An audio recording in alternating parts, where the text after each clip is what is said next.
This European cricket event is proudly brought to you by HCL Software, Rado and Victorinox. No one is an island, but everyone likes to visit one. In Jersey, you're only ever 10 minutes from a beach, or a historical monument, or even this. And if that's not enough, our island doubles in size when the tide is out. So you get twice as much to enjoy. Jersey, where sea meets soul. Come and pay us a visit at jersey.com.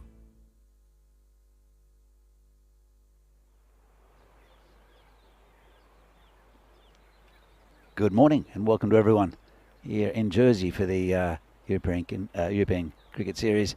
It's a women's tournament, 3 teams, 3 very good size Liberation Series, and we're going to have a little recap of what happened yesterday just to keep you guys refreshed and give you an idea of what's happening today. So, first game, Eastern Royals against the Western Towers, and it was the Royals that scored at 116. It looked like a pretty good score, but the Towers got there with an over and a half to go. Lucy Barnett with a lovely 64.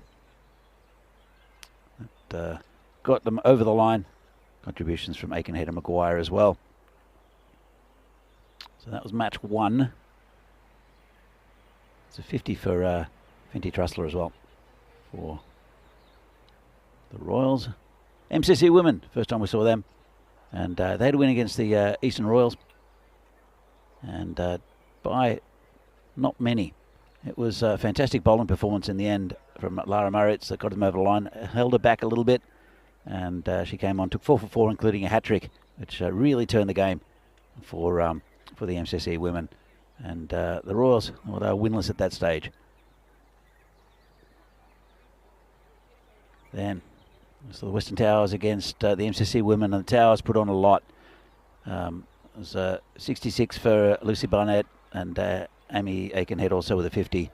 Got them to a very, very good score of 149, and it was too hot for the MCC women, who just couldn't get into gear. And 4 points taken by the Western Towers in that game, which gives them a big advantage in the standings. So a win by 80 runs. It was a big one. And match 4, we had the Eastern Royals against the Western Towers. Replay of the game before, and it was the Royals that came up ahead with a fabulous 78 from just 31 balls for Grace Weatherall. Fenty Trussler also with a 50, and then even though there were 250 scored by Annalise Merritt and also Lucy Barnett in the innings for Western Towers, they couldn't get to the 158 they needed to win. So first win on the board for the Royals, and then 4 games they played yesterday, and there were some tied faces. Grace Weatherall there with again a fantastic 85 or 33, and 133 the score. Won by 2 runs. Lara Merritz with a well hit 70, and also Meg Presley-Smith, their 2 stars for the MCC women, scoring 42 not out. In fact, they didn't lose a wicket, which was pretty amazing. But they were on a losing team without losing a wicket, and 2-run win there for the Eastern Royals.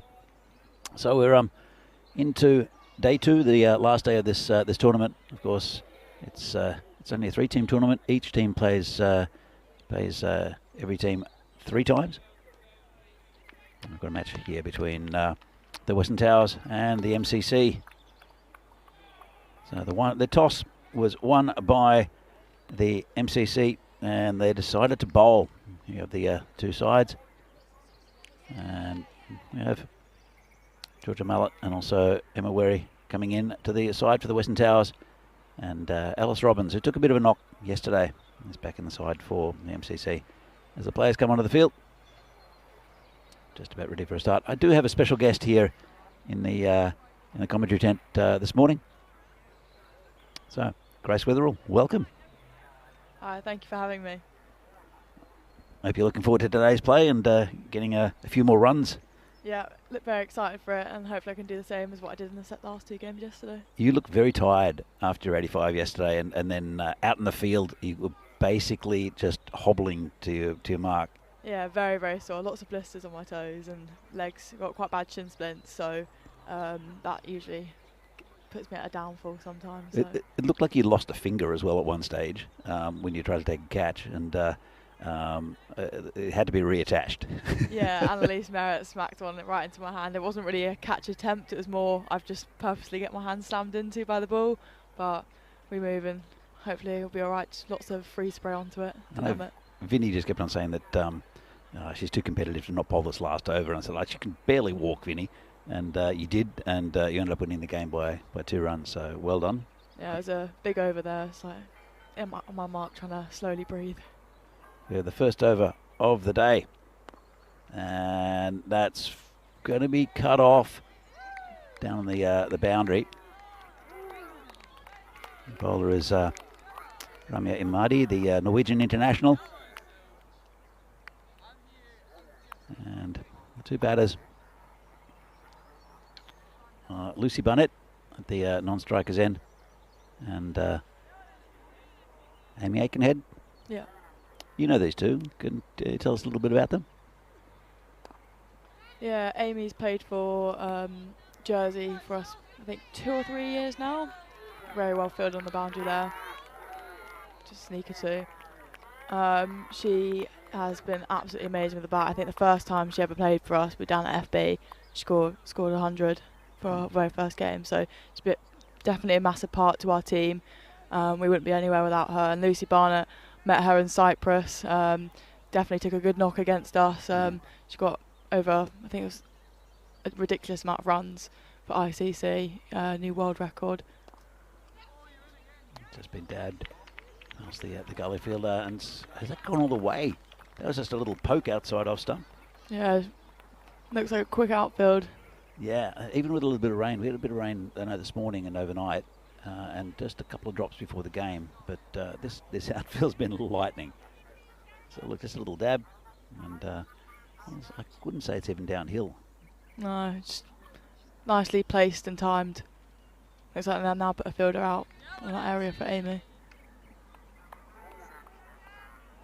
So, Rami Amadi, have you played against her before?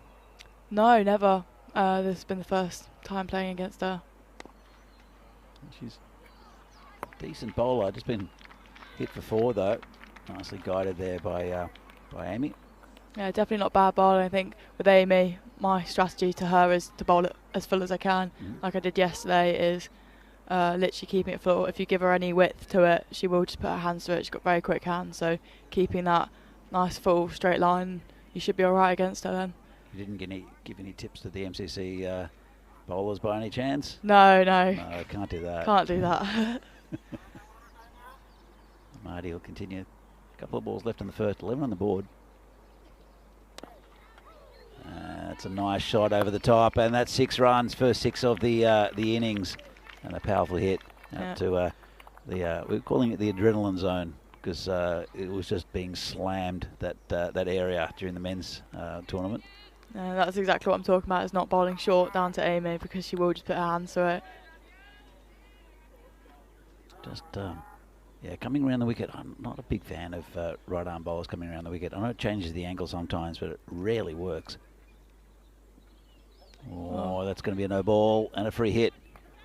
Yeah, I've come around the wicket a couple of times to a certain couple of batters, especially against some of the Spain batters. That's more just because I know how they bat and they struggle with that angle. But if I know that it's not going to change anything for the batter and how they hit, I will just try to change my line and length or like variation. Yep. So especially as a pace bowler, usually I'm using a good off cutter is always my good variation. It's been turned around the corner and fielded. It's a good spot to put a fielder on the boundary, I think, down at backward square leg. Yeah, it's definitely a good place to have a fielder down there, especially because it gives you that, as a bowler, you can bowl it slightly down the leg side because you have got that coverage there. So my 2 fielders will be square and mid-wicket for me. Yeah, it's hard at your pace to hit down the ground as well. See here, this is the... we have almost 1,200 runs hit in this series, or yesterday I should say, and 5.5 sixes and over, and 11.6 fours as well. So there's been a lot of boundaries hit in this series. Yeah, I like playing on these type of boundaries because they're not too small to like defend, but they're not too big to not put your hands through. True. And you have to run as far. Yeah. All right, new bowler. It's a very good one in Lara Maritz.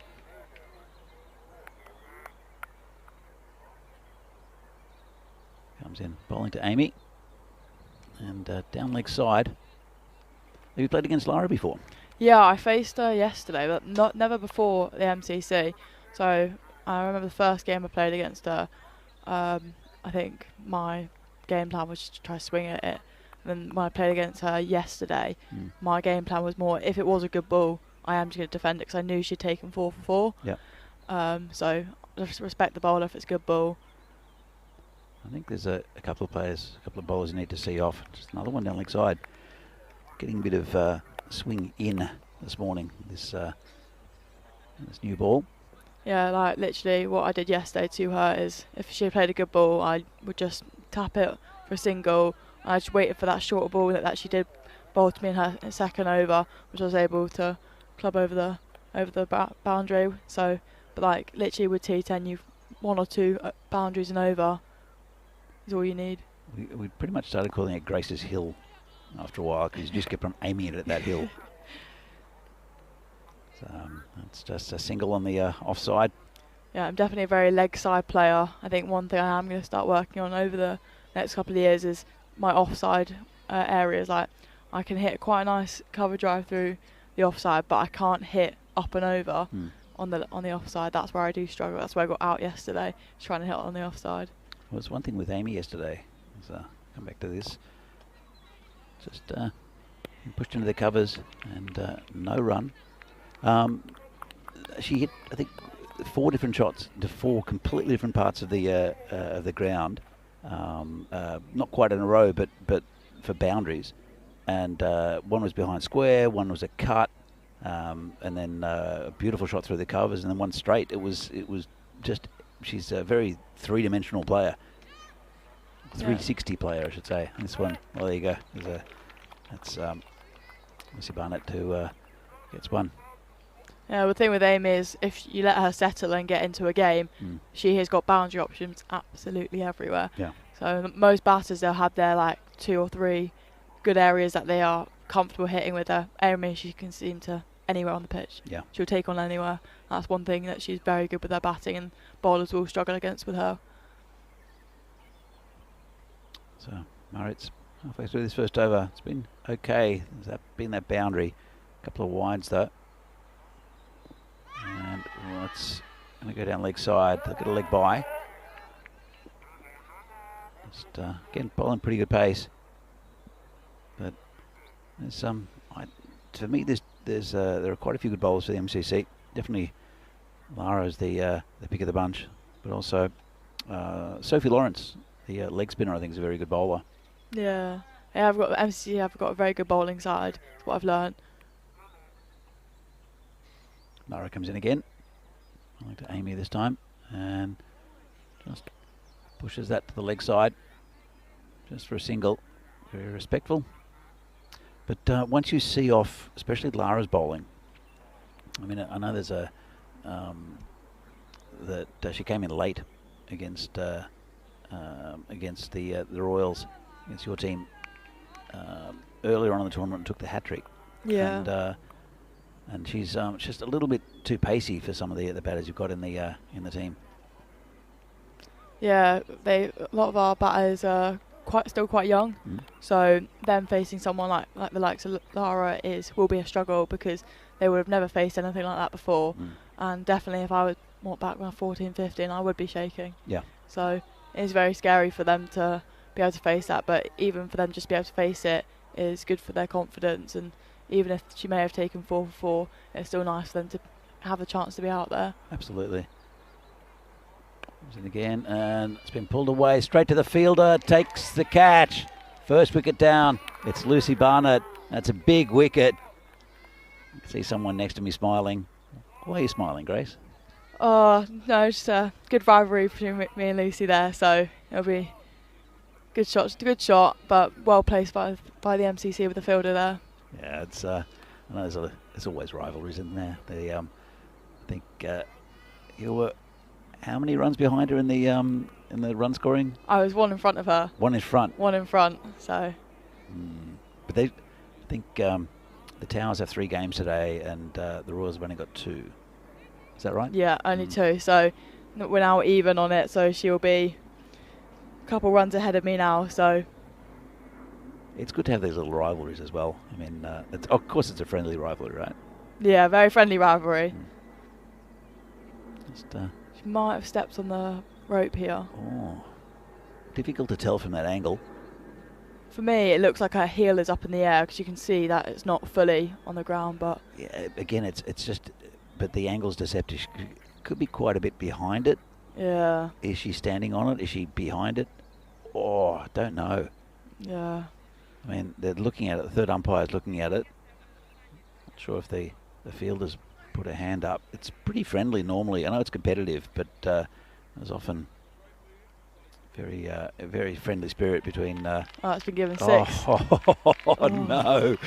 Well, lucky for some, huh? Yeah, very lucky there. Oh, she's back in. Would have been another good batter coming in as well. Yes, Annalise is very, very powerful with the ball. Oh. So she rolled it in. Didn't even think about the fact that she might have stepped on the rope. And again, it's a difficult one because we're such a long way away from it, even with the camera angle. But a bit of a let off there, I think, for the Towers. Let's see how much it's going to cost them, because she was on 5 at the time. Yeah, she's now up to 11. So. Well, 6 runs already, and a big wicket that MCC have been denied. So it's Sophie Lawrence to come in. And this one's a full toss and hammered over the boundary for 6. That's Amy definitely showing she can hit the ball absolutely anywhere. You've had 2 down to third and then 2 up towards mid-wicket here. So definitely all around the pitch. Yeah, absolutely. And we're very impressed with quite a bit of the batting yesterday, and just the general play as well. I mean, I came to Jersey to. I've just did a series between Czechia and Cyprus back home, and the Czechs have just started with their cricket journey. Really, they've got quite a young team. They've got 3 mums playing in the team who just got thrown in. Had never played cricket before. Until they started playing for the national team last year, just because of numbers, basically. They'll strengthen this year somewhat, but it's nowhere near the level that is being played here. Yeah, we played against Czechia, Czech Republic. It's gone up. Oh, just past the fielder for 4 there. We played against Czechia in Malaga, and one thing that I noticed is they were a lot like us when we first started. Very, very young side. I think our average age was maybe 15 when we first started. Yeah. We were a very young side. We had 10-year-olds. I was 11. So it does take that time to build up, but they will get there. But one thing I loved about them is their positive energy. Sure. Even if they went losing every game, they still had a big smile on their face and went out there and had a fun time. Yeah, I think they know where they are. This ranks 77 in the world. This has been turned down to fine leg for 4. Nice shot there from Amy. Good throw from Charlie Mars on the boundary. Just get the friends' names in. And there's been a lot of spectators actually here throughout this whole week. I know you were watching some of the men's games. Pretty incredible actually, some of the scoring and the hitting during the week. Yeah, no, it was really good. I was watching in my BTEC lessons at school the men's game, and some of them can just hit so hard, like Zach Tribe. He was just absolutely smacking some at the park, same with Julius. It's amazing to see how hard they can hit the ball. It's frightening actually. It's amazing no one got hit. Yeah. This comes in again. This is in the air. Player coming around. I don't think she'll get there. And one bounce over the boundary. Didn't quite get all of it then, Lucy. Yeah, she's really going to make that MCC regret stepping on that boundary now. I think so. By the way, the 50 came up with the previous boundary. And, well, MCC, they need a wicket here. Again, they've still got a lot of batting to come, the Towers. Last ball of the power play, 54 up. Pretty good one. This is hit down the ground. Lovely shot. 4 runs again. Well, difficult batter to bowl against is, or both of these batters, Barnett and Aikenhead. Yeah, very strong batters. Both of these people out in the middle can hit it very hard, and I know that the Towers do have a lot more power hitters coming in as well. So it's kind of the case of, do you keep these two in, or do you? No, you them don't. out? You don't keep them in because the score will be anything. Yeah. I think. But they have used. They're not going to go back to Maritz. I think they're strike bowlers they're using trying to break this partnership. You use Maritz for one and Lawrence for another. They're going to go back to Imadi. As you can see here, was it 19 off the first, 16 off the second, 23 off the third. That's a lot of runs in a power play. So just under, or about 19 and a half and over. If Imadi can change things. Well, that's a nice shot again into the adrenaline zone. Beautiful hitting from Amy. One thing I've noticed about the MCC is they're allowed 5 out, but they don't always put all 5 out. So currently have 4 out on the boundary.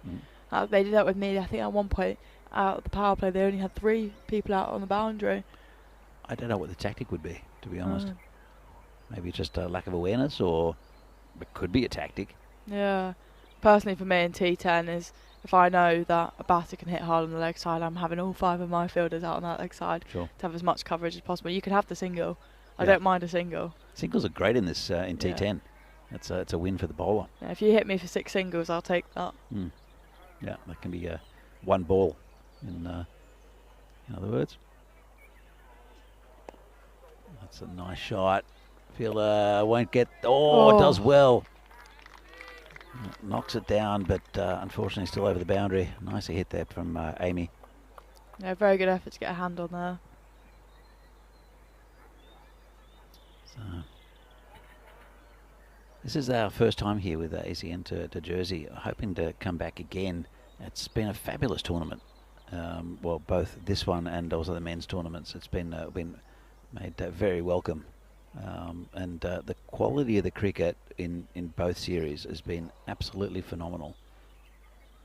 See Marty coming in again, bowling to Amy Aikenhead. Full toss, doesn't get onto that one, should just be a single. So can you tell us a little bit about the setup here in Jersey with so many quality cricketers coming through? What's the start? Yeah, so for the men's you have your SOS, your OVs, your farmers, walkovers, and I think there's Old one Vics? more. Old Vics, yeah, that's OVs. Yeah. Oh yeah, sorry. Can't remember. I think there might be one more. Chirpies, that's it.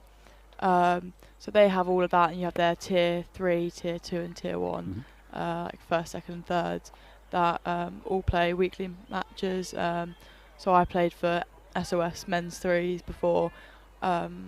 And then they have like all their junior clubs, under 11s, under 15s and stuff like that. And then you have your island side as well for the men's.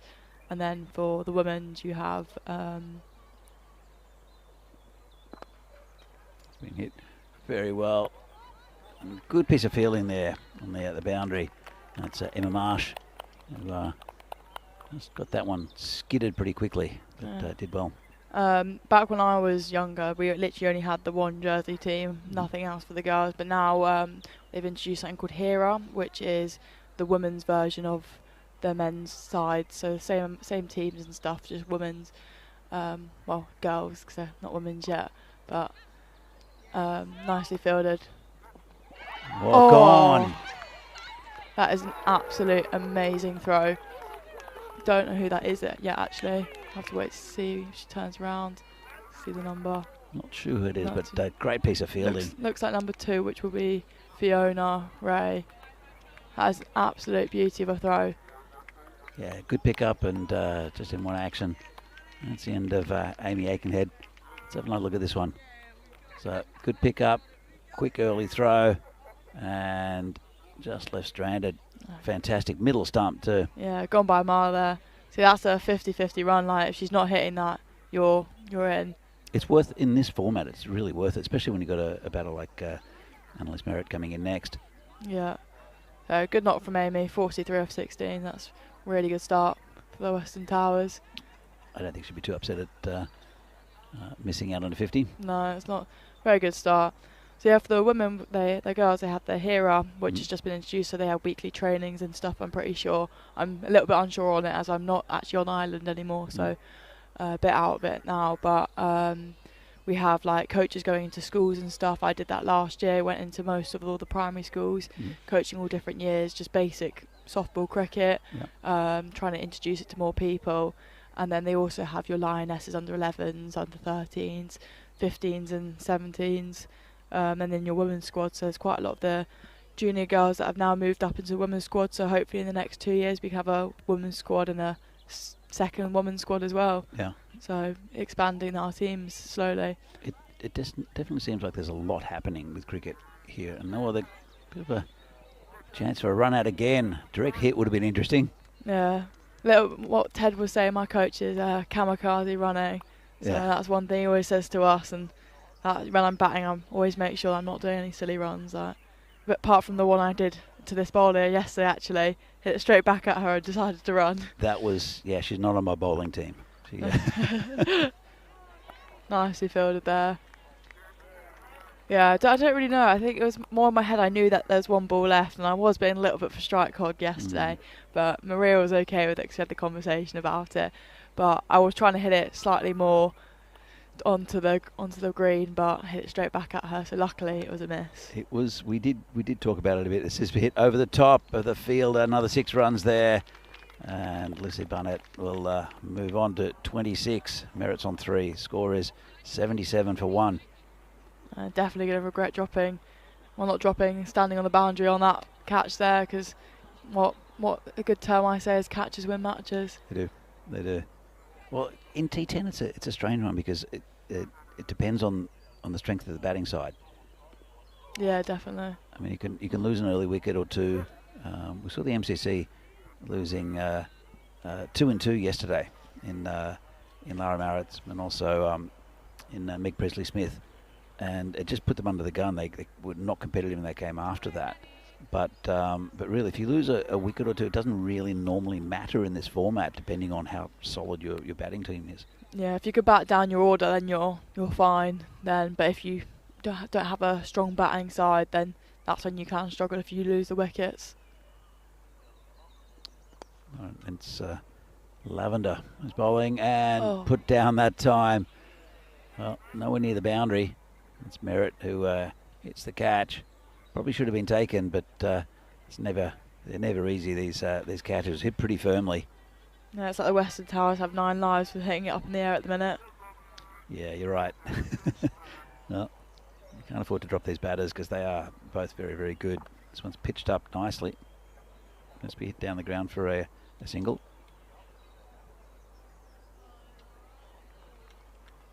So yeah, look at the development here in the in Jersey has been it's something I think to look up to. Sounds like it's been really been pushed in the last couple of years as well, and it's great to see that so many quality cricketers, both men and women here in the series. Yeah, it's definitely really improved, especially with our women's team. Is like a lot of us all take it very seriously. Like we're all here to win. When we go away, we never go just for fun anymore. We are here to win. We're going to try our best to win. I think our first tournament that we properly won was France in 2022, and we won that tri-series out there. Then we had a little bit of a collapse on a bit of a losing streak, and we're starting to bring that back up again, going unbeaten at the minute. So hopefully to continue that when we go to Rome in May. Nicely bowled, hard hit through the side, but there is a fielder there, so it will just be the single. It's a good start. Just outside off stump. Here's Fiona Ray, who's there, the bowler who bowled well yesterday, actually. Yeah, she actually got me out yesterday from the premeditated shot on my 85, so very, very strong bowler. That is hit high in the air. There is a fielder there, but just over. She's got a finger on it. That will be 6. Yeah, couldn't do much about it. If it was going to go to anyone to take a difficult catch on the boundary, it would be Lara Marriott, who's a full Irish international. Yeah, see there, if that was me, I would be debating of, do I stay inside the rope or do I go outside? and try jump and flick it back in. But I think that one's just too far over the rope there. Lovely shot from Annalise there.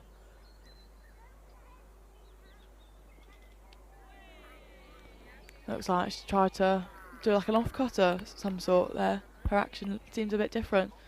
Seemed to have worked, giving her a dot. Yeah, a little slower ball. You're right about the off-cutter, I think. Yeah. Lisa just, I don't know if she was confused or not. It wasn't too far outside off stump.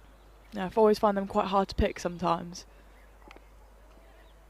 That's well bowled again. Don't give away too many weaknesses there. No, yeah. Annalise bowled a couple slow balls to me yesterday actually, and I didn't pick them at all. So it's a tricky art form because you're expecting the ball coming through at a certain pace, and there's different ways to do them as well. You can roll your fingers. It could be out of the back of the hand. Even into the knuckles. Yeah. And that's just gotten through the keeper, and will be 4 runs. Not a bad over here though from Fiona. Yeah, it's been pretty good, and she's again. You mentioned how strong the MCC bowling was, and she's right up there with one of the best they have. Yeah, definitely. Very strong bowlers. So I think the ball's getting a little bit wet. So yeah, it'll dry up pretty soon. There's breeze, which always takes that surface moisture off. Bit of sun as well. Nicely hit fielder there. Just be a single. Is it always this sunny in Jersey? In summer, yeah, it can be quite sunny. Really nice and warm. We had a heat wave last year, which was really hot. In winter, it is the complete opposite. Yeah. It is dreadful weather. Literally raining almost every day. Freezing cold. And then I don't mind it in winter. It makes the winter season feel very like Christmassy and stuff, or like the autumn area. But especially where I'm living, down in Glastonbury, that is a cold winter. I remember walking up from my house to school, and I'm dripping wet for my next lesson. Yeah. It's not the nicest. I've experienced a British winter or two, and it is a different kind of cold. This is it towards us. Fielder there, so nicely fielded. Just a single off that. Yeah, good start. There's Danielle Lavender who'll continue. Yeah, she's been bowling well over the past 2 days. Yeah, it's really good having a left armour in a team. It's a tactic that's come up quite a lot. Having a left arm finger spinner moves the ball away from the right-handed batter, and just with the angle as well. She was bowling between the stumps and the umpire. She's coming around the umpire now. Nice. Oh, chance there. Just over her head though, but will just be the single. Yeah, and was a chance. They've put down a couple. Definitely got 9 lives to Western Towers here. That's it. This one, she saw quite a bit of it. It wasn't hit as hard as some of the others, but would have been a brilliant catch if she had taken it. Very, very sharp. 94 at the score now. That's well bowled. Will just be a single again. Yeah, it's gone a little bit quiet. I think the Lemon's put the brakes on a little bit. Yeah. Good over so far. Yeah, it has been. It'll be interesting to see who they use for their 5th bowler. I think they use 4. My mass isn't great, that. That is hit high and well over, and that is another 6 for Lucy Barnett. This gentleman there is doing a bit of fielding. Yeah. Big smile on his face. Brought his own chair. It's like a ball magnet. It's nice to see getting the spectators involved. Well, they've been involved this week. There's been a lot of ducking and weaving. Yeah. And a lot of kids running and chasing balls as well. 100 came up as well during that delivery. That's well bowled there. I think Lucy thought it might have been going wide, but I think it was good areas. When the men's were playing, I was watching. I think it was inches away from hitting a dog. So. Yeah. Someone wears one on the shins. Oh, it's gone through the fielder. Nice shot down the ground there. Yeah, if someone wears one on the shins, that's fine. If it hits a dog, I have 2 dogs back home, so I know what I wouldn't want them to be Yeah, hit. definitely wouldn't want my dogs getting hit. You've got a couple? Yeah, I've got 2 Cocker Spaniels, so one's 15. She's on her last legs at the minute. And I've got my dog Chandler, who's 6. So Yeah, my 2 are Oki and Talia, both girls. Actually, just going to cut to this. Belgium. It's final night, finals night, I should say. Hasselt and Beveren play the qualifier, and they'll play the Brussels Warriors in the final. Phil G bringing you all the action from Belgium. It's been a couple of weeks of tournament there. And Phil will still be sleeping. So probably get up at about 4 in the afternoon for that one. Lawrence, the bowler. There you go, bowled. good start for Lauren here. Yeah, I've been very impressed with her with the bowling, Sophie Lawrence. She's just got a lot of control. Leg spin's one of those things that it's a difficult to control and sustain. Good leg spin. Especially on this mat here, it seems to be bouncing quite a bit for even the spinners, so it's quite hard to judge the line. Well, that is hit high and up onto the bank. That would be another 6 for the Western Towers. Yeah, lovely shot. It's looking like a pretty good score here, putting a lot of pressure on the MCC. How much does it affect you when the batting team? I'll come back in a moment.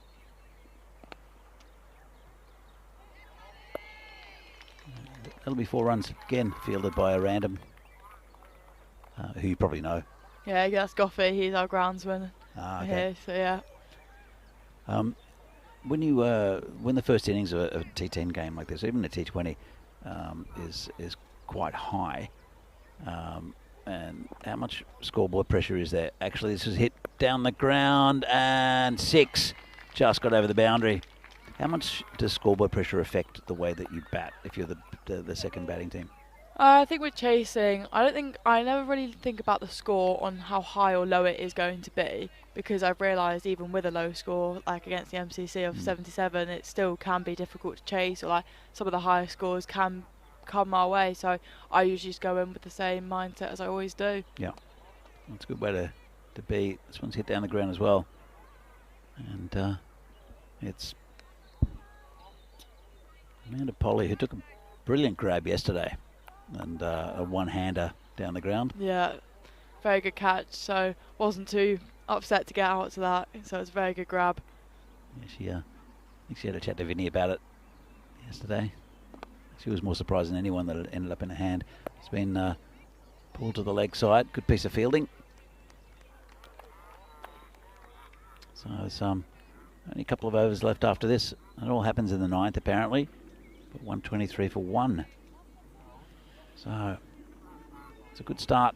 Well, more than a good start. It's a good start to the day for the Towers. How much rivalry is there between you and the Towers? I know they're constructed teams in a sense. Yeah, I think it's quite a lot of rivalry, especially for me and the Towers, because you've got the 2 Guernsey girls, Fran and Claire in there, so rivalry through that as well. So that's just Jersey versus Guernsey rivalry. So I got that there, and then Isle of Man, I've got rivalry there.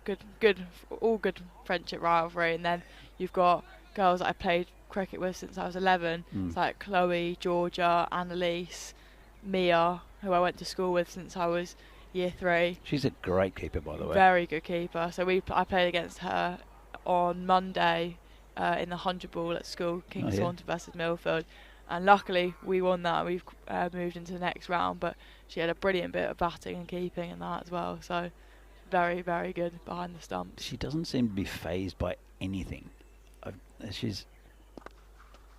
That's a nice shot over the top. 6 runs again. She seems almost android-like. Has almost no emotion. Doesn't really. I mean, out on the field, it might be very different in other contexts, but she doesn't even really appeal. Doesn't get emotional when she gets a stumping. Yeah, it's just very calm, cool, and collective. Is what those 3 words I describe her. Yeah. Is she's always calm, cool, and collective. Like even if something goes wrong, she usually if something goes wrong with my bowling, I'll be like get really angry at myself. She'll just continue going. She knows how good she is. I sort of been very impressed with a lot of things here. Oh, well, Amanda Polly, she decided to run next to that ball for a while. That's 50 up for Lucy Barnett again today. Yeah, I can see a wry smile. Yeah, 50, 1 off 20, so a brilliant knock from her again. You just have to get 100 in the next game, right? Yeah. There's only about an over and a half left. That Oh, is that's high. going to be a beautiful shot up towards the hill. That is a massive hit. She's a very, very powerful batter, so it'll be good to come against her in Rome in our T20s, but hopefully we'll be able to get her out as a Jersey side. Well, I know you've got secret tactics against her. Or Yeah. you played against her for quite a bit, and Yeah. playing against her again here and getting a good look. So I'm sure you know how important she is to the side. Yeah, very, very good batter.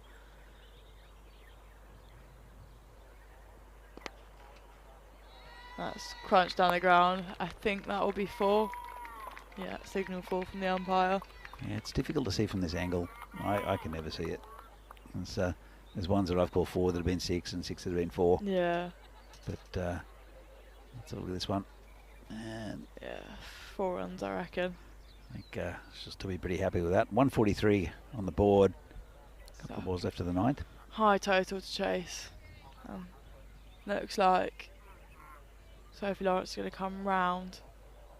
Oh, that's Fiona Ray.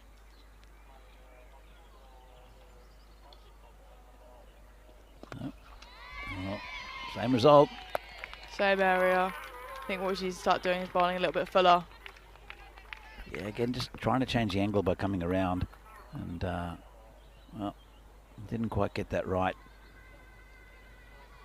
Wasn't a terrible ball, just a little bit close. And I think she's got her eye in now. Yeah, definitely. She's definitely getting into the swing of it. 67 of 23 and 30 of 15 for Annalise. Good partnership here. Very good. And it's hard to see how the MCC are going to get this total. Hit high towards us. 6 runs. Yeah, you get used to the angle of the ball. That one just was about a metre away, but you know when it's coming to you. Yeah. That's nicely hit shot. We've been pretty lucky. We've only had a couple come into the tent, whereas the scorers have got quite a few this weekend or this week. So 1 over left, 155 for 1. Expected score is 172, and well, it's a lot of runs to be chasing in on a Sunday morning. Yeah. I certainly wouldn't be up and ready for that. It's very, very tired this morning. Yeah, I could imagine you could barely walk. You took your shoes off in the middle of the pitch as well. Yeah, I had to get them off. I cut one of my toes and got a nice blister on one of them as well. So they just had to come off, get my Crocs back on. Good old Crocs. With socks or without? With socks, definitely, yeah. You'd fit in very well in Prague with Crocs and socks. So if I could put my Crocs in sports mode and be able to play in them, I so would. If I got a ball to my foot, I think it would hurt. I don't know. They're pretty well padded. The Crocs. Yeah. Croc cricket shoes. That's a marketing little chance for the Croc company. All right, final over. Moritz to bowl. It's well bowled. Just bouncing into Annalise there. Will just be the single. Yeah, just one as a bit of a win, but still, I think it's going to be a lot of runs for the MCC to get there. Yeah, it looks like it's going to be one of the highest scores of the tournament here. Yep. Yeah, it's been good batting. Only the 1 wicket down. It's been a bit of a feature actually. Although Should just be the single. I know the Royals were bowled out against the MCC. Yeah, they bowled us out for 75. We needed 78. So that was slightly annoying, but we move. We just got to come out and win our next 2 games now. Yeah, it was still a chance. I mean, here the Towers are making it more difficult for you. Top of the table at the moment. Anything can happen in cricket though. True. So. Well, it was that fine margin with Lucy, with the fielder stepping on the rope. Yeah. So if the two batters that came in yesterday against us come and perform the way they did again, getting 50 odd, it could be a close match. I mean, Murray has to open. Yeah, definitely. So and with Meg Presley-Smith, getting cheeky. And that will chase away for 4. She hasn't got anything on it though, so it'll just be leg byes. Have you got the ramp shot in your arsenal? I can do it, but I think it's more of a confidence thing to do it. I've done it a couple of times in the game, but I think I'd be so annoyed with myself if I do it and I get out to it. Yeah. So I would rather stick with the shots I know I can hit very well. I did see someone ramp them into their face yesterday. This is just over the top, another 6 runs. And just 6 more to the total. Yeah. Lucy moves on to 80. It's the threat of the highest score of the tournament being beaten. I know. Yeah. Big smile. 6 will do it. 6 will do it, but has to be a 6 to overtake my score from yesterday. So, do you want her to get it or don't you want her to get it? She can Don't get answer it. that. Yeah.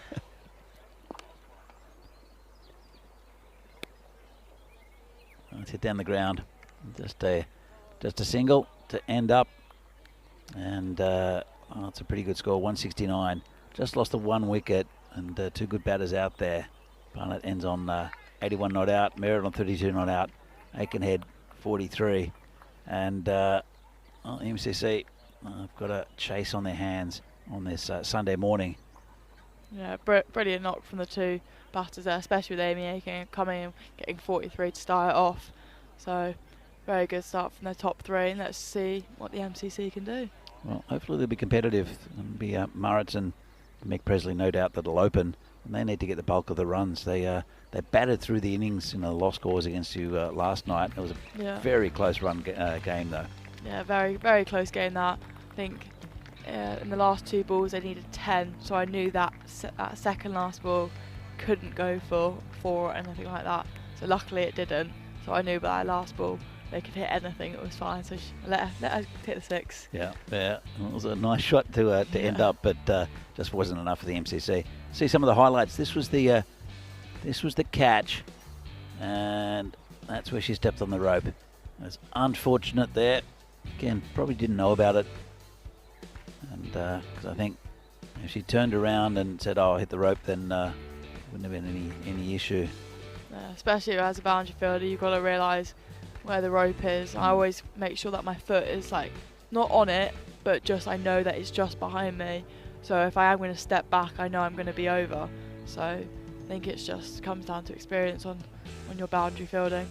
Absolutely. Just saw the run out there of Amy. Brilliant piece of fielding there.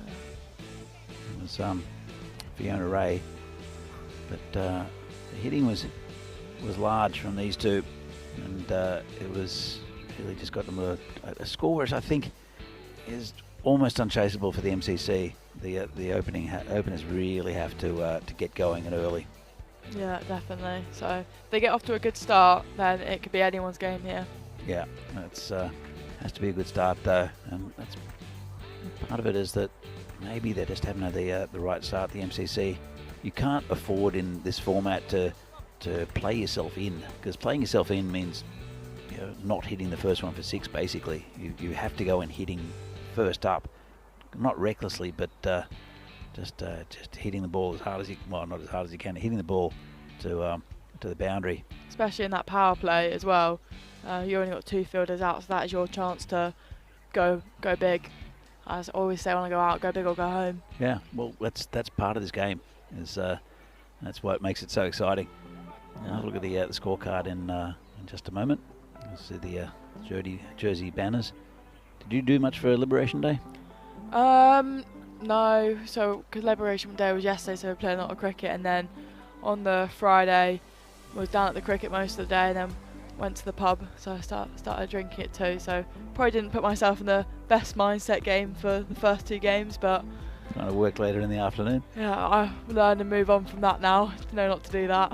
But So Lucy Barnett ends up on 81. That chance on the boundary cost a lot of runs. Amy Aikenhead run out, brilliant run out by Sophie Lawrence, and also great innings there from at the end for Annalisa.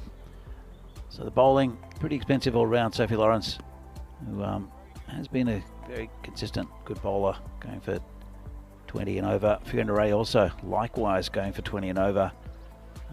And Lara Maritz is probably the pick of the bowlers, but no wickets taken by any of the lineup for the MCC, just that one run out. 13 extras, not too bad, and a few leg buys, but the wides and no balls have been very good throughout this tournament. 169, 170 to win. very big total here. But as they say in T10 cricket, it could go anyway. Could go, but they'll have to go hard early, and Yeah. they can't really lose too many wickets early either.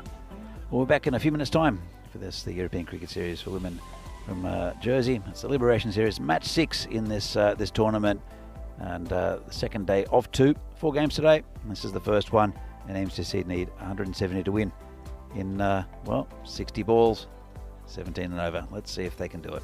See you soon.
This European cricket event is proudly brought to you by HCL Software, Rado and Victorinox.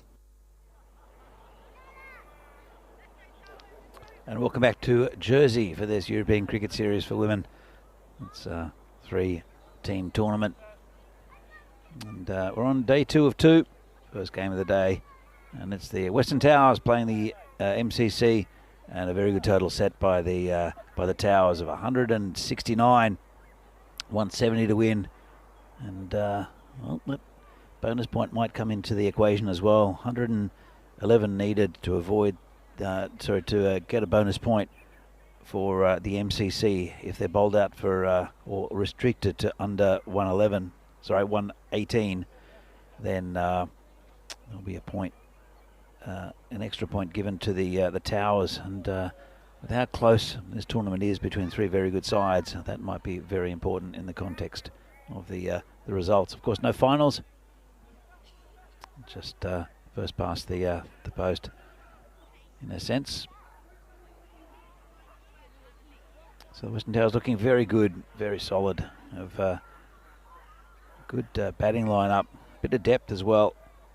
We saw, even though Amy Aitkenhead was run out spectacularly by Sophie Lawrence, it was Annalise Merritt who came in, and there was no reduction in the scoring rate. Also had some other good batting to come. Well, with the ball, they're pretty handy as well. It'll be Chloe Greecham to start up, the captain for the Western Towers. And it'll be Presley Smith to face. Moritz is at the non-striker's end, as predicted. So again, there's some decent batting for the MCC, but these two, I think if they're to get there, will need to score, and score quickly. This is just chipped over the top. Chance for a run out. Well, the throw was high. Wasn't too far away from the stumps when she threw it. Just see, it's just run by Presley Smith, and if it had hit, it would have been out. Throw was quite high though. First run on the board. Moritz facing, and just respectfully prodding it away and getting a single. Unusual again to see defensive type shots in this format, but maybe no need to take big risks yet. Hit the loose ball. It's been good from Greecham already. We get first 2 swept away, and it's hit the shins of the fielder. Gets quite a bit behind it. Just another single. By the way, I'd like to thank Grace Weatherall for coming in and doing some commentary in the first half of this game. And she's a fine player, still very young, as are most of the players here, actually, or all of them. It's good to see good young cricketers playing top quality cricket, and good to see her, or hear her insights on some of the players she plays with and against throughout this region. Been a good over, and hit pretty hard and through the field. That'll be the first boundary. That's a nice shot there from Presley Smith. They do need a lot every over to the MCC. So a few risks needed. Used her feet well. Hit it through the cover region before. Does it again. This one's straight down the ground, and it'll be another boundary. 4 runs. Nice shot again from Presley Smith. She moves on to 10. The score after the first is 12 for no loss. Hi to everyone in the chat. I'm sorry you didn't have a chance to catch up earlier, and for you to ask Grace some questions. But it's good to see everyone. I know Vinny's been tuning in. I think the Spiked Crocs might be a goer. Thomas Martinez, hi to you. Golan Mustafa. Also saw Chris Smith in the chat as well. Kroom, good to see you, Lance. And whoever else there is that I've missed. Happy Sunday. Hope everyone's doing well. 12 matches since the last Golden Ball. This will be a tough one to get a Golden Ball, I think. And nicely played Again, well fielded there. It's the skipper who'll pick it up and just arm it back into the bowler. It's Annalise Merritt. Bowling now to Presley Smith, is on 10. Murritz just to run a ball. A big swing and a miss. Saw Murritz yesterday hit a nice 70, but it did take a little bit of a while to get going. But she's a big hitter of the ball, full Irish international, and I think the player with the most experience in this MCC lineup. There it comes in again. And that's going to be called a wide. She uses her height very well, does Merritt. Just she pitches just short of a length. It rises up pretty sharply. Makes it difficult for batters to get good purchase on the ball.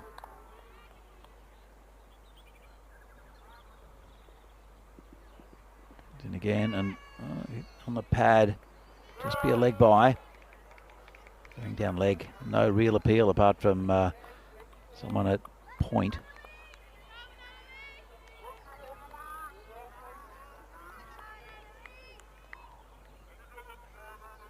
Scores on 15, going a little bit slow, halfway through the power play.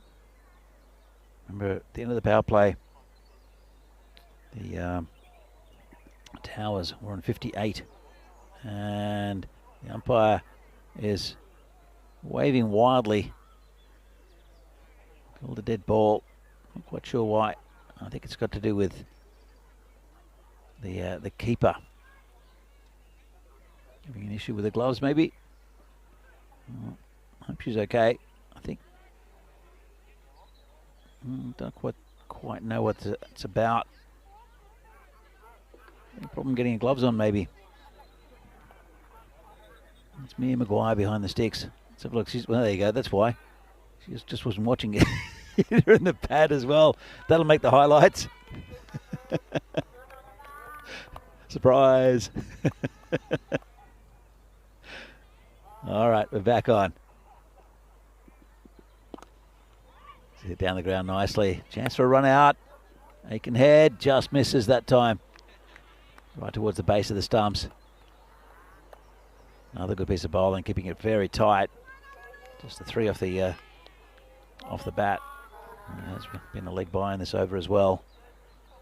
But they're going to have to start scoring more boundaries to the MCC.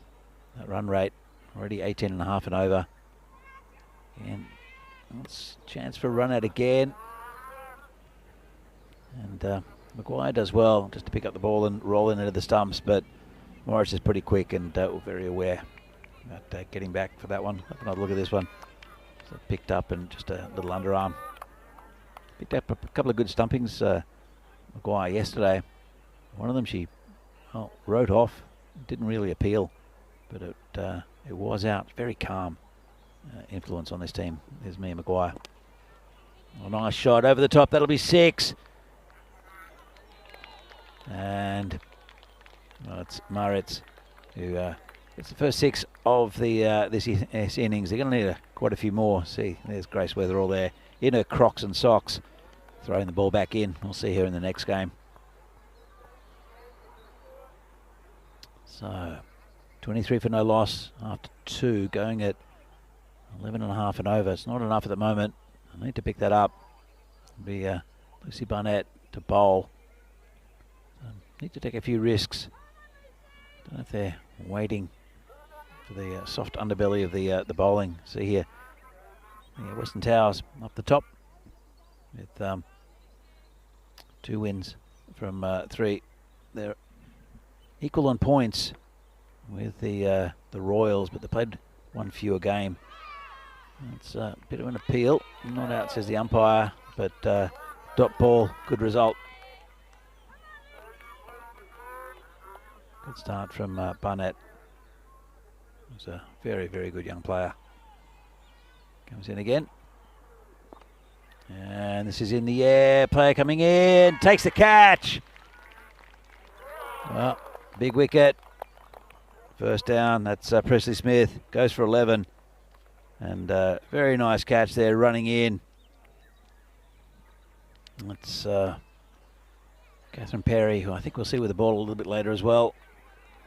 Let's have another look at this one. Just charged it, sliced across a bit, and Perry comes in, takes the catch.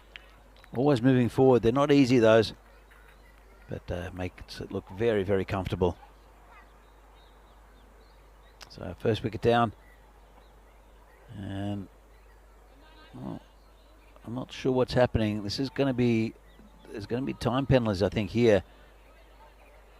And sending in another batter, she'll have to run.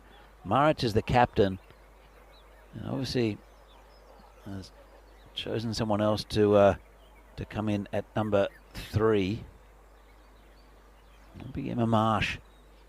So she'll have to hurry to get to her position. Not sure if she's aware about the 1 minute between the wicket and facing up. Just having a chat, the umpires, and she's asking for centre, but the umpires are just wondering whether that minute has ticked over. So the third umpire will make a decision. It'll be 5 penalty runs if she hasn't got there. And fine, says the third umpire.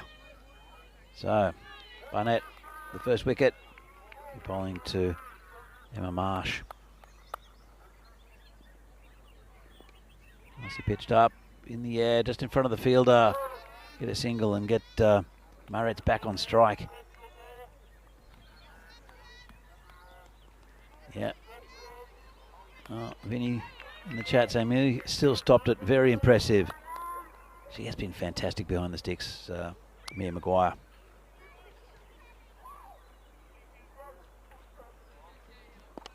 Well, comes in again. It's pulled into the gap. 4 runs. Nice shot. Just waited on it. Maritz, who's on to 14. But, it's been a little bit of a slow start here for the MCC. That wicket doesn't help either.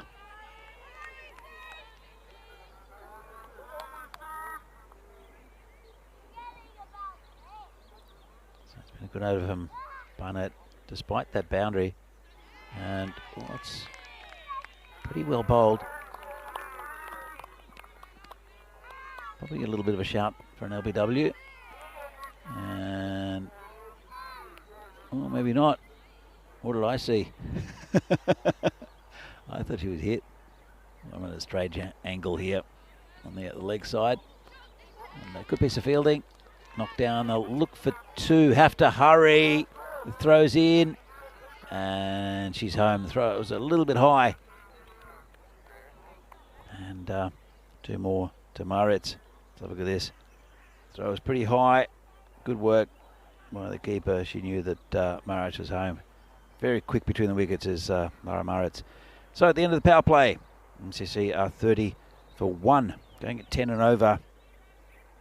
But the power play for the Towers, as you can see, it was 58, so they're well behind where the Towers were. They did slow down a little bit until that 9th over, where 32 came from it. And all those Manhattan's going in the wrong direction at the moment for the MCC. Greecham will come in to bowl again, bowling to Emma Marsh.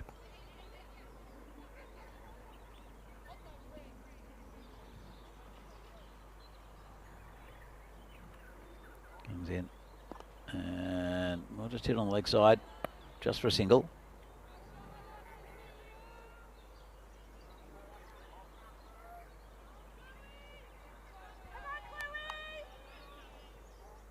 Reacham continue to Maritz, who's on 16.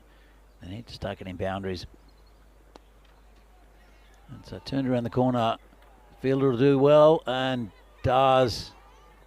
Really good piece of fielding there from Lucy Barnett. It comes around the boundary and stops a certain 4. We'll come back for 2. As you can see, spectators there just enjoying the cricket, sitting on a bench. Again, quite a nice little crowd here on a Sunday. So there'll be more coming this afternoon.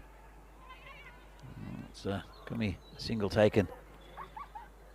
Bit of a kick there from the bowler. Pretty ineffective.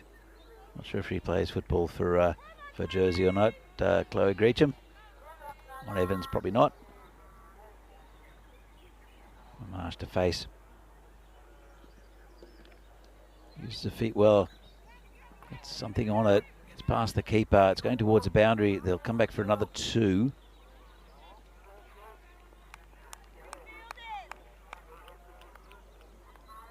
And been a pretty good over so far from Greecham. Marsh, she's 4 off 3. Finding it hard to get it out of the middle of the bat at the moment. Greecham will come in again. Come left arm over the wicket now.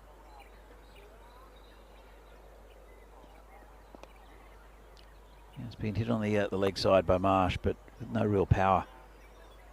And the power will come from Maritz, who finally gets a strike. 37 for 1. Again, going very slow. The 119 is the score they need to get a point out of this game. The MCC, it's almost 21 and a half and over at the moment. It'll be difficult. Bit of an appeal. Probably going down leg, I think. Might have been pitching outside leg as well. But they ended up with just a leg bye. And a good end of the over by Greecham. So 38 for 1. And all a little bit slow there for the MCC at the moment. Maritz on 19, Emma Marsh on 5. Target, remember, 170. Very good innings there from the Towers, who are looking good in this tournament. I think the Royals have something to say about it as well. They will be playing later in the day. That'll be a cracker. Of course, each team playing 3 times, or each other team 3 times. You can see here, the worm hasn't surfaced yet. And, that run rate at 17 and over for a victory is looking unlikely, considering they're going in under 10 at the moment. New bowler is Catherine Perry. A little bit short and hit towards the boundary. That'll be well cut off. That's Charlotte Jenner out there. Makes good ground and does the ground feeling very, very well. Patrols that area nicely. Quick along the ground and then just throws herself at it. Swings the legs over the boundary, but not on the rope. And finally finds the ball, throws it back in. Bowler comes in again. This is in the air. Jenner can't take it. Good effort. They'll come back for 2. It's a tough catch. Got very low on her. She slid along the ground, got hands to it. Let's have a look at this one again. And great effort. Just didn't quite hang on to it. Maritz, though, moves on to 23. Pair of 2s to start this over. 42 the score. And again in the same area. And Barnett does, well, just pretty well, but knocks it over the boundary. That's 4 much needed runs for the MCC. Maritz is definitely targeting that area. It's pretty well hit. And Barnett just it's very close to that rope, just couldn't keep it from going over. Berry comes in again, bowling to Maritz. And hit on the offside this time, past the fielders. 4 runs, nice shot through the covers. That was Georgia Mallet, who's come into the side. There's, in the cover region, Amy Aikenhead as per usual, at long off. Just couldn't get around to it. Hit very, very well by Maritz. Well, that one's chipped over the keeper. It's going towards the boundary. They'll look for 2. Maritz is pretty quick. He'll have to hurry. And, well, the throw was pretty tame. And another 2 runs. Tried to sweep it. Went over the keeper. Let's have another look at this. And was off the back of the bat, almost hit Mia Maguire in the head. Of course, keepers keeping up the stumps must wear a helmet. This is short. It's outside off stump, so got away with it.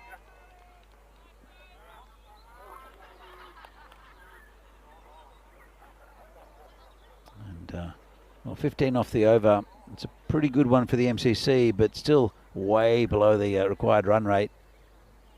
Let's see, this is what's happening at the moment. Belgium, it's the final day in Belgium, final day here in Jersey, and I think it's a final day in Greece as well.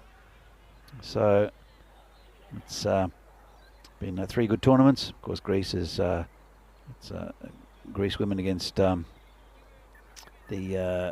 German women, and Liberation Series, both men's and women's here. We saw the men's tournament, which was pretty spectacular, as this has been for the women in Jersey. And Belgium, Phil G, bringing you the finals tonight. Then we're going to Sweden at Landskrona, then Estonia, and then Romania. That's what's happening in May on the European Cricket Network. Lucy Barnett, roll again. And just a little inside edge there from Maritz, just for a single. Bring Emma Marsh back on strike.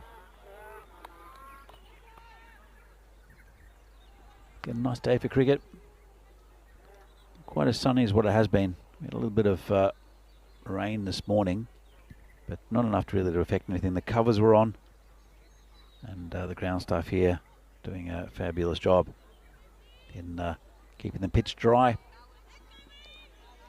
So ground needs a picture as well. Well prepared. Got a little bit on that. The batter, it's going towards the boundary. I think it'll be 4 runs. Just rolls over the rope before the fielder can get there. And off the bat, I think. No signal from the umpire, so 4 more runs. Well, it looked like it went through the legs. Let's have a look. Not quite sure. I missed the signal. If it was a leg bias, I've got a little bit of an edge on it. 58 the score. And Marsh steps across. And that's going to be out, I think. Well, it was a direct hit, underarm throw from Grechen. And I'm pretty sure that was out. Let's have a look at this. Marsh was pretty slow to get going.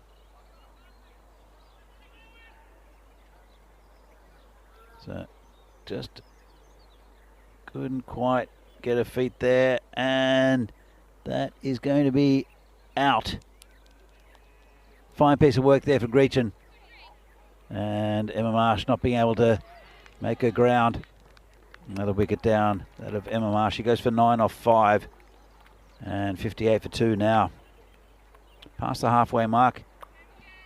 Looking okay for a point. They still have to struggle for it. Don't think there's any chance of them getting to the 170. But very quick work there from the skipper. And well, good work there from Lucy Barnett just to leave it alone. Sometimes you have to do that. So a new batter comes out. It is Alice Robbins. We saw go off the field yesterday. She took a bit of a knock, but she seems okay. They did cross with that run out, so it'll be Maritz to face Lucy Barnett. While she's still there, they're going to get some runs. So naturally aggressive batter is Lara Maritz. Through the offside, again, nice shot, and just a single.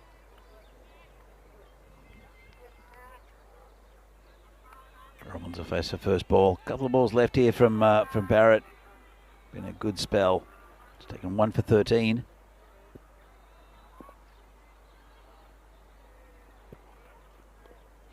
And just dab down into the fly slip area. Just a single.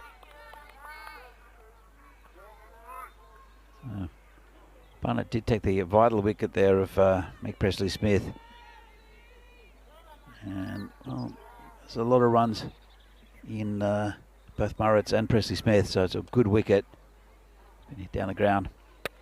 Just be a single. Merritt does the fielding. And well, the end of another good over there from Barnett. Very good spell. 1 for 14 from her too, and 60 for 2, the score, the MCC. So I am flying solo here today. It was great to have Grace Wetherell having a chat this morning. I saw her yesterday bravely bowl the last over and get a win against the MCC. There's only 2 runs in it in the end. See here the scorecard. Marritt's with the runs again, 36. And the score is 60. Presley Smith went for 11. Emma Marsh there for 9. And it'll be Charlotte Jenner to bowl. Bowled pretty well yesterday. So we've bowled into Alice Robbins. So 4 overs left. Jenner comes in. Nice shot there, but straight to the fielder who puts it down. Well, unlucky. Gemma Wary out there. Hit pretty firmly. Probably should have taken that catch. Let's have another look at this one. And she got into position pretty well. Only a single, but could have been a wicket first up for Jenna. Not to be. Comes in again. This is high in the air. Annalise will not get there.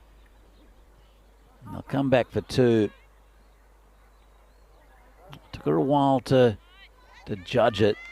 Wasn't quite sure whether to stay back or to come forward. In the end, just not being able to make it. Came back for a comfortable 2. Landed on about the 30-metre circle.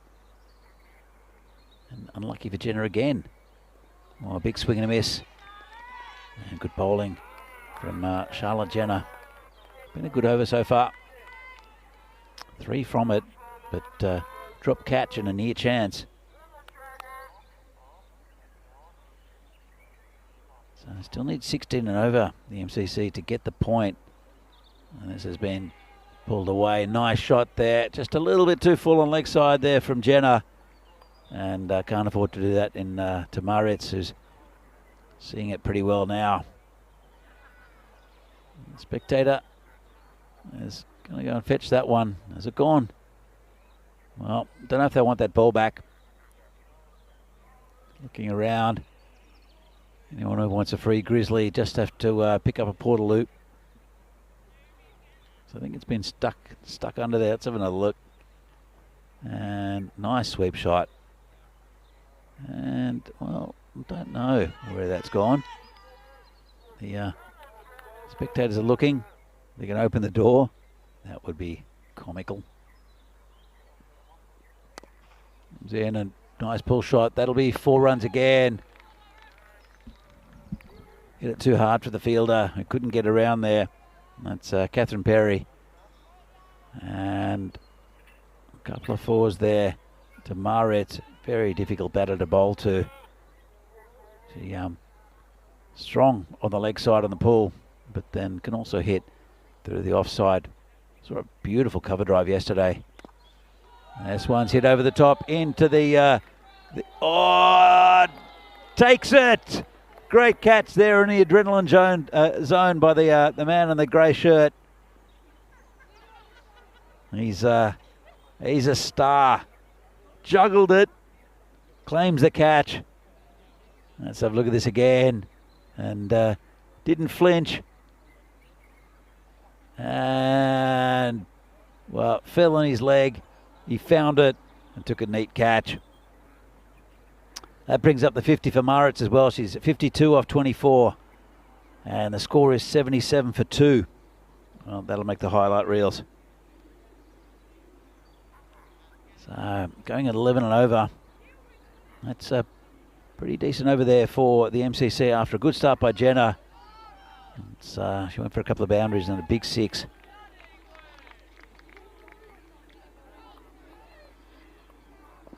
So out of the question now the win for the MCC, but they need 119 for the point. This is it firmly towards Merritt. The long on boundary, just a single. bring Barrett's back on strike. That's the batter they want there. Obviously, the MCC. About 3 overs left to get there. They need around about 410 and a half and over. Last 3 balls in that one really helped. This is hit just off the toe of the bat. Merritt comes around, just be a single.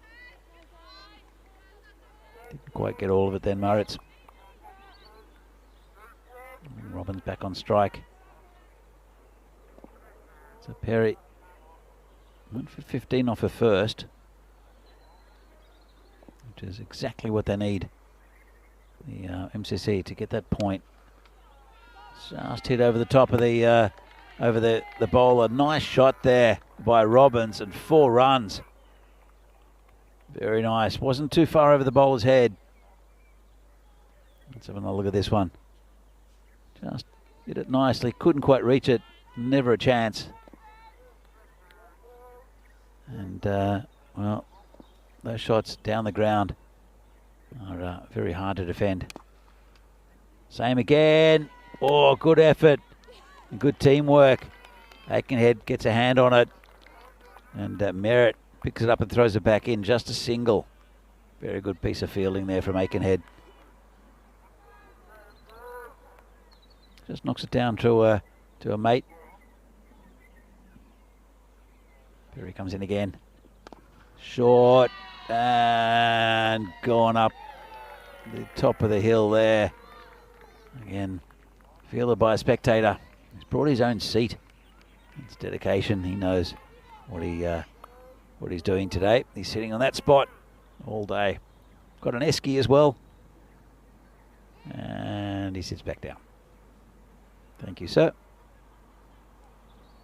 Perry comes in again. Bowling to Murritz.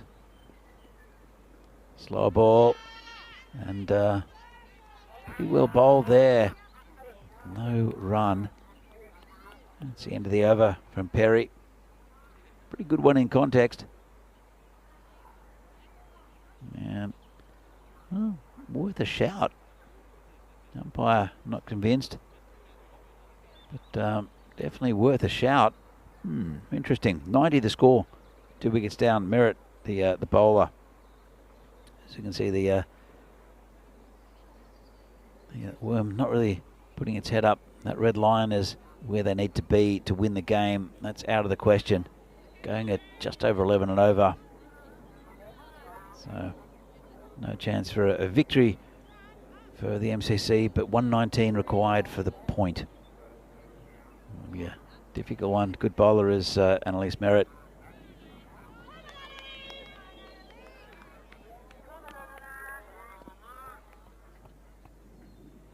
So we're bowling to Robbins.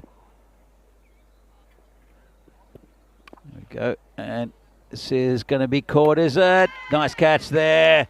Georgia Mallet in the covers. Didn't have to move too far. Good safe hands. And a thumbs up. Well done to the Towers. You get another wicket.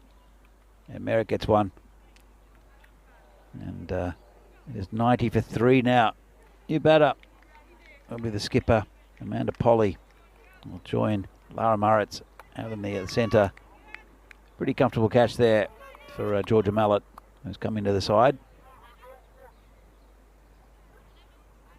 As you can see, just cut under it. Did Alice Robbins, and very comfortable catch. So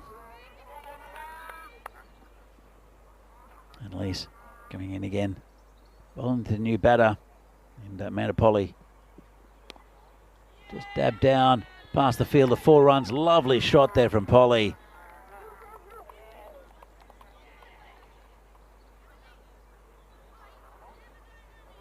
It's just what they needed in this over so far. Just guided it down, delicate by Polly. Ritz is on the other side of the pitch to her. Their end, I should say. She's on 59. If Polly can keep on hitting boundaries like this, pretty effortless, and Murritz won't mind too much. Now she's given the strike Back to Maritz, which is a good sign of experience and captaincy from Polly. Good bowling also from Merritt. So it's been an interesting contest between Merritt and Maritz. 95 on the board. Maritz will try to launch her up on the hill, like she's done quite a bit in this innings. It's full. It's in the air, won't be caught. I think the umpires are chatting about the possibility of a no ball. Let's have a look at this one. So she doesn't move forward, and I think that'll be fine. It's underneath the waist, so it'll be a fair delivery. Gets away with it a bit. Could have been launched. Could have been a no ball. And up just a single. And just been turned around the corner. I think it was bat pad. I'll check with the umpire. And got a little bit on it. Probably moves on to 6. Maritz is on 60. 8 balls remaining. 96 the score. They need 119. Well, they need about 17 and over at this stage. Boundary needed here. Oh, short rubbish, and 4 runs. Not a great delivery from Merritt. Almost got away with it. But Maritz stepped out, reached for it, and hit a boundary through the covers. Not much the fielders could do about it. Hit pretty firmly. And well, it's the end of the over. Hit very hard. Again, a little bit off balance, but just you see the power of Lara Maritz. Moves on to 64, 100 up by the way. Yeah, ball before. Just resetting the score. But 100 is up. 101 the score for 3 after 9. Pretty easy equation. They need 18 off this over to get a point, the MCC. Polly's facing. And nicely struck. They'll just get the 1. Bring Maritz back on strike. And Jenna, who's bowling to her. So Jenna started the over with very well the previous over, and then got hit for 2 4s and a 6. Maritz wanted to repeat that. But from this ball, it's a bit short. It's in the air. Just over the fielder.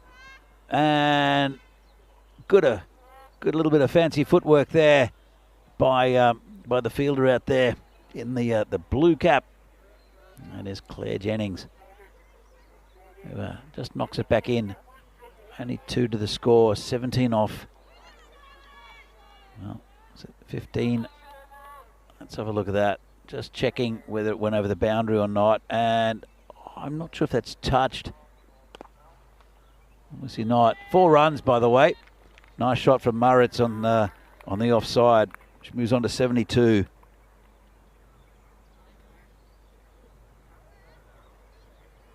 And, well, it was close to being a boundary out there. This one just wide by Jenna. Crunched through the covers by Maritz. Lovely shot. 110. So 9 needed off 3. Again, a boundary here would make it easier off the last 2 balls. I think Polly's just had a chat to Maritz and said, we need this many runs. You get them, please.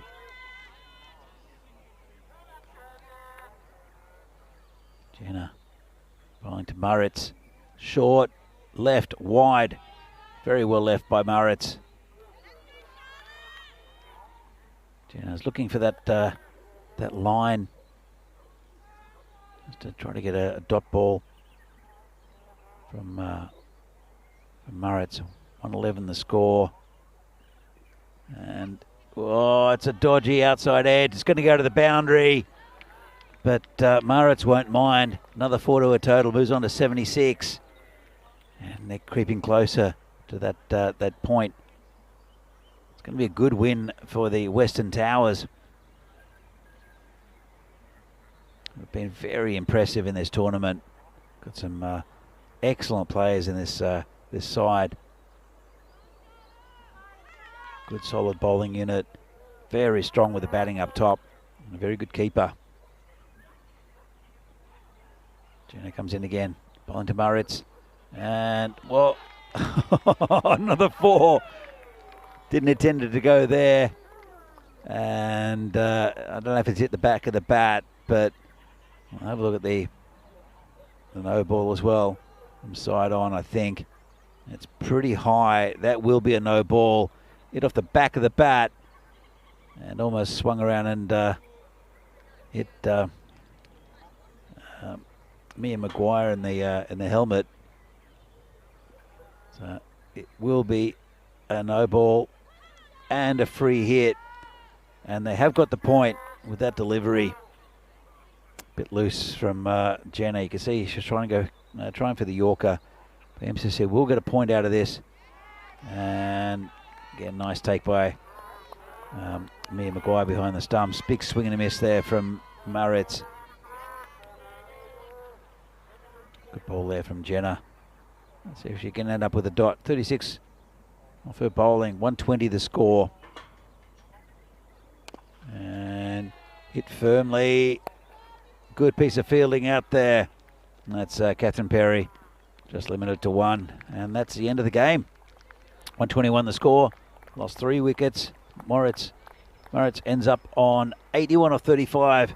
Again, good batting up the top from her, but just not quite enough. The support was there early from Meg Presley-Smith. But unfortunately for the MCC, they've gone down in the first game of the day here against a very good Western Towers side. They did pick up a point from the game. Western Towers would like to have restricted them to that 118, but unfortunately for them, they'll just have to settle for the win, which means that this tournament's still pretty wide open. A couple of games to go for the Eastern Royals who can catch them. I think the MCC are pretty much out of the running to win this tournament now. As you can see, the Eastern Royals come up next against the MCC. This should be a really good game. Trinity Smith's back after her child-induced football concussion yesterday. And Flo Tanguy's back in for the Royals as well. Good to see. Both very good players and handy for the Royals. MCC unchanged from this game, and they'll look to get some another win on the board. Back in a little while for that game. Was going to see some highlights of this one though, and so it was pretty good bowling from the Towers bowlers, but right up top, Meg Presley and also Lara Maritz were batting pretty well. This was the one that Mia wasn't really ready for. Didn't phase her though. She just kept on looking at the at her glove, trying to fix it. Nothing phases that girl. You see Grace throwing it back in, doing too much work, I think. That was the catch. First up to dismiss Meg Presley-Smith. Nice catch from Catherine Perry. That's a big wicket. That was Maritz, who was very solid, especially through the onside. Was getting run after run. Good piece of work there by Jenner on the boundary. But Maritz is a very powerful batter. As you can see, she hits all part of the ground. Nice shot there. Straight down. And this was the run out. Fantastic work there from the skipper, Chloe Geacham, to run out Emma Marsh. This one was the one that we don't quite know where it is. Could be a grizzly underneath the Portaloo there. But Maritz, good innings, remains not out. And that was the crowd catch. Fantastic catch there from the gentleman. There's no doubt chatting about it to his friends now. But Maritz, very impressive cricketer. That's the gentleman who settled in for the day on his seat with his esky. Nice catch there from Mallet as well. So, good effort. Thumbs up from Mallet. That was the first ball that Polly played. Really nice shot. And, well, it was too little too late, really, for the MCC in this game. Deserved the point, though. And this was the again, the backward sweep shot off the back of the bat from Maritz to pretty much complete the scoring. Good win for the Towers. They march on and looking good for the trophy. The MCC going down. Well, they were chasing a lot of runs. 170 to win is a hefty total in 10 overs. They weren't up to it, the MCC, but they got a good point. With 119 needed. They ended up getting there. So well done to them in the first game of the day. You'll see him up next as well against the Royals. Well, the scorecard in just a moment. See a nice scenic shot of some of these giant seagulls here in Jersey. They're all around the ground. Impressive sight. Well, not sure what's happening with the scorecard, but I can tell you that there was a point there for the MCC, 3 points for the Royals. See here, Mick Pressley-Smith, good catch by Perry off the bowling of Barnett for 11.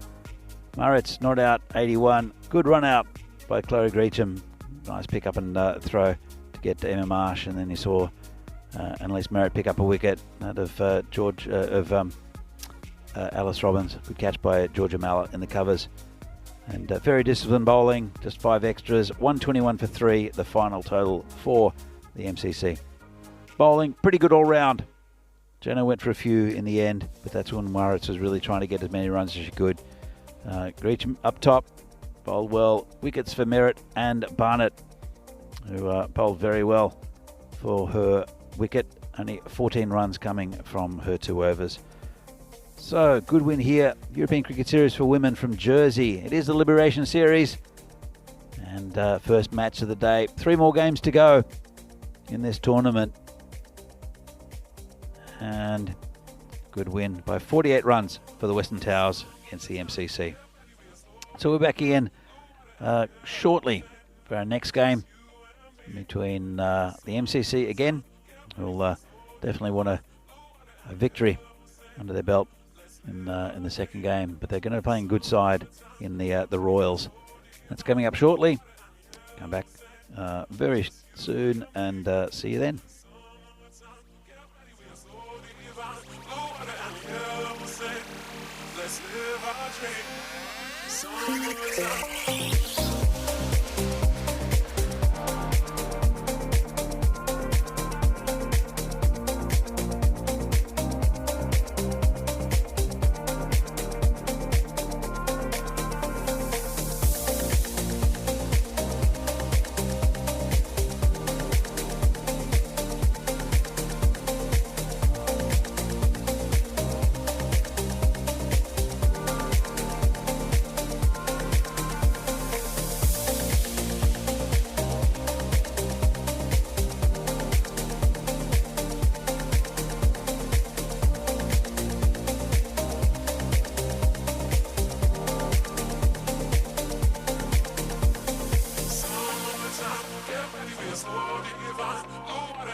Just you and me.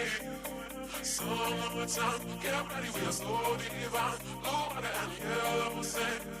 Let's live our dream. Summertime, get ready, we'll slow divine. Blue water and yellow sand. Just you and me.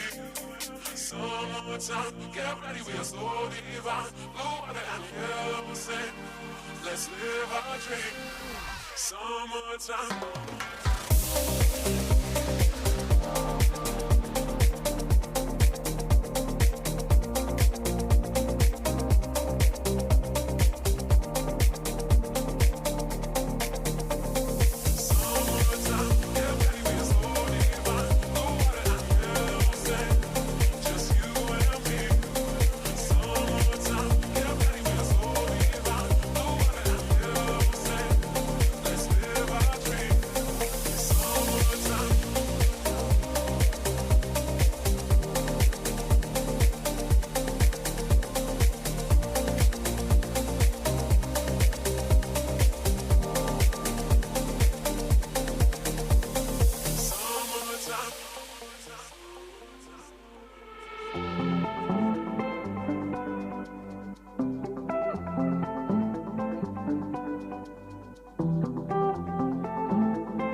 just you and me. Summertime, get ready, we're so divine. Blue water and yellow sand, let's live our dream. Summertime, get ready, we're so divine. Blue water and yellow sand, just you and me. Summertime, get ready, we're so divine. Blue water and yellow sand, let's live our dream. Summertime.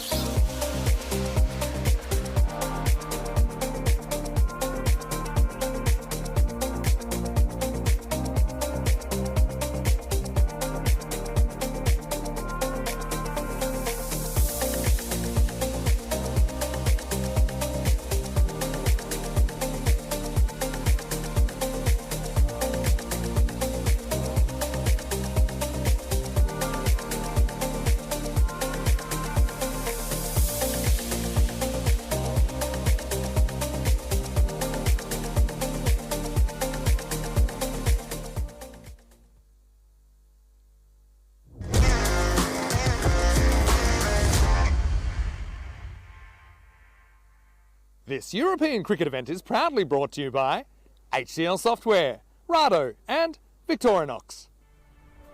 No one is an island. But everyone likes to visit one. In Jersey, you're only ever 10 minutes from a beach, or a historical monument, or even this. And if that's not enough, our island doubles in size when the tide is out. So you get twice as much to enjoy. Jersey, where sea meets soul. Come and pay us a visit at jersey.com.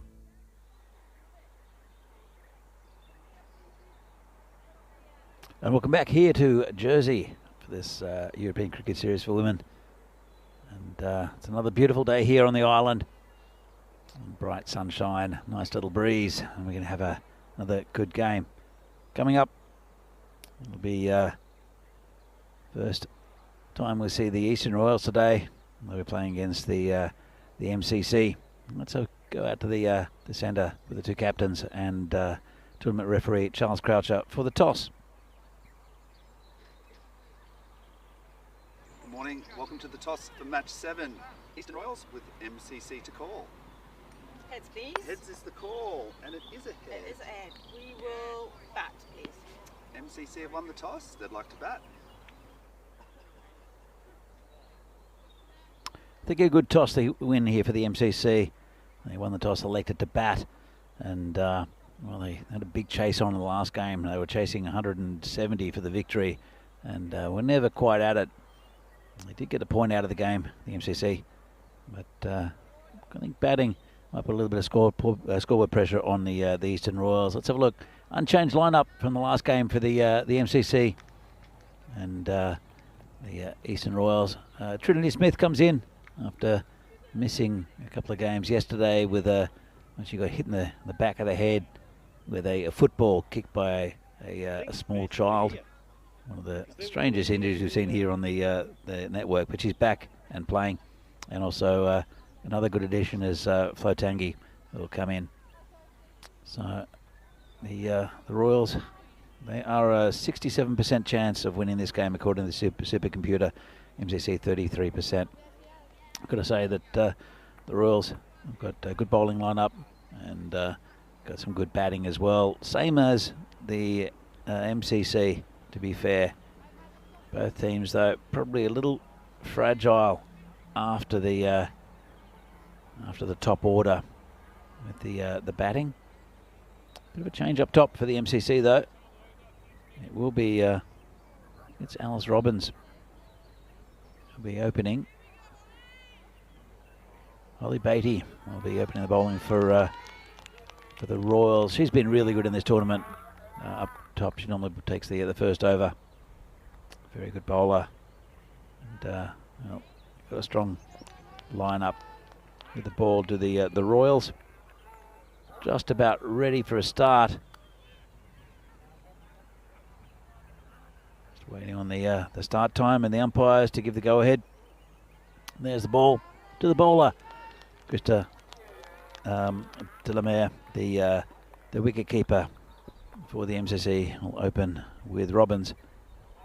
Beatty with the first ball of game 2. Here we go.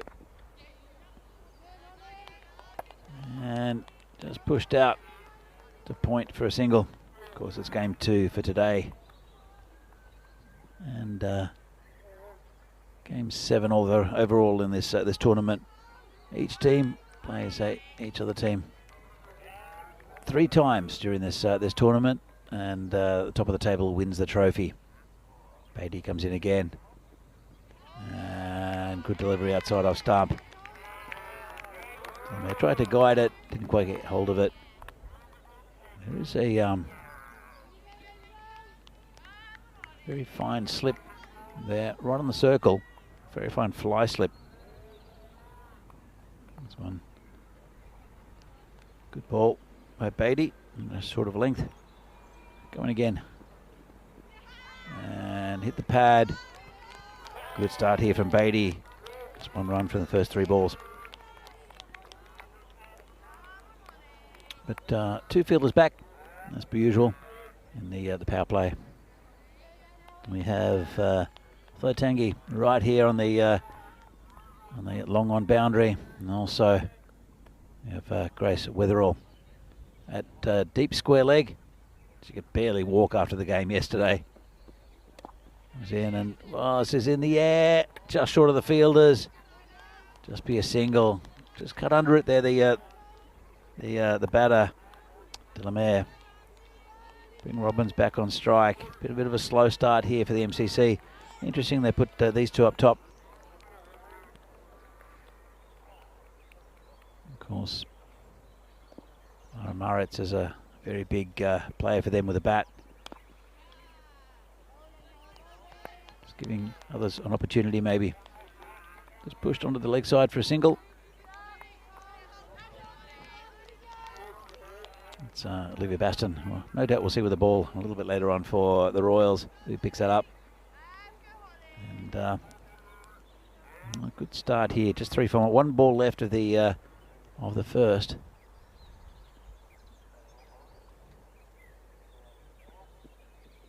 And pretty full. It's hit Delamere again. No run that time. Excellent start from the Royals and from Holly Beatty at the end of 1. The MCC 3 for no loss. This is happening in Greece at the moment. It's Greece against Germany. Pretty one-sided series, but big learning curve for a very young Greece team. Germany far more experience with Tina Goff playing in that side. And so it's happening 2 games today. Final game of that series, or final day of the series, I should say. It's always good to see women's cricket here on the network, and 2 series going on at the same time, which is fantastic. This one's been hit into the covers, just be a single. And there's Olivia Baston, I mentioned before, who takes the ball. Another single. Robbins moves on to 3. Delamere is on 1, which we bowled pretty well. Baston throughout the this weekend. So it goes down towards fine leg. It's going to go towards the boundary, and that'll be 4 runs. Bit of a dodgy inside edge there from Delamere. She won't mind. Gets a boundary. Let's have a look at this. Well, very close to being a wicket. She missed it. Would hit the stumps. Got a finer edge, or a thicker edge. No, finer edge. I think she would have been bowled. So good bowling by Baston. And this is in the air again, just away from all fielders. Didn't quite get hold of it there, did Krista. I think it was a good decision for the MCC to bat. They're top 2 in the run getters so far in the series. Lara Maritz and Meg Brisley-Smith not opening. This is dodgy little inside edge again. Missed by the fielder. It's Kelly Houghton, who we saw with the gloves yesterday. Had a tough time of it, Houghton. It's Finty Trustler will take the gloves. We'll see with the bat a little bit later on. She's a good bowler as well, Trustler. But there are quite a few bowling options for the Royals. So trusted with the gloves in this particular game. Baston comes in again, and good ball outside off stump.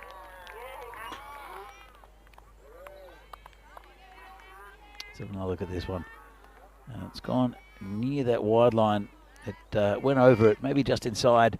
And of course, that is for the bowlers now one of the few advantages that a bowler has in this style of cricket. Baston comes in again.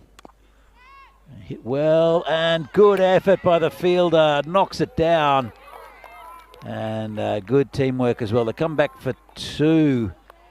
Throws a little bit wide, otherwise it might have been a bit of a problem there for Delamere. Have a look at this one. Great effort. Well, it was Trinity Smith who's back in the side. Simple chance put down, maybe. Harsh critic. If you think that's a chance, just got a hand to it. He did save 2 runs. Fantastic fielding.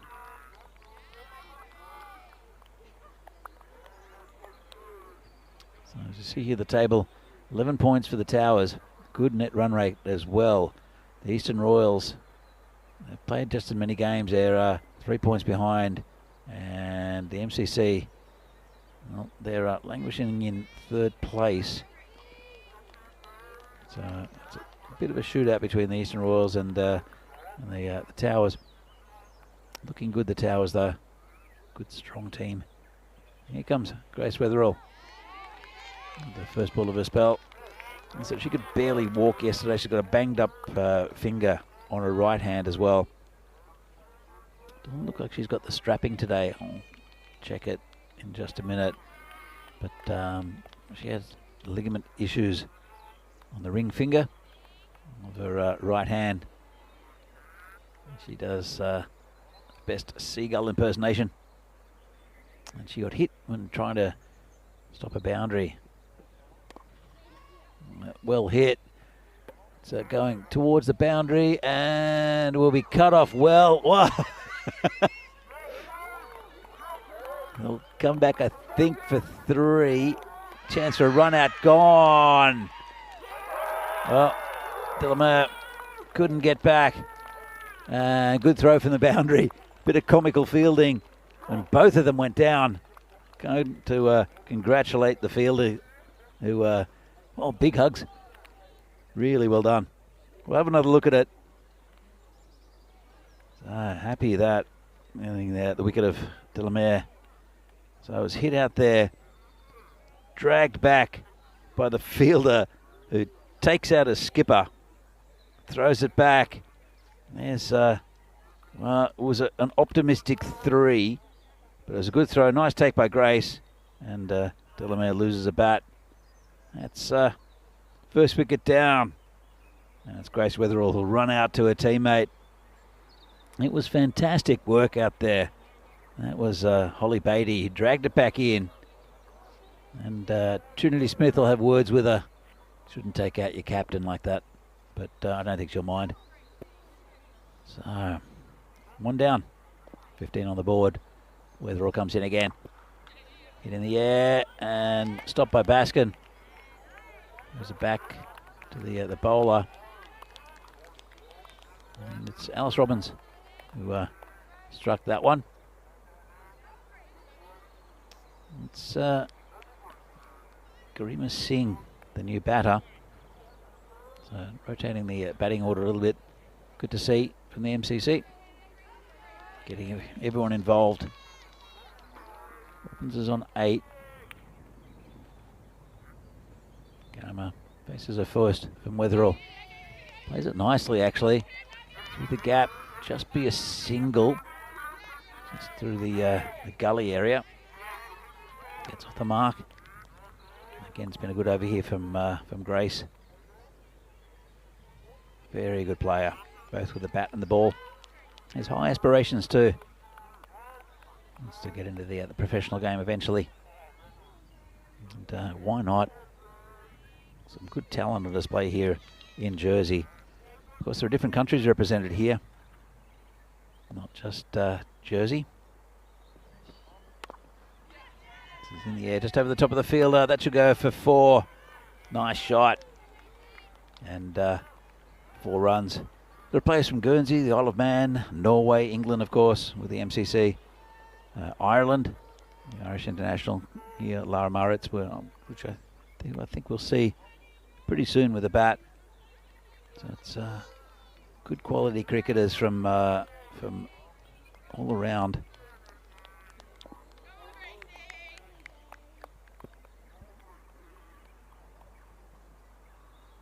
Weatherall bowling to Robbins, batting pretty well. She's on 12. Last ball of the first Weatherall over. Just played down on the offside, just a single. And we'll retain the strike. And at the end of 3, at the end of the power play, the MCC are 22 for 1. So we've been treated very well here in Jersey. This is a beautiful facility. It's the National Cricket Centre here just outside the capital, St Helier in Grainville. Basically just at the top of the hill outside St Helier. And it's a Liberation Series because of Liberation Day, which happened a couple of days ago. See here, 3 off the first, 10 off the second, 9 off the third. It's pretty good going. 7 and over. They'll need more than that though, the MCC. Let's see what they can do. It will be Scott Dalglish to take up the attack, bowling to Alice Robbins.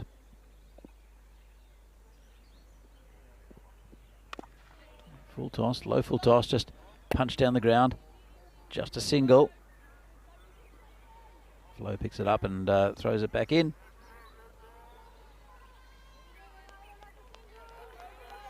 Garima Singh is facing up her second delivery she's facing.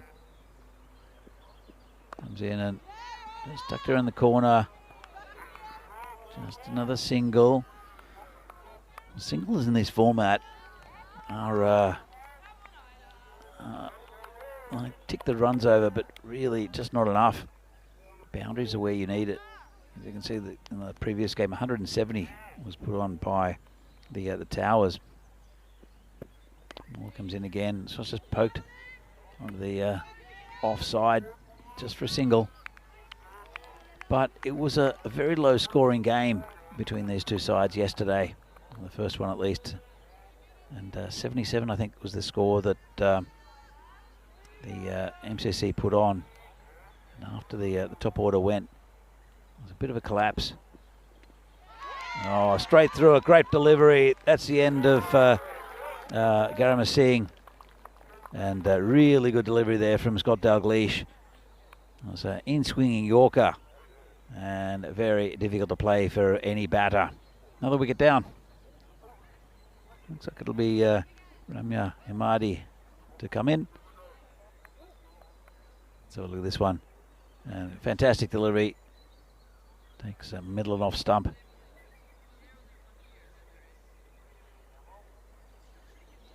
So, Garima Singh, just the single, in fact 2 of 3. But good straight bowling there. And happy is Isla Scott Dalglish.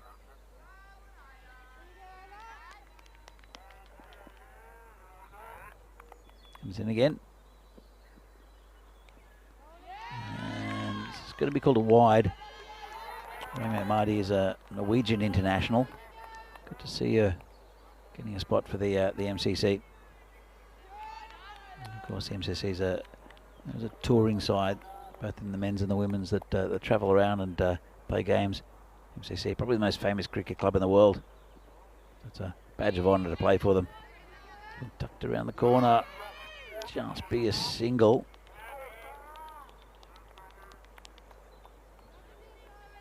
A good tight over here from Scott Dalglish. Also picked up that wicket. Brings Robbins back on strike. So almost 4 overs down. Now looks like they're just rearranging the batting order a little bit. These players have travelled a long way, and it's good to been given a chance with the bat. So Scott Dalglish 1 for 5 off that over, and close to being a wide, but the umpire saying that it clipped that blue line. So after 4, MCC 27 for 2.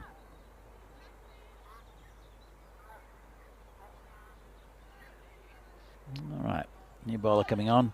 So look, it's lost a couple of wickets in the last 2 overs. That ran out, brilliant run out. To be fair, great piece of work on the boundary by Holly Beatty. It'll be Flo Tanguy to bowl. She'll be bowling around the wicket to Imadi. Right arm around the wicket, I should say. Just pushed a point for a single.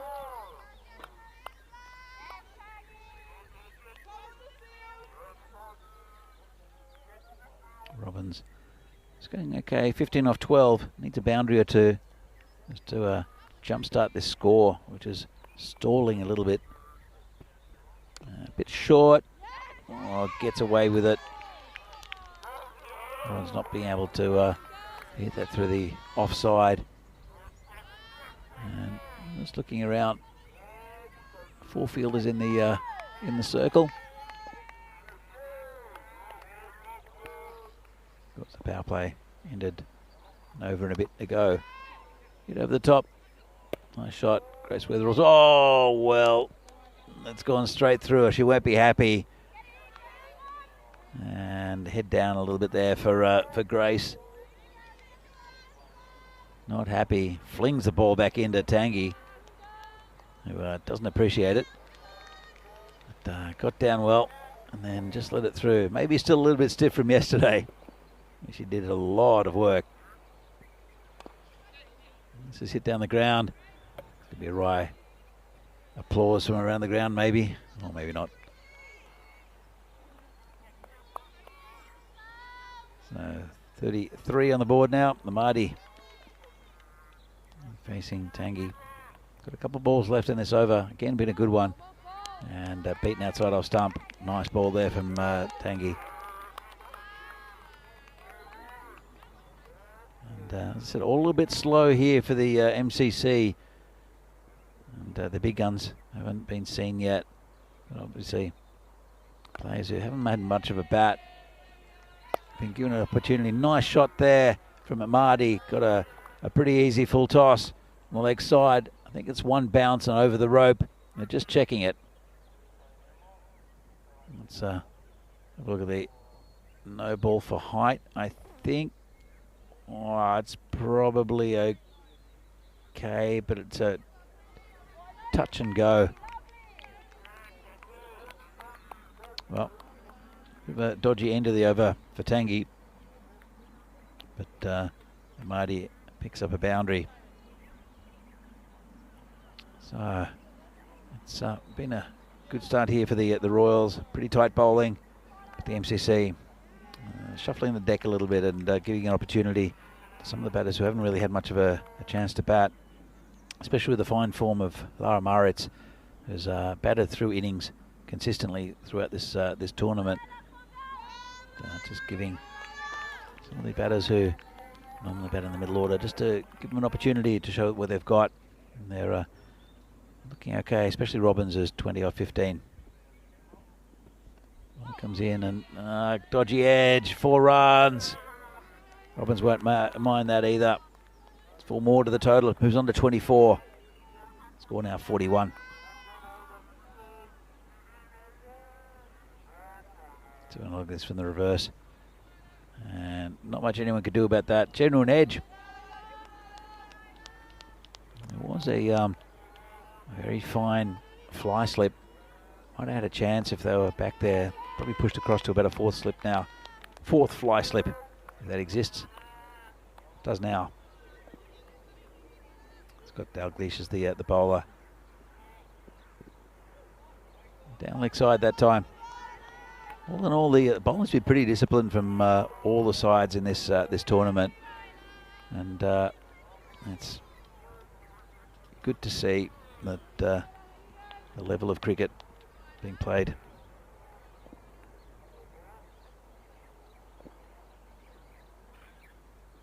Ball comes in again, and turned around down the leg side this time, and that'll be another 4 runs for Robbins.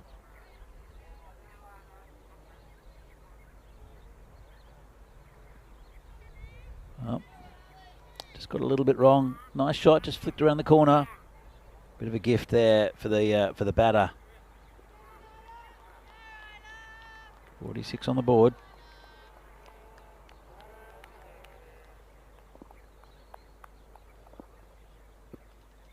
Scott Dalglish, ball into Robbins. Just turned around the corner again. Going towards the boundary, might get there, you know. Good shot.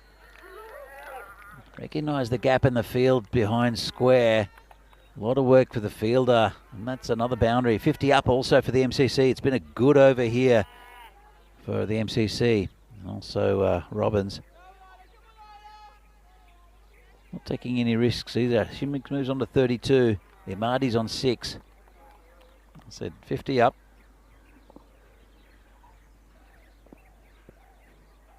Scott Dalglish.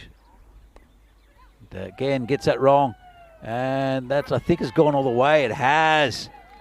Just too much down leg side from Scott Dalglish, and Robbins just picks that one up and hits it towards those spectators.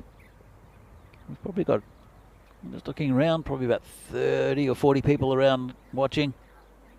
And there's a clubhouse as well.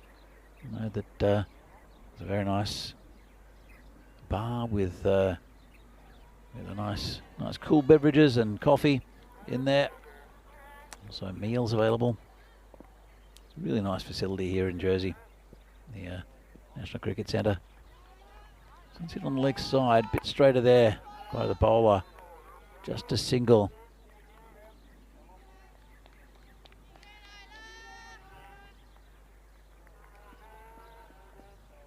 So big encouragement for Scott Dalglish. It's been a good over here for the MCC. Picked up a few runs. And, oh, good ball. And going down leg, says the umpire. Only a small shout from the keeper. Let's have another look at this one. And, yeah, good call. Drifting down leg. And, well, it's a pretty good over there for the MCC, 58 for 2. Here's what's happening in the universe, which is the European Cricket Network. And these are all the ECSs, happening throughout the year, plus other tournaments. The Melville Shield, the Western Shield, the European Cricket Championship for men, all happening in September. European Cricket Championship for women, starting in December in 3 divisions. Going to Landskrona as of tomorrow. And start Baskin as the bowler. Just played down the ground. No run.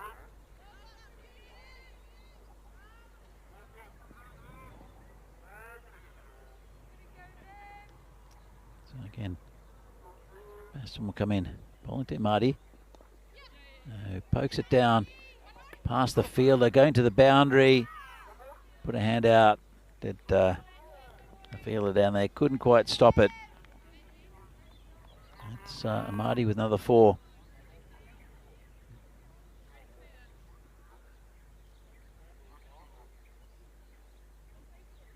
So 62. They're starting to pick up that run rate a little bit. Run rate's now just under 10, 100. Well, depending on how the Royals bat, quite a few good batters in the lineup. Might be a little bit shy run-wise. It's been hit back to Baskin. Now look for one chance for a run out, and well, couldn't quite get it go on time. Good Flotangi.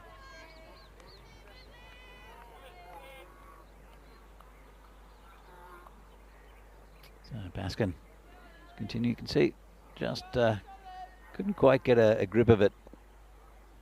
Big smile on the face. Flow. That one. Robbins now facing. Shot 39. Batting pretty well. That's hit straight. And Weatherall picks up the ball on the bounce. Just throws it back into the bowler. No real chance for a catch. Better off just cutting off the boundary.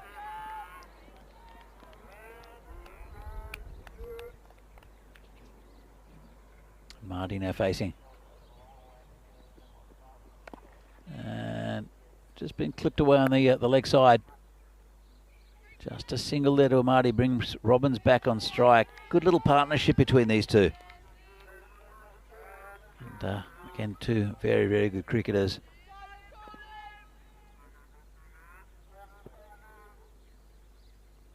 Final ball of the 7th.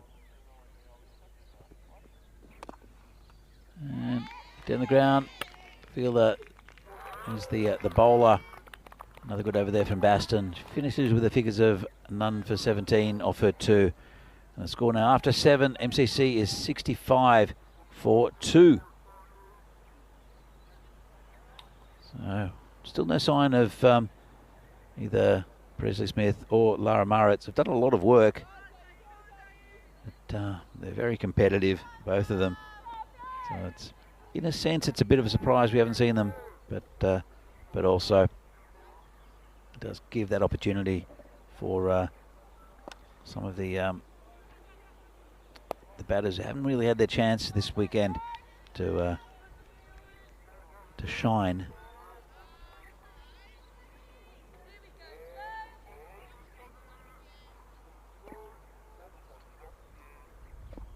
So it'll be Tanguy to continue. And just pushed into the pads of the batsman, the batter. Almost got through today without saying that. The batter. Good bowling there. We'll take a leg by. And, interesting with the batter just with an arced run across the pitch. This one's in the air. Caught. Well done. Nice catch.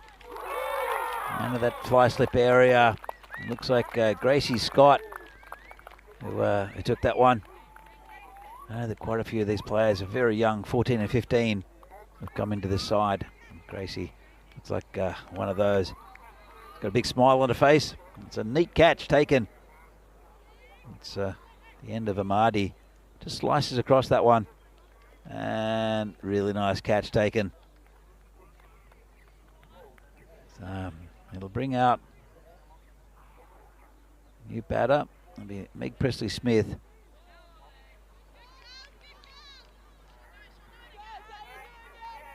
She's batted well throughout this tournament. Probably hasn't gone on with a big score though, Presley-Smith. But should pick up the run rate a little bit here with her batting. Pretty nicely on the offside. There's a fielder out there. Just be a single. Bring Robbins back on strike. She's 40 off 23. Deserves a 50, I think, Robbins. She's got a couple of overs after this to get there. Just needs a 10. Tanguy bowled pretty well. 1 for 12. And that one beats the batter outside the off stump.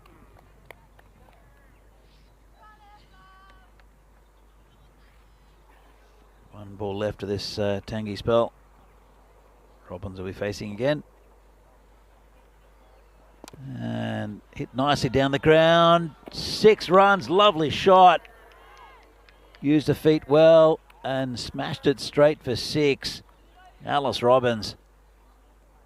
She was noodling a little bit to get runs early, as used the feet well and bashed that one straight down the ground into the side screen. And fantastic end of the over. Tanguy's figures not quite ruined. Still a very good spell of bowling from Tanguy. 18 off a 2. Took a wicket as well just a couple of balls ago. We're going to have Holly Beatty coming back for the 9th. No doubt Weatherall will take the last. But that run rate just picking up a fraction. Still just over 9 and over. Maybe a target, not a huge one, for very good batting lineup for the Eastern Royals. Comes Holly Beatty. Good ball. Straight up. Presley Smithy at the batter. So look at this one from the reverse angle. And quite a bit of bounce there on this pitch. Of course, a lot of these players are used to just playing on turf.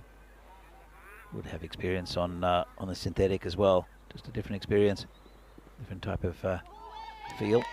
And this one is through again. Another dot ball. Been a good over so far from Beatty. Only 3 from her first as well. And has been one of the stars with the ball for the Eastern Royals as Holly Beatty. A couple of kids just behind me playing cricket, which is nice.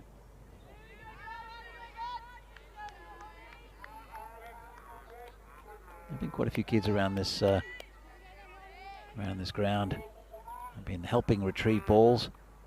Saw quite a few yesterday. As Holly comes in again. Let's hit down the ground. Should just be a single. Bring Robbins back on strike. He's 4 away from a 50.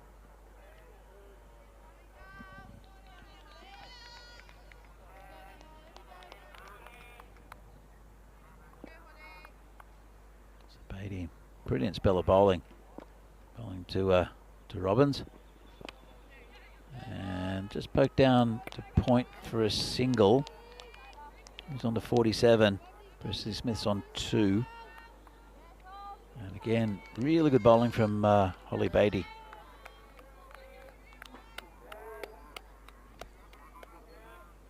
Just one over left after this. 76 on the board. Again, it's tightened the screws a little bit for the MCC this over. They defended 77 against the same team earlier in the, or yesterday in one of the games. And it's got past the keeper. Let's see if it's buys or a wide. And it will be called a bye.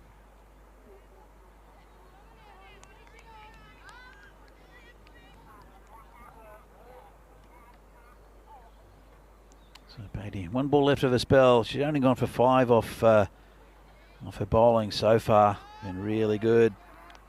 Robbins though needs 3 for a 50. Bowler comes in and clipped away, going towards the boundary. But Baskins will pick it up, just be a single. She'll retain the strike for the final over.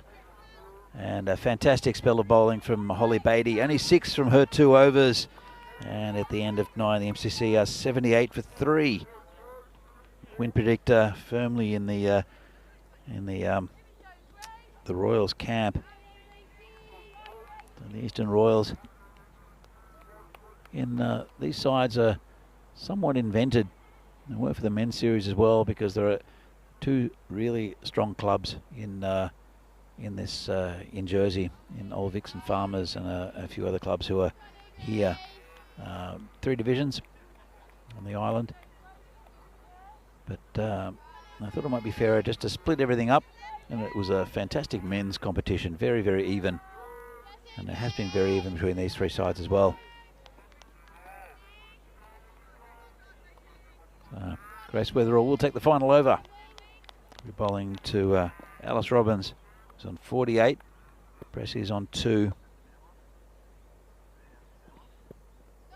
And beaten outside off stump, first up. Good delivery by Weatherall. Had a bit of a chat to Grace earlier on. Did a bit of commentary. First up. And very confident cricketer. Hopes to go high in the sport. She's playing at a good level already. Very talented. Comes in short and just be a single. Move Robbins on to 48. Score now 79. Presley Smith is on 2, struggling a little bit. And just wondering if they're going to bring the field in slightly. Not really. Still protecting the boundaries. Presley Smith might get the single. Don't know if she's knows that Robbins is on 49. And that's hit back to Grace. No run.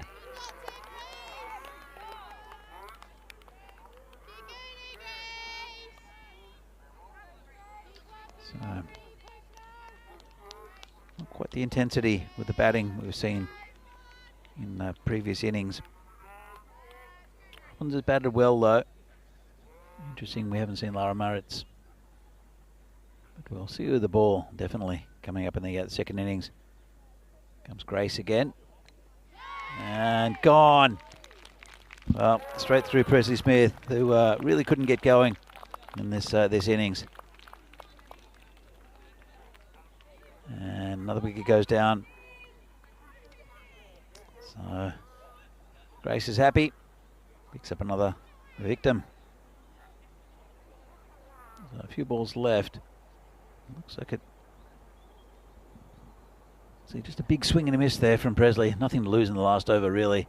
Still plenty of wickets. I think it might be Fiona Ray to come in. Her hair's covering her number, which is not normally an issue with the men's game. Sometimes an issue with the women. But it is Fiona Ray. And there's 2 balls to come. Hopefully she can scramble through for a single. to give Robbins a chance for a 50. And she hits that pretty well, actually. Gone towards the boundary. And that's the single that she needed. Robbins needs one for a 50. 80 the score. Really deserves it. Alice Robbins has batted beautifully. 49 off 29. And not sure if the players are aware. It's only one ball left.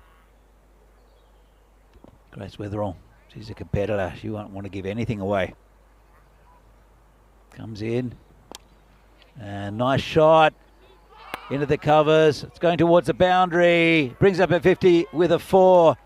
And well done to Alice Robbins. Ends up on 53 not out. Well played half century. And at the end of 10, the score is 84 for 4. But the story of this innings is a fine half century for Alice Robbins. Grace Weatherall ends up with the figures of 1 for 15 off 2. Again, really good bowling. This score is, well, is it enough? It was yesterday when these two played the first game. But I think the Royals have really come into this this tournament a bit stronger since. So might be a bit shy with the runs. But congratulations to Alice Robbins. Very good innings. Look at some of the highlights. It was the keeper, who opened Robbins. It's a really good piece of fielding out there. The seagull from Grace. This was the run out, and Weatherall takes the ball, and Delamere couldn't get there. You can see Grace Weatherall sprinting to give the fielder a hug. She did take out the captain, so no doubt she'll be batting down the bottom of the order. Will fielder Holly Beatty. So a little wicket goes down. This was one to forget for Grace, but it was pretty good otherwise. Just again, more highlights. And some good batting. Most of the highlights would come from the bat of Alice Robbins. It was a nice catch taken though by Gracie Scott down at fly slip. It's this one here, really nice grab, judged it well. Never easy, but good on Gracie for hanging on to it. That was a beautiful 6 down the ground there from Robbins, and then we get right at the end for Grace Weatherall. And the seagull celebration. And this was the final delivery. Got past the fielder, and that was the 50 up for Alice Robbins with a nice cover drive. So, interestingly poised game this. Probably a little bit shy with the runs. Depends if they can break through the top order of the Royals batting. As you can see here, opening the batting, Alice Robbins batted throughout the innings. 53 off 30, very good innings, and good support from Amadi. All batters got a few runs. There were 5 extras, which again was pretty good. Only 2 wides, no balls, so very good bowling by the Royals. 84 for 4 off the 10 overs. As I said, probably a little bit shy. This is match 7 from the European Cricket Series for women here in Jersey, and well, we'll see how they come out with the ball, the MCC. Bowling wise, Holly Beatty, brilliant up top, only 6 coming from her 2 overs. Baston with, again, good figures. Wickets for Weatherall, Dalglish and Tanguy. So again, good contributions from all 5 bowlers. Of course, Finty Trustler not bowling because she has the gloves. She had the gloves in that innings. And I'm sure we'll see her with the bat first up, opening with Grace Weatherall in the second innings of this game. So, 85 to win. It's very doable and probable for the Eastern Royals. They'll want to see if they can get that within the 7 overs, but it does rely a lot on the top order. They do have quite a few young players in this this lineup, the Royals, and they collapsed in that game yesterday with Lara Marat's taking a hat trick and taking 4 for 4. But well, she was held back towards the end of the innings, as was another very good bowler, and Sophie Lawrence, the leg spinner. We'll see what they do, the MCC, if they put those two up the top of the bowling order, if they hold them back. We're back in a few minutes' time for the second innings of this game. Match 7 here, second of the day on Sunday. The final day of this tournament. And it's a match between the MCC and the Eastern Royals. See you back here shortly.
This European cricket event is proudly brought to you by HCL Software, Rado and Victorinox.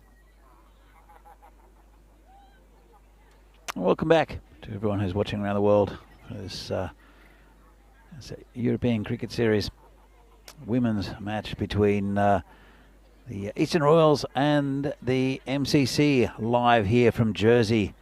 And it's a pretty modest total, in a sense, for the MCC. Put on the board, 84, 85 to win for the Royals. And, well, we saw earlier yesterday that the Royals couldn't get there. It was a big collapse in the end, but it was that bowler Lara Murritz who was held back by the captain of the MCC, who came on and took 4 for 4, including a hat trick that just ripped the heart out of the batting for the Eastern Royals. Might be a different case here. 58 is the total needed to get to for a point for the Royals, but I think they're going to be looking for all 4 points here. They need to get that total of 85, and they need to get it within 7 overs. Very capable, especially if the batter's going to be taking strike. Grace Weatherall gets going. I know she's in a bit of a personal competition in a sense with Lucy Barnett to see who is going to be the high scorer of this tournament. Lara Murritz also is in that in contention for that. So we didn't see her in this game, but it's a friendly competition. Of course, Lucy Barnett's from the Isle of Man, but playing on home turf, I know that Grace Weatherall definitely want to be the top run scorer in this tournament. Let's see how it goes. It'll be Fiona Ray to take the first over. The bowler is Fiona. Comes in, bit short, and it's going towards the boundary. It'll be a wide. And I'll take another one as well. We'll bring Finty Trussler on strike. We saw her with the gloves. She's bowled well yesterday, Finty, but she did have the gloves in the very first innings. They had a few issues in the final game. In fact, it's a little surprise not here in this lineup. Kelly Houghton had the gloves yesterday afternoon and struggled, so Finty got the gloves here. It's a nice shot, put away, 4 runs.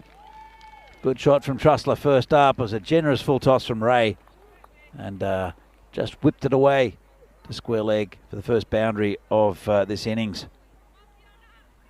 Nice shot, very confident, but a bit of a gift from Fiona. She'll come back strong.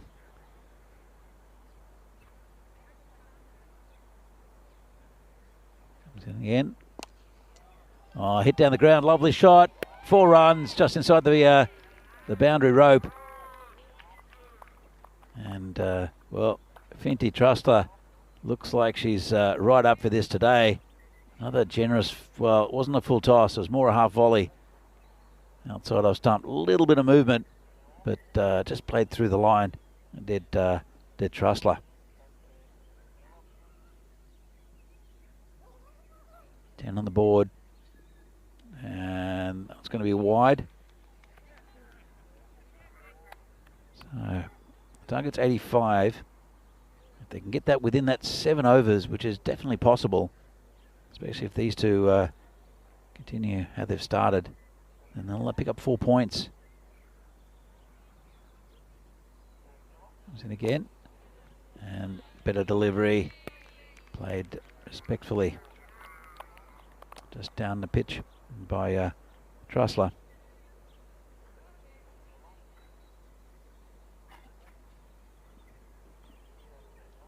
So the MCC, as we've seen this weekend, got a pretty good bowling lineup, and it's going to be called a wide by the umpire. I had a good look at it.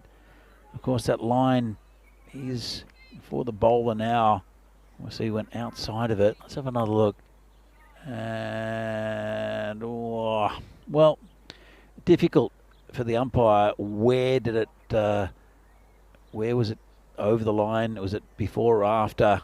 Oh, it's going to be a no ball. And it's called by the square leg. And I'll just take a single. I'll bring Grace Weatherall back on strike. She'll be facing the free hit. Well, look at it side on. Just slipped a little bit.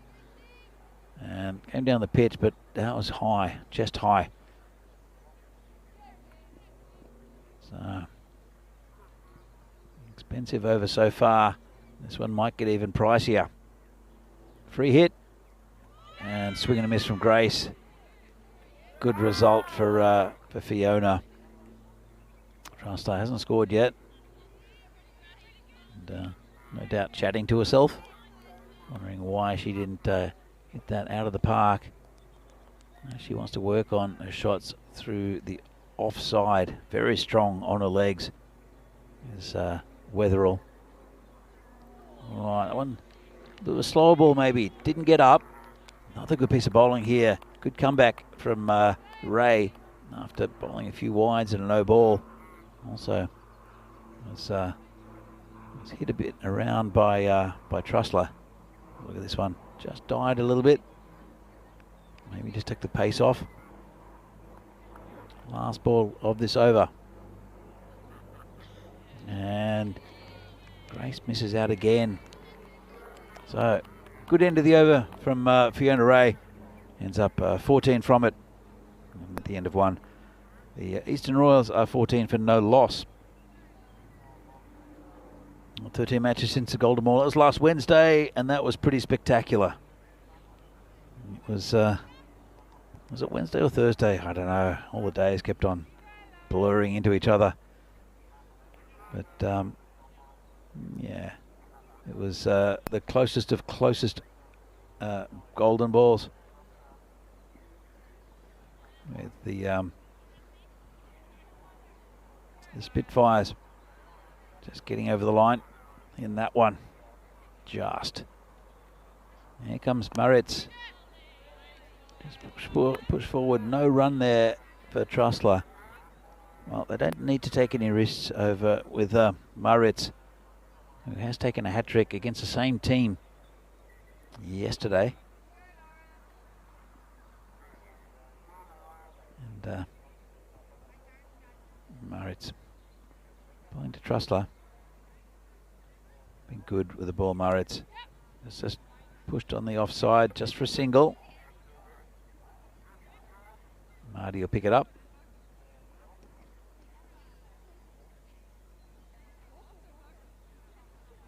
So the MCC just defending a modest total. 59's a score. They need to reduce the Royals to pick up a bonus point for themselves. Short and not quite put away. Grace really not hitting the ball yet. Getting a bit frustrated, I think. I think she's off the mark.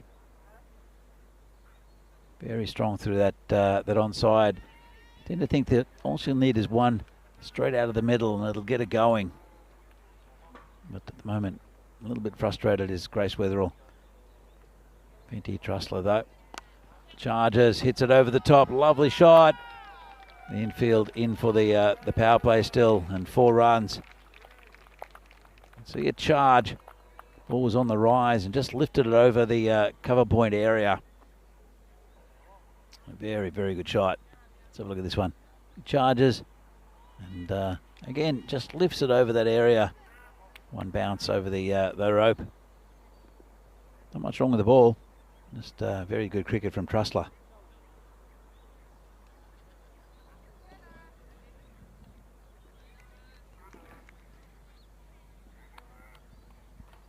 So, Reds want to come back from this one. And another good ball. Well played. Straight to the fielder. Have to hurry. And the throw was straight to the bowler, who turned around and launched it at the stumps. That could have been a bit of a disaster if she'd missed, but hit the middle stump. Have a look. And hit the middle one, but the batter was back. Finty pretty quick between the wickets. Comes Murrets again. Hit down the ground, 6 runs. Nice shot. Hits a side screen on the full. And lovely shot there from Grace Weatherall. He finally gets one out of the screws. That'll give her a bit of relief.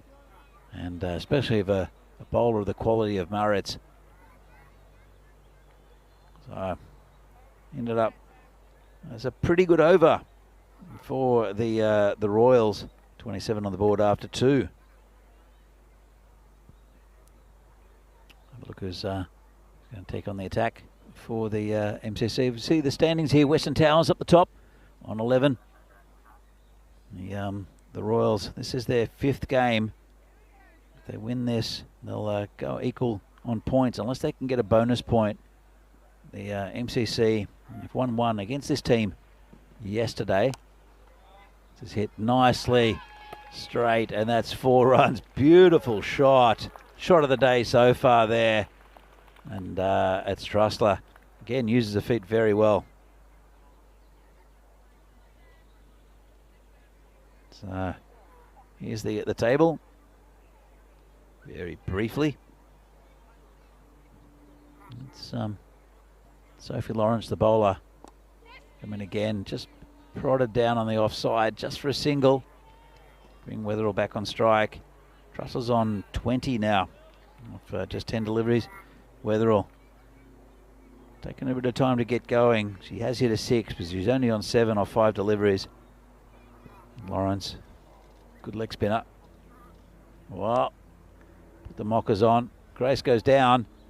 And it'll just be a single, might be a no ball. We'll have to check with the umpires. They're going to have a chat. They're not. They're quite happy that this ball was fine, and it was dropping. Probably should have been put away though, the full toss. As Lawrence comes in again. And nicely lifted into the, put down. And a backward roll. Well, the fans in the adrenaline zone, getting into the action, not backing off. Nice attempt. As he comes off quickly off the bleachers. Luckily, didn't cop it in the face. As this is another good shot down the ground. Well, tell you what, Finty Trussler's in the mood today. That's another 4.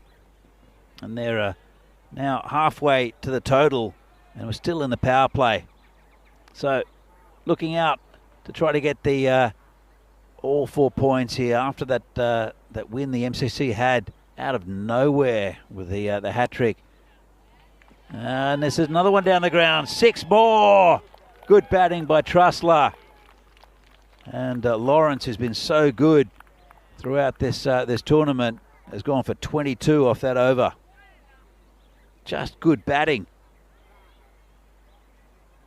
Very correct cricket shots. Uses her feet well. Gets to the pitch. Just slams it straight for 6. Murrets pulling again. And that's out. Well, Grace she'll be disappointed with that. Only 12. That battle with Lucy Barnett for top run scorer. She knows she's gonna come in second, I think. And this one, it's hit the pad and maybe the bat. I'd say, well, the umpire had no doubt. Let's have a look at this one. What's that? It has hit the gloves, I think. Another disappointing look at Grace Weatherall. Goes for 12. And that's the wicket they needed here, the MCC. It's a big wicket, that of Grace Weatherall. It's a top run scorer for the Eastern Royals. And first wicket down, 53 on the board. And Grace, well, keeping an eye on where her gloves are going. Let's have another look at this one. And came off the gloves. And nice take by the keeper. So a new batter comes in. And he's down on that one.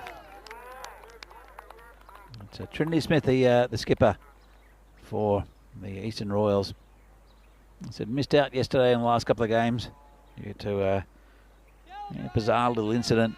Of course, said he had a lot of kids around, and some of them playing cricket, and others kicking a football around.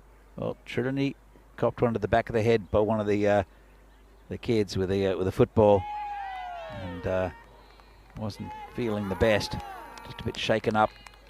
So she missed the last couple of games, but she's back again and leading the side well.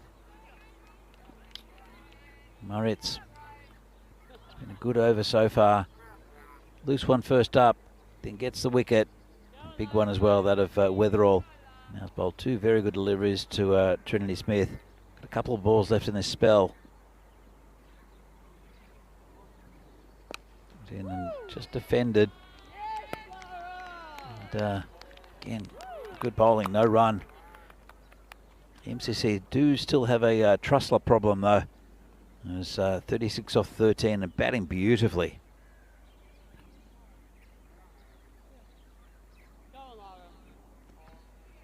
So, lots of calls for come on Lara. Can she get a wicket with the final ball? And big full toss tucked around the corner, beats a fielder, beats the next fielder, 4 runs. And just too full there from Moritz. And that'll be the end of the over. Let's have another look at this from side on. There's no problem, I don't think, with the no ball. But the problem was it was a full toss that was just put away pretty comfortably there by the batter. So 57 on the board.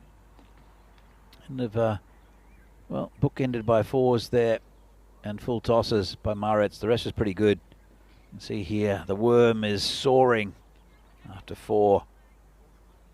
And the run rate up at 14 and over. Really going well, the Royals. Only chasing 85 for victory.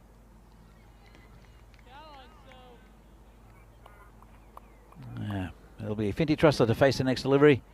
She's batting beautifully at the moment. Hope I didn't put the mockers on her. Sophie Lawrence will continue. She went for 22 off her over, but has been, as I said, really good this weekend. The leg spinner. This one just goes down towards cow corner for a single. Bring Trinity Smith back on strike. So I've got 3 overs to get the runs I need for the bonus point. Nice shot there by Trinity. Just played square. Just a single. Bring Trussler back on strike. Trussler's been using her feet really well to the spin of Lawrence. Comes in again and just squeezes that one out. Yorks herself and just hit into the covers. Just a single. So been a good over so far from Lawrence. Just 3 from it off the 3 deliveries. Bonus point.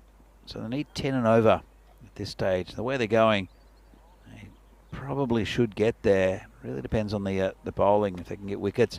Well, this is in the air. Should be a wicket as well. And gone. That's the end of Trinity Smith. And again, it's big in the context of this game. Trussler's still there, but Smith's gone. Goes for a run of ball 5. In fact, 5 off 6, but a good wicket there, well deserved for Lawrence. Who's providing a very good over here, economical and right on the mark there. And, neat catch taken. It's Alice Robbins. We get a 50 earlier. It's right in the game. Looking pretty good for player of the match now is Alice Robbins. Finty Trussler though, I'm sure she's got something to say about that as well. So Lawrence comes in again and turned on the leg side, just be a single. It's Flo Tanguy who's the new batter.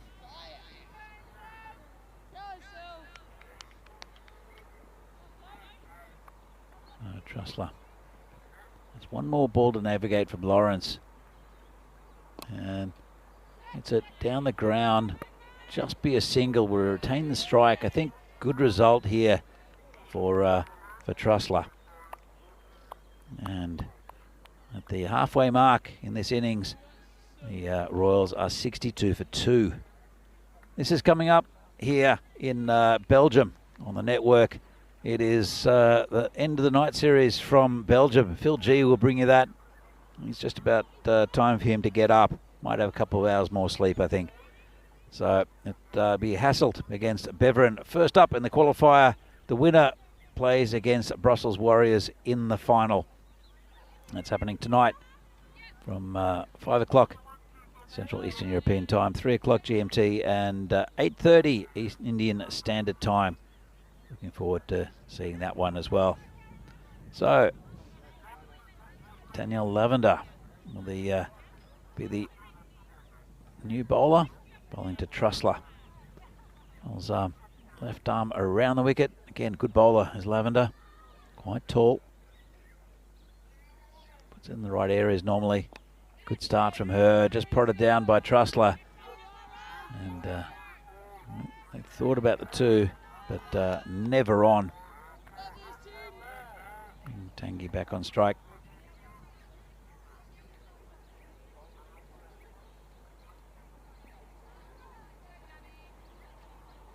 Lavender, the Tangi.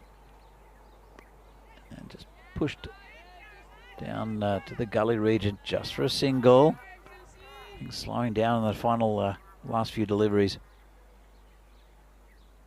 It's been good and tight bowling from the MCC.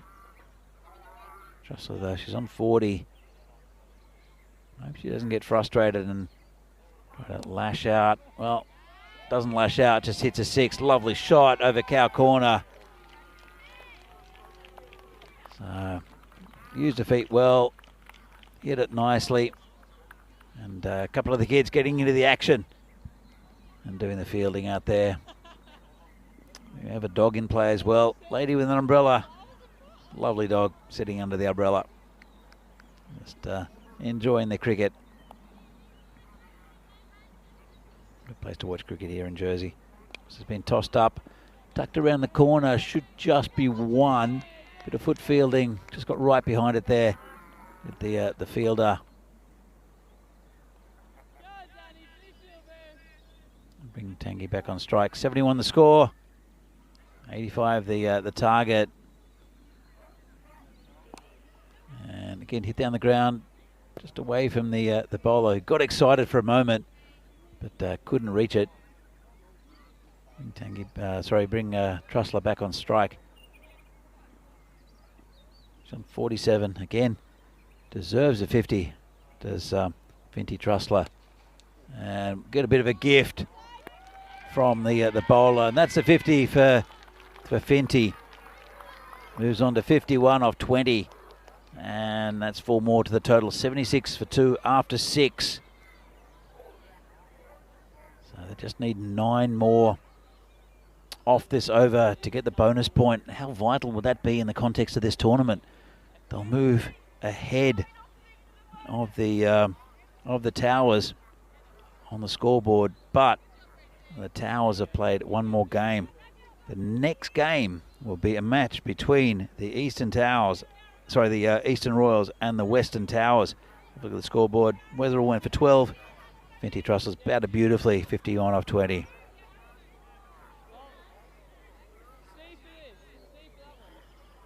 So it will be Ramya Imadi to come on. Again, a very good bowler for both the MCC and Norway. So we've on to Flo Tangi. And remember, just the 9 needed off this over for the bonus point. They'll be aware of that as well. So they move the field around. MCC, they want to get their bonus point as well. Marty given the responsibility, keeping the runs down.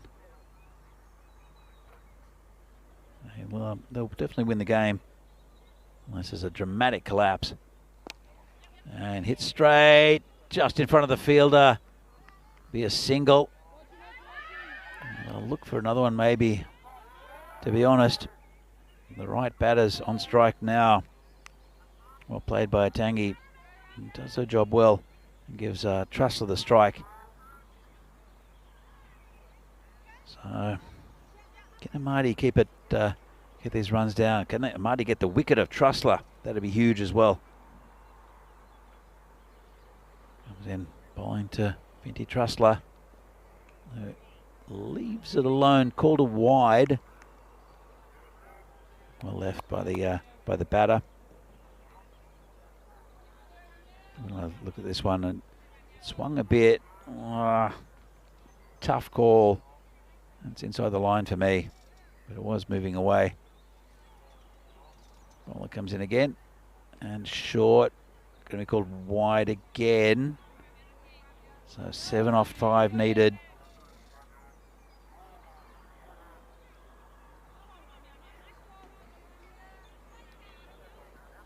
Again, that's probably not a wide for me.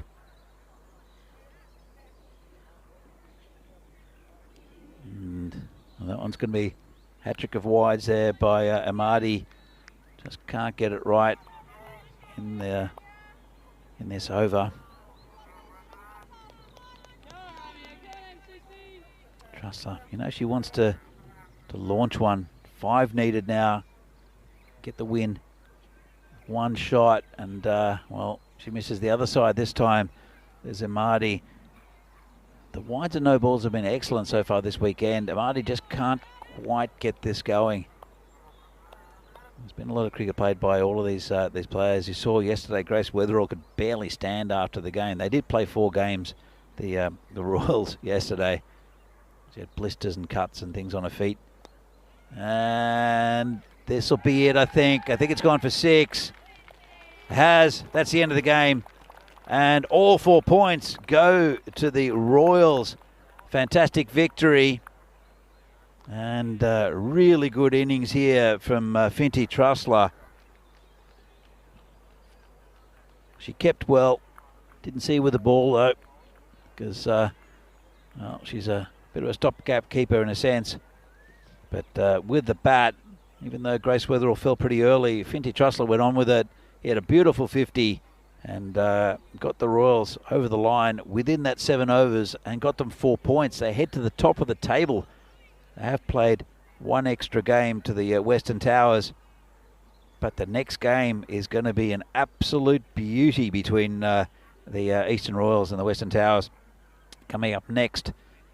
So we'll see some of the highlights of this, and most of them will be Finty Trussler highlights, I think. A couple of wickets went down, but even early, that was a lovely shot. It's so good as a batter when you get one off the sticks first up. Straight down the ground, lovely 6, well 4, but there was one that hit the sight screen a little bit later. That was the one from Grace that came and hit the sight screen. Good hitting again from Finty. And drop catch in the crowd. Good effort. We'll be reminded of that by our friends. But I say, used her feet well, especially to Sophie Lawrence. And it was very good batting. This was the wicket of Grace Weatherall, who didn't really get going in this innings at all. Not very happy with herself. Very competitive is Grace. I'm sure we'll see her back in the next game. So a few wickets went down, but mainly the story of this innings is the fantastic 50 there by Finty Trussler. Just getting to all parts of the ground. As the kids getting into the action as well. And that was it. The final 6 hit off the bowling of Rama Emadi. So we'll have a look at the scorecard. Let's see right up the top. It's the name Finty Trussler, who will feature. Grace Weatherall did a part to a point. So not as fluid as what she normally is, but still got off to a pretty bright start. So Weatherall, she went for 12 off 8. Finty Trussler though, 57 off 21 deliveries, was the star of this innings. Trinity Smith went to Catch by Alice Robbins, the bowling of Sophie Lawrence. As we see here, the bowling and wickets for Maritz and Lawrence. They just got the one each, and well, the bowling figures all over 10 when you're defending 85. It's not tight enough. There were 9 extras, 8 wides, 1 no ball. So in the end, comfortable victory by 8 wickets for the Eastern Royals against the MCC. They will pick up the 4 points, and well, they've got a great game coming up next. Don't miss that one. It's a pretty comfortable victory for the MCC. For the Royals against the MCC. They shuffled the deck a little bit with the batting, but Alice Robbins definitely was a star there with a bat for the MCC with 53 off 30. But Finty Trustler, whatever you can do, I can do better, with a 57 off 21 for the Royals to get them over the line. So we're back in a little while for Game 8 in this series, in the European Cricket Series for women here from Jersey. It's the Liberation Series, and it's going to be, I think, the match of the tournament. A lot riding on the next game between the Eastern Royals and the Western Towers. And join us back here in a little while for that the game. Want to grab a spot of lunch?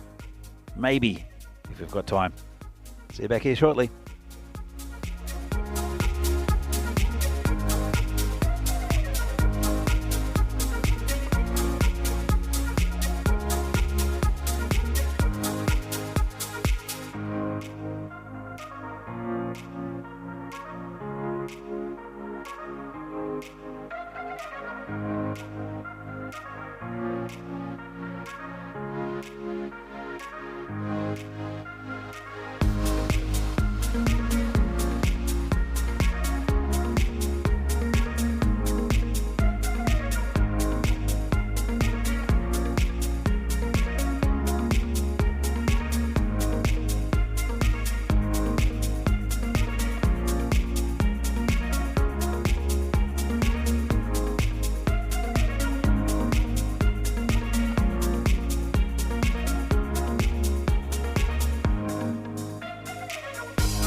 Just you and me. Summertime, get ready, we are so divine. Blue water and yellow sand. Let's live our dream. Summertime, get ready, we are so divine. Blue water and yellow sand. Just you and me. Summertime, get ready, we are so divine. Blue water and yellow sand. Let's live our dream. Summertime.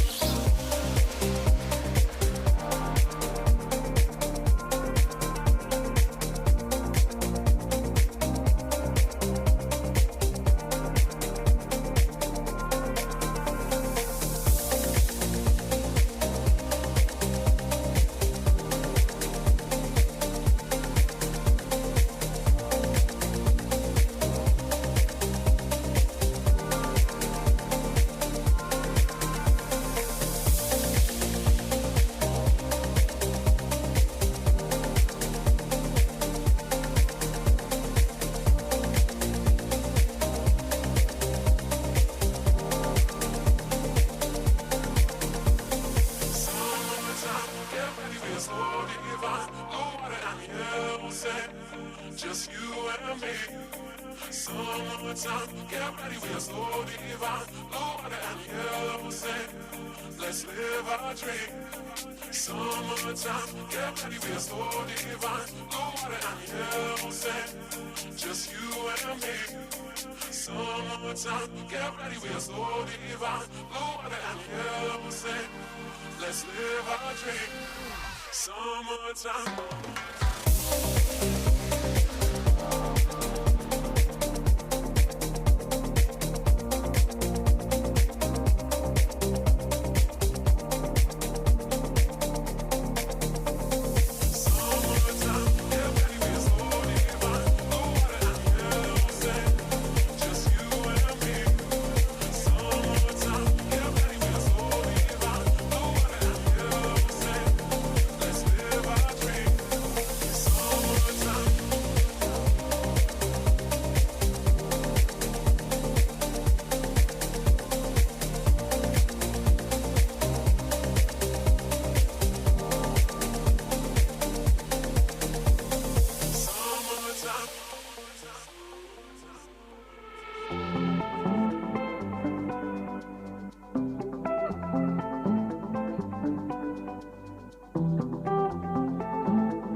just you and me.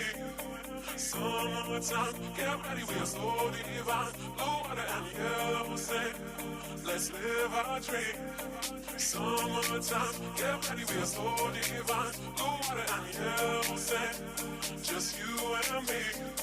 Summertime, get ready, we are so divine. Blue water and yellow sand, let's live our dream. Summertime.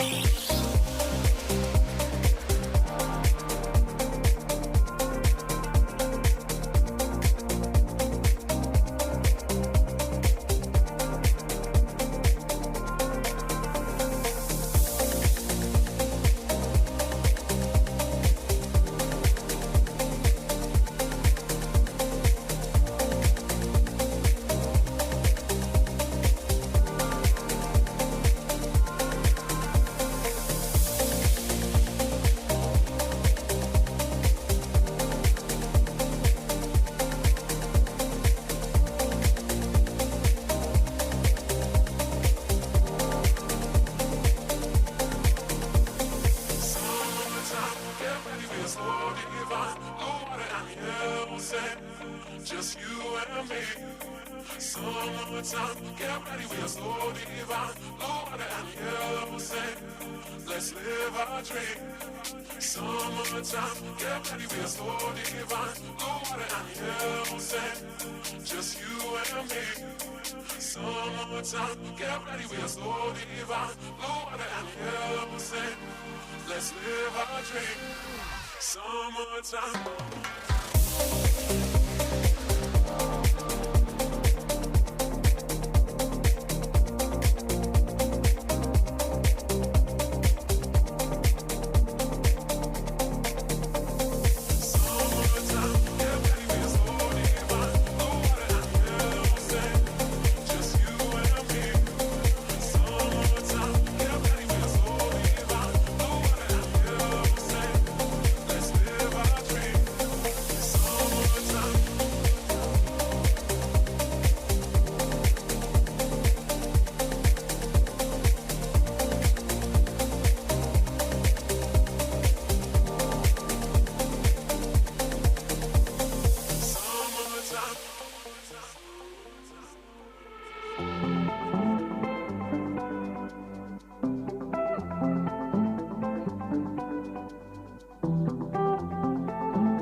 This European cricket event is proudly brought to you by HCL Software, Rado and Victorinox.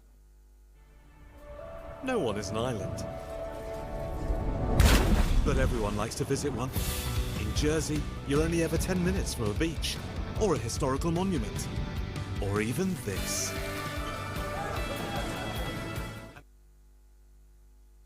In size when the tide is out, so you get twice as much to enjoy.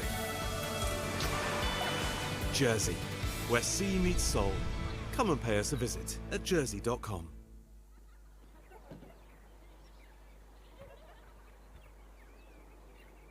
Good afternoon and welcome back to Jersey for this European Cricket Series here. It's the Liberation Series, and it's women's games from this lovely field here in Granville, just outside the capital of St Helier.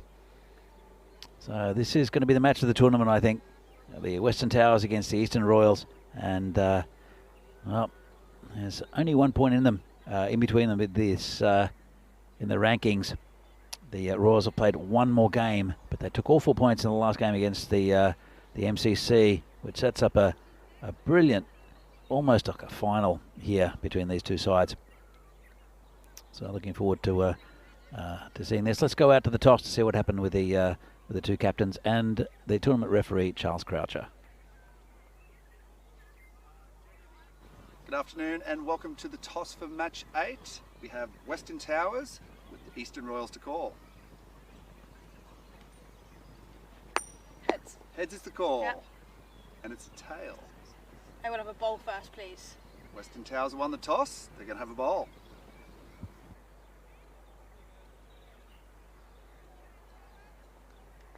So you saw there that the Western Towers won the toss, elected to bowl. Interesting. Give the Royals a bit of a bat first, see how many they can get, but also a very good, very strong batting lineup for the Western Towers, who can they believe they can chase anything. I think it's a big score they put up against the MCC in the first game today. So I'm joined in the commentary tent by Harrison Carlyon. Welcome. Nice to be here, for sure. Looking forward to this fixture. This will be great. Yeah, you've been well, not only captaining the Eastern Royals, but you've been coaching the women's team.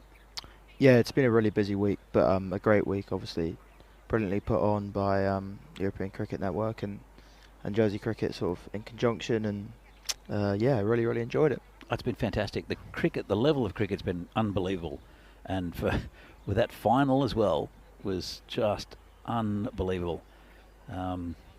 Unfortunately, for you guys, you missed out after a good start to the tournament.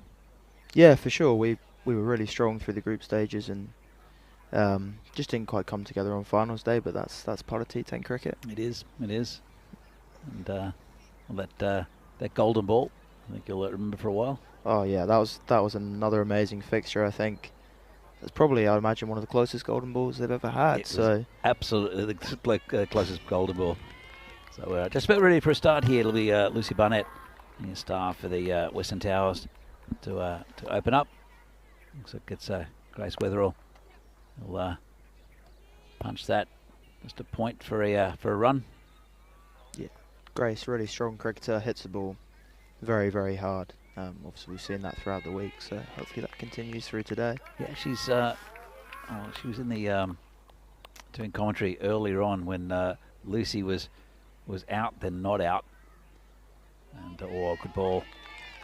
Well, Mia Maguire standing up there for Lucy, but yeah, Lucy was on her way off the ground, and then they had the replay and showed that the fielder had stepped on the rope, and Grace went from having a giant smile, fist pumping, to just a long face for a while. Yeah, very competitive, Grace, which is great. I think that's one of her best attributes.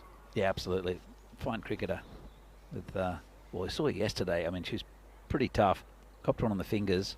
This is called a wide. Yep. Copped one on the fingers on one that was already strapped up. Continued, and then could barely walk in the air. Had blisters and cuts on her feet. Yeah. So she just doesn't give up, though. That's something really to admire about her. Shows the signs of a champion, I think. Comes Lucy again. Sure. Sit down the ground just for a single. So tell me, what have you been doing with the Royals? I mean, it's a put together team just like the men's team. So what kind of coaching have you been doing with them? Yeah, I think it's more about sort of theories and methods really, and just giving the players freedom to go out and enjoy it, especially in this sort of format.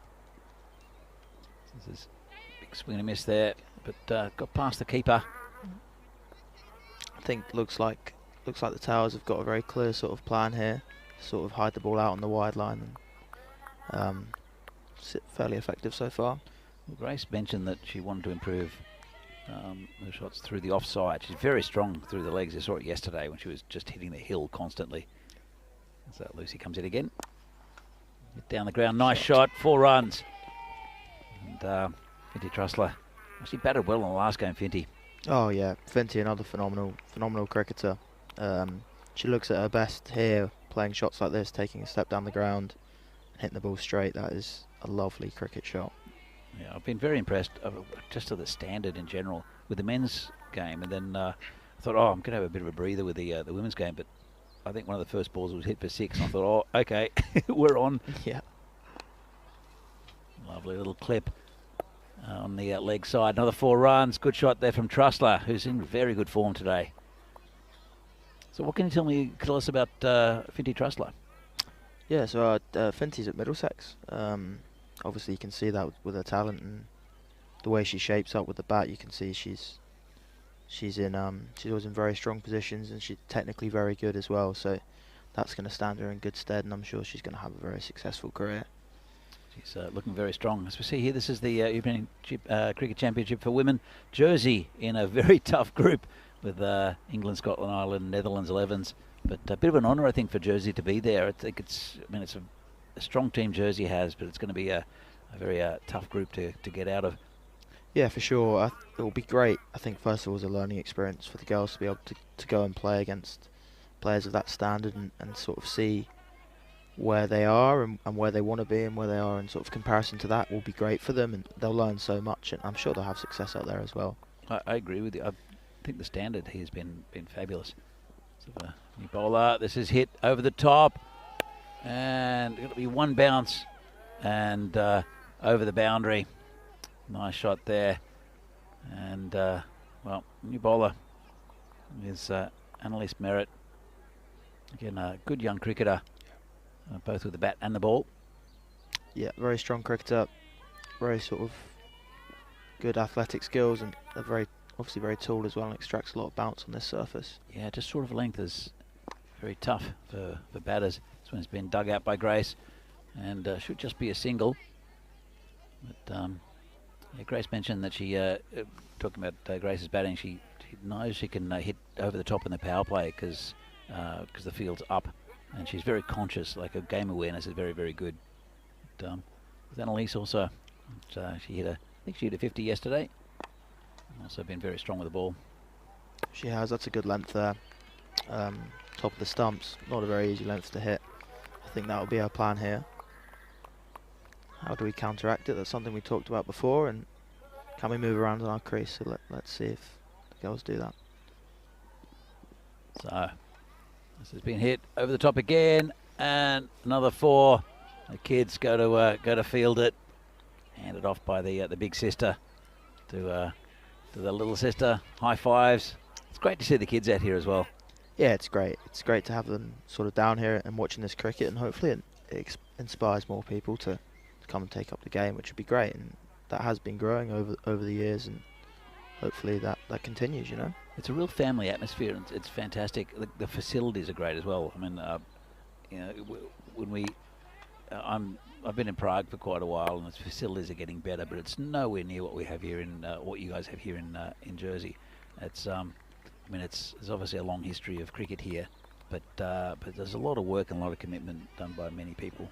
For sure, yeah. And as you say, facility first up, to have a facility like this is amazing. This is just It's well bowled. yes, but good shot. Might get 4 out of it. Will. Very well played. Just pick that gap. Yeah, nice hands there. Very nice hands, and managed to manages to create a boundary out of a good delivery. So it's the end of the second. A pretty good start here for the Royals. You must be pretty pleased with them, especially not losing an early wicket. 27 on the board after 2. Yeah, nice start. Hopefully that can continue and we can post a big total. This is a big game also, because the winners are pretty much assured of getting their hands on the trophy. Not quite. Here's the standings. Eastern Royals up the top at the moment. They played one more game than the Towers. This is hit down the ground through the fielder. Jenna couldn't get down. Just be a single.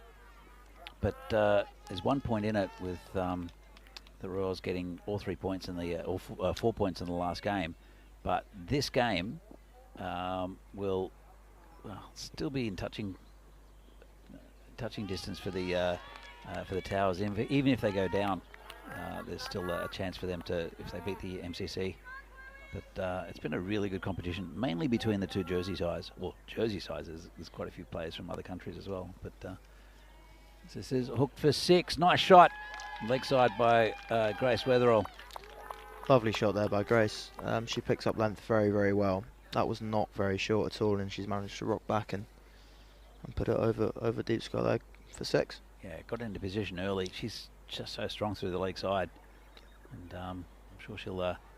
she said she needs to improve her stroke making on the offside. She's got a pretty good cover drive, but definitely a leg side player. It's just going to be a single. So it's very, very tight between these two sides. Obviously very competitive as well between them. They must know each other well from playing against each other. Yeah, they all want to win desperately, beat their friends. So this is a big fixture for them all, and you can see they're already enjoying it. So hopefully we get a big total posted, and a tight run chase would be what all the viewers want. Well, absolutely. That'll be great to see. Here comes Chloe Gretchen again, and straight through at that time. And Mia Maguire couldn't quite hang on to that. I think it'll be called buys, and it will be. Mia Maguire's a very good keeper, actually. Yeah, very good keeper. Young keeper, very good. And it was a chance as well. She took a couple of good stumpings. She's a bit unflappable, doesn't really show much emotion, does Mia. Yeah. Yeah, she's very laid back character, but I think that suits her, you know. Yeah, you can't get too flustered as a keeper, I think. Normally they're pretty chatty keepers, but don't know if, about Mia. No, I think a little bit quieter, but sometimes if you're a batter out there expecting something from the keeper and you don't get it, sometimes it has the same sort of effect. So we'll talk about the men's tournament in a moment. As we see the end of the power play. So it's a pretty good one for the Royals. 36 from it, going 12 and over. So what did you make of the men's tournament? Oh, it's fantastic. Obviously loads of fixtures in 1 week, and nice shot. Yeah, loads of fixtures in 1 week, and the standard of the cricket throughout the week was very good, and obviously culminating there in a fantastic final. Yeah. I think what more could you ask for over a week of cricket than that? I had everything, really. Absolutely everything, and just good individual performances, but good team performances. But some of the batting was out of this world, and we're lucky to be in one piece, I think, because it was hit so hard. No one got injured. No kiddies got hit by balls, so it was good all round. But yeah, it's for a 207 score to be chased down was unbelievable. It was an amazing final. I was sat just over there watching it, and the ball striking from Dom in that final was exceptional. He probably even surprised himself a bit there. He hadn't had the best of tournaments before the last day. He batted well, I think, in the previous game, and then that last one just batted out of his skin. That's the thing with Dom, though. He's the sort of player that steps up when his team needs it the most. So in that sense, I wasn't surprised to see that. Yeah. I was very pleased for him in that sense as well. Yeah. You all know each other very well here on the island, and it was a delight to see. To be fair, it's one of the most enjoyable tournaments I've ever commented on and actually watched. Really, gone. I think, unless it's a no ball. That's they're going to have a bit of a chat. I'm going to see it from side on. I think it'll be fine though. I think it'll be fine. Yeah, it'll be tight, but my first thoughts it's going to be, I guess, would be it's on the okay side. Be interested to see though. It's got to be the hip level. Let's have another look. She's down low, but so that's about the level there. And whoa, it's tight. It's tight. It's very tight. I don't know. It's up to the third umpire. It's a big decision though. Big wicket if Grace were to go. It is very tight. I'll be interested to see if they come. It's a lot closer than I thought it was in first. The fact she's going down like that, I mean, it's yeah, can't really tell. I think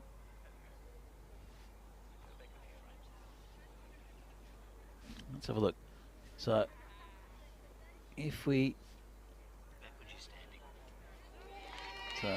and gone.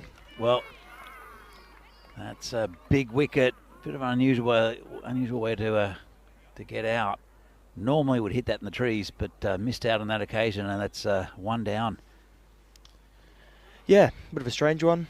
I think Grace sort of had her mind on where she was going to hit that, and probably the last ball she expected was that sort of mid-height full toss, and sometimes that catches you out.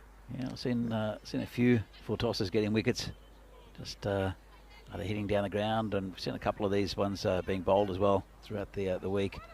But I think she's giving the umpire a bit of a glare. Wouldn't get on the wrong side of her. No. All right, first wicket down, and nice shot played into the covers, and just a single. So it's Flo Tanguy, the new batter. Trosser's going pretty well on 16, and good over from Barnett. Good spell actually. She's taken 1 for 14 off at 2. Yeah, nice to see Flo at the crease here. She's really come along as a cricketer in the last sort of year or so, and really developed her game. So hopefully she continues to go well.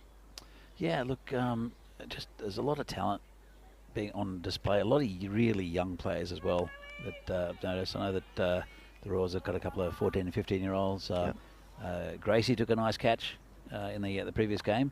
She did. I saw her walk past, and she's very young. Yeah, she is. No, I was happy for her taking that catch. I think when it went up, I think you could see her sort of her eyes light up and widen a bit. So I was sort of very happy for her to catch that. It was great for her. Had a big smile on her face as well. She did, and that's the most important thing. That's it. And they're loving their cricket here, and I think.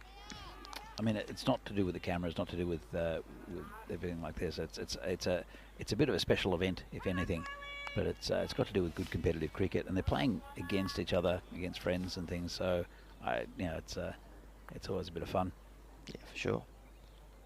Here comes reaching again, hit down the ground, and Jenna will pick it up. Just be a single. Yep.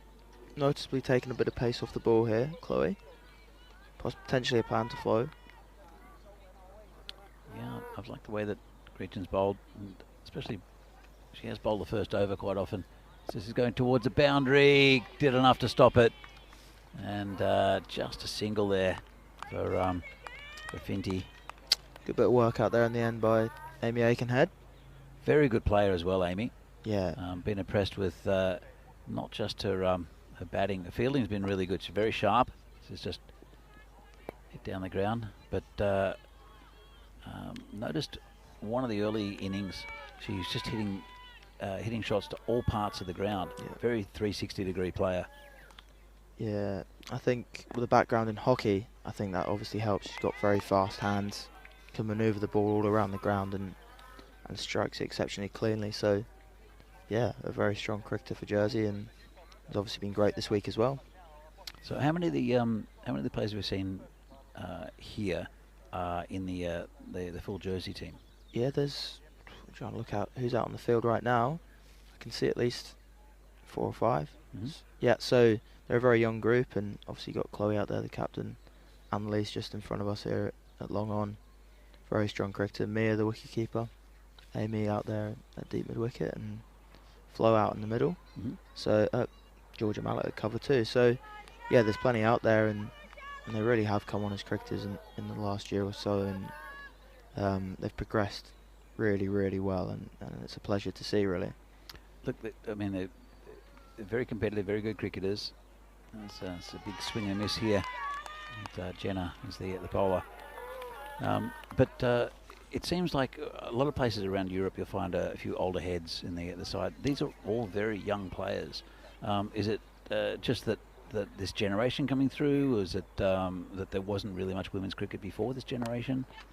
No, I think a mixture of all factors. I think it's obviously started to become bigger and bigger, but this generation have really sort of caught on to it and really bought into the whole process, and they see where they were at a few years back and where they're at now, and they sort of know where they can be in another 5-6 years time. As you say, they're all very young. Lovely strike. Well fielded again. Yeah, they know where they could be in 4 or 5 years time, and I think they've bought into that whole process, which is great. Which is really what you want. I mean, the ICC has definitely been pushing women's cricket in Europe, which is a good thing. The ECN bringing live women's cricket as well, I think, is a really positive thing for the game, just to show the world where these talented cricketers are. I mean, some countries. I live in Prague, so Czechia is very much an emerging nation. It's just very new. But you look at other teams like Jersey, and they can aspire to have the quality of what Jersey have. So he hit beautifully. That's 6 runs. That's a lovely cricket shot there from Finty Trussler, showing her class. Over extra cover for 6. Can't ask for much more than that as a batter. It's a lovely shot. Something about cover drives that are just elegant. Dug that one out a little bit. Yeah. But, really nice shot. She used her hands very, very well there to get the elevation. That hasn't gone much higher than 10 foot off the floor the whole way. Shows you how sweetly she struck that. Yeah, 50 up as well. So the Towers still favourites according to the Zubu computer, but going just under 9 and over. They want to pick that up, the Royals, and well, got in each other's way a little bit there. The two fielders, and 4 runs to Finty. Yeah, it's well dug out again. That was near on a perfectly executed Yorker, and Finty's used her hands well to sort of dig that out. Yeah, just bit of a spin there from Amy. So, end of the over. And let's have a look at this scorecard. Grace Rutherford went for 17, but Finty Trussler still there, 29 of 17, and so Tanguy on 6. 56 for 1 after 6. And, well, as a coach, enough runs so far or not really? I think as a baseline you want to be at sort of 11, 12 and over running through, so a bit behind that at the moment, but nothing that a couple big overs can't fix. This could be gone, and is. And Tanguy will get caught. Fly slip. And another wicket down. Just the second one. Finty's still there though. So still a lot of hope for the Royals. For sure. I think Trinity joining her now is also another talented batsman, so hopefully they put on a big partnership and some quick runs here to finish the innings. Yeah, she missed the last couple of games yesterday because I think apparently she got hit in the back of the head with a football. She did, yeah. Not the first person to get hit this week by a projectile. I think one of my good friends actually just tried to catch one out there at deep mid wicket. That would be earlier. Adam, yeah, formerly known as Eye Socket now. So, yeah, he just sort of just snuck through his hands out there at deep mid wicket and caught him in the eye. It took him. He took it pretty well though. He did, yeah. He did. Didn't even flinch. Didn't rub it. Well, he flinched, but yeah. Just tucked around the corner, and it'll just be a single. But yeah, we saw it. Vinny saw it better than I did. I think he's copped it in the face. Yeah. He thought he copped it in the nose, but it was definitely the side of the face. Well, I was right behind him at the time, and he everyone was like, "You okay, Adam?" And he was putting on a pretty brave face, although he was rubbing his eye for a good 10 minutes afterwards. Wonder why. Didn't even get a concussion test. This is in the air. Could be. It's going to spin. Oh, good hand.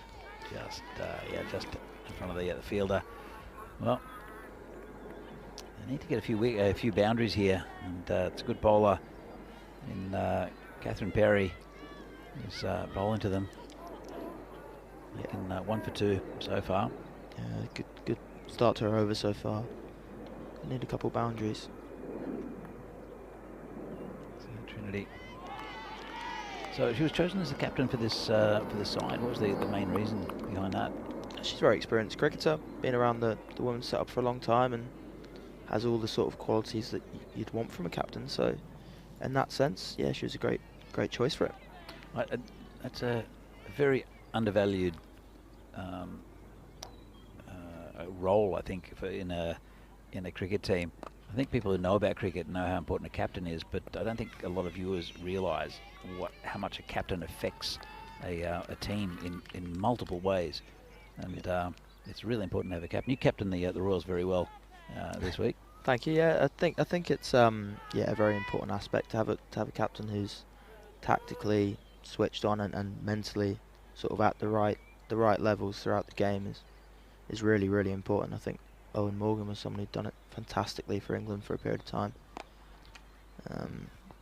The way he controlled everything tactically and emotionally. Yeah, that's important as well. So important, especially in this short format of the game. Obviously, there can be boundaries flying around all over the place. The ball's going to all parts, and where the player's going to look, they're going to look to the captain, right? So they need to be the one that sort of centerpiece and stable, you know. Well, bowlers can be fragile as well, so just a quick word from the captain just to settle them down is so important. For sure, I think. The tactics in T10 must be, I mean, they are a lot different to what they are in other formats. It's such a condensed version of the game. Yeah. What are some of the things that you might have told your players before this tournament? Because I know they've played some T10, or a lot of them have. Some of them may not have. I think minimising boundaries is obviously the obvious factor.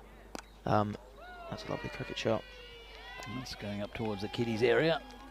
Great strike there from Finty, straight down the ground. That is the area to target here. Yeah, Straight at the side screens is beautiful to watch there. Yeah, safe shot as well. And Jenna just a bit too straight. And he moves on. Still on 37 off 20. He's got a lovely 50 in the game previously. Yeah, hopefully she's just starting to, fingers crossed, start ticking. Don't want to jinx her. Yeah.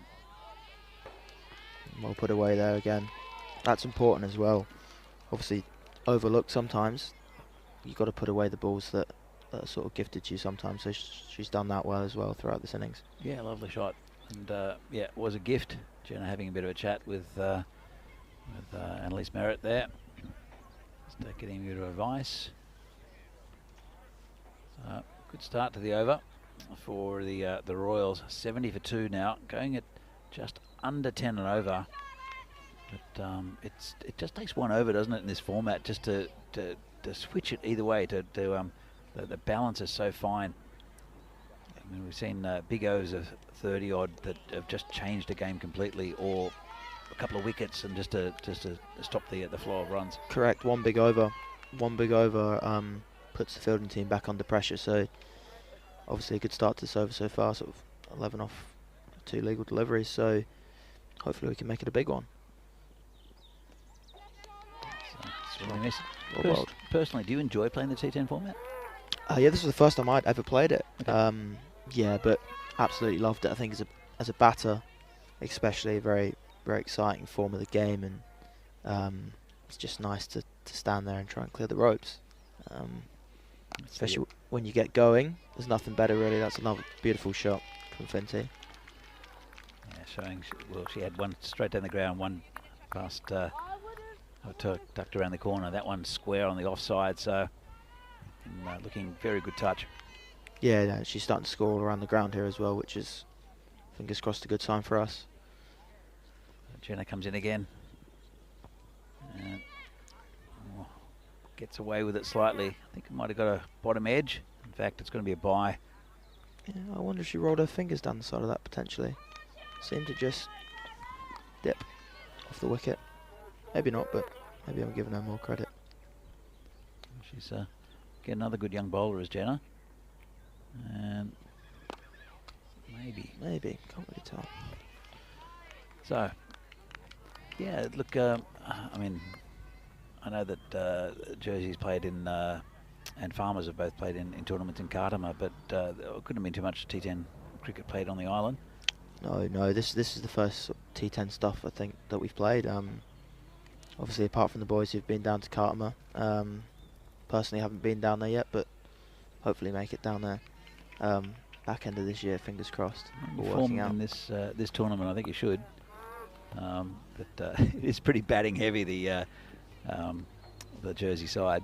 Yeah, it is. There's some very clean ball strikers on that side, so obviously suits the guys very well. I heard a rumour also about Julius. This has gone down. It's going to be a wide, and 5 wides. That's bigger for the Royals. Yeah, that certainly helps. But he bats number 11 for his club side.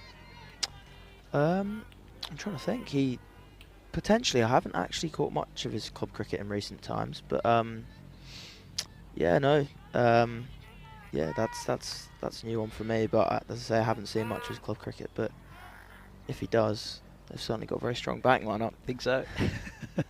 We didn't see him bowl, of course, because he was injured. But I'm looking forward to watching Jersey play at the end of in September. So that'll be fun from Kardama.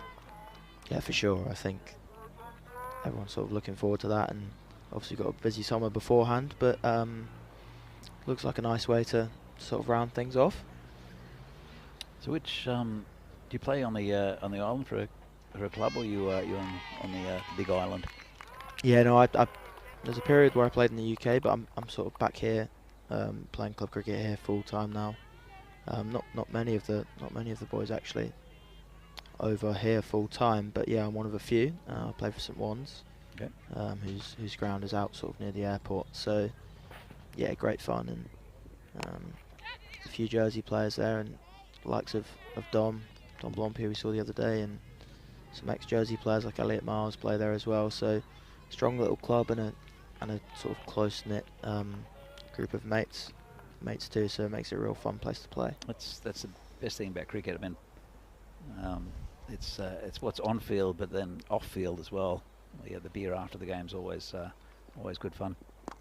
For sure. Nice shot. Well dug out again. Yeah, good bowling here from Perry. Yep.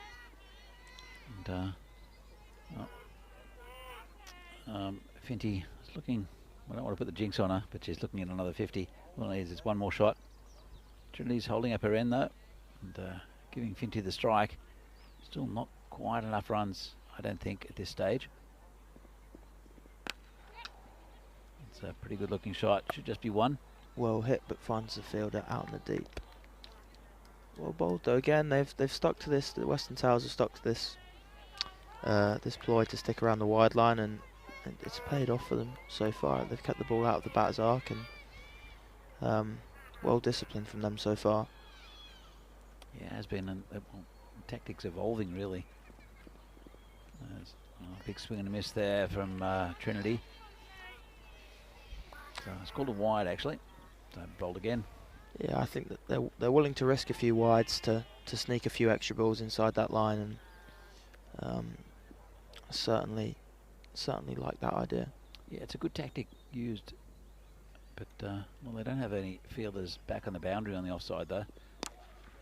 This one's hit down the ground. Oh. Well, that cost 3 runs. Yeah, the stumps have done the Western Towers a favour there. Lucky the bowler didn't get a hand to it. I don't think she was really. Oh, she did stick a hand out, but we'll see. No fingertip. No. So we've got 1 over left, 88 the score. And 88 on the board. Let's see if they can get up to the 100. Good bowling figure, especially from Greecham, and also from Lucy Barnett. And Catherine Perry as well. Just 15 coming from hers. It's been a good bowling effort from a pretty strong bowling lineup for the Towers. But I like what the Royals have got with their bowling as well. Yeah, I think it's going to be a very close fixture here. I think, yeah, we'd like a couple more boundaries, 3 or 4 boundaries off this over would be a real nice way to finish and see where that puts us. And Finty's got the gloves again. Yeah, she does. Ooh, wide to start that. Little bonus run always helps. So yeah, I don't think she would have expected to be keeping this this weekend when she. No, but she's taken it up and done a good job so far. So that's fair play to a lovely shot. It's coming towards us, being saved. Good fielding there from Catherine Perry, just a single. Great bit of fielding down here in front of us. I mean, it's a beautiful ground to field on as well. It's yeah, lovely. It's very flat, and credit to the ground staff. Yeah, Dan does a great job. Dan and Peter do a great job actually out here with the outfield. And the beautiful square you could see. Yes. Either side as well. Yeah, it's a lot of work. Oh, it could be out, I think. Can have a look at it. Going to be close, but I feel like it might be out. I think it could be. Let's have a look. I'll have another view of it from side on. Here we go. And that was the attempted run. Nice take. And gone. And another good piece of fielding there from Mia Maguire. Good throw right next to the stumps. And that's the end of Trinity. So I have to go. Well, it's only the first ball of the over. And Finty's still out there. New batter coming in is Maria De Rocca. Who's again performed pretty well, I think, this week. Yeah, she's had a little bit of time out of it, but she's come back into it this week, and she's starting to sort of pick up where she left off. So that's great to see, and she's loved the weekend so far. So that's always a bonus for us as well. It's important really for the players to be happy and enjoying their cricket, and it's a short tournament. Grace is coming past. So storm clouds around, getting a hug. Yeah, so she'll be fine. She will be. It's just over the top of the keeper, and it's got past the fielder. So, 4 runs.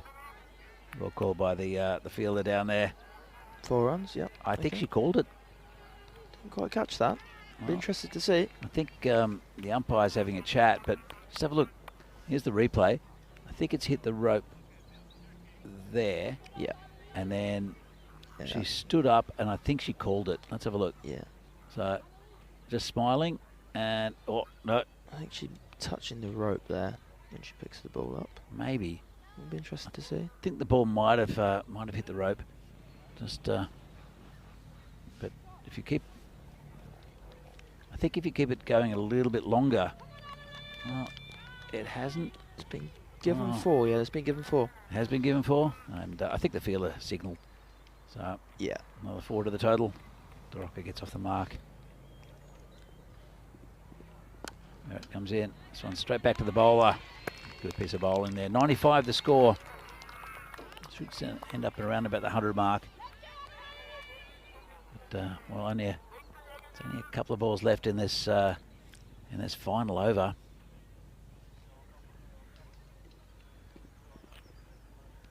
Big swing and a miss. Well, unless there's a wide or a no ball, Finty's going to miss out on a 50. I don't think she'll mind too much. Yeah, it's a well bowled over so far from Annalise. Be nice if the Eastern Royals could just nick a boundary off this final delivery, put them up near the 100 mark. Yeah, it's always difficult for a fresh batter to come out and swing, especially with a good bowler like Annalise.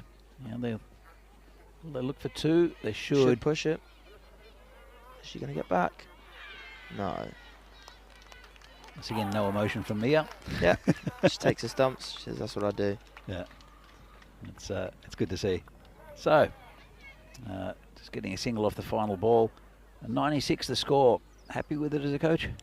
Probably a little bit under where we were looking, but we've got strength in our bowling attack. So if we bowl and field well, there's a couple early wickets. No reason we can't.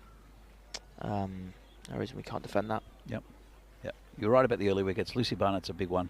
Yep. But there's also a lot of other good batting in there. Annalise Merritt hit a 50 earlier on, and also Amy Aikenhead, Mia Maguire.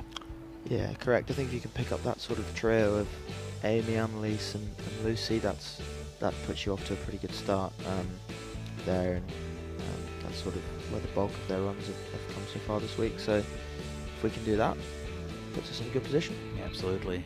And well, this game was the one that was going to be the kind of the decider. It's a bit like the final. Did he just push his kid brother out of the way? I think he might have. Don't blame him. But look, it's been a fantastic tournament, and if the Royals can get up here, they'll probably have the victory. It's still not certain because it depends on the final game with, against between the Towers and the MCC, but that'll make them, well, if it's just a 3-pointer for the Royals, they'll be 4 points ahead of the Towers, and it'll come down to the last game. Yeah, I think the aim here is to try and get the victory, and just that's everything we can do, really. Yep, absolutely. Do everything we can control, and then see what happens from there. Yeah, good. I'd like to thank you firstly for such entertaining cricket during the week. It was really fantastic, just a great tournament to watch. So thank you for that. I hope to see you in the Cardamom tournament. Hopefully so. I'd definitely vote for you if I was a selector.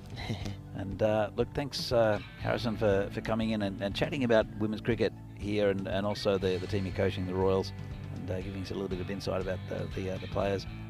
It's fantastic. So thank you very much. Perfect. Thank you very much. Thank you very much for having me as well. Cheers, and good luck with the Royals in this game. Thank you. All right. That was Harrison Carline, who is the captain of the Eastern Royals, coaching the women's setup here as well, and doing a fine job. So let's have a look at the scorecard. And Grace Weatherall missing out, got a full toss. She missed from Lucy Barnett, and she'll be filthy. Going for 17. Finty Trussler though, getting the bulk of the runs. 48 off 28. Flo Tanguy, Trinity Smith, and also Maria DeRocca contributing. So 13 extras, quite a few, but not too bad at this level. 96 for 4. So 97 to win. Bonus points. Well, could be go down to the final little game against the MCC a bit later on. Look at the bowling, very good all round for the Towers. You can see here, score dominated by Finty Trussler again, and has been in good form today.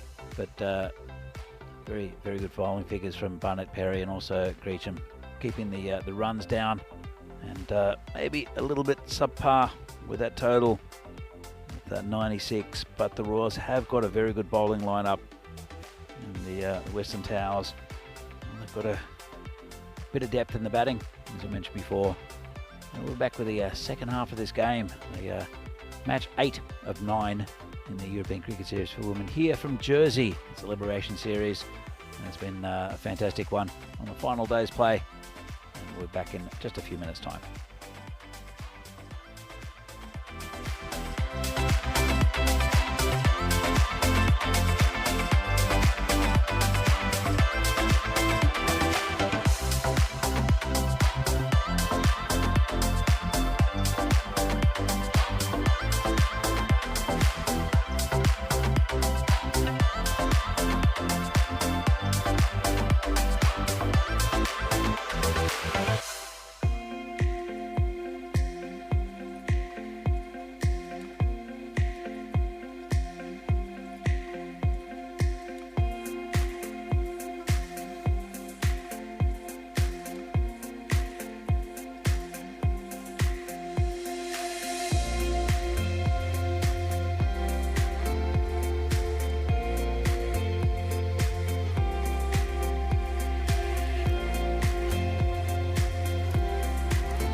This European cricket event is proudly brought to you by HCL Software, Rado and Victorinox.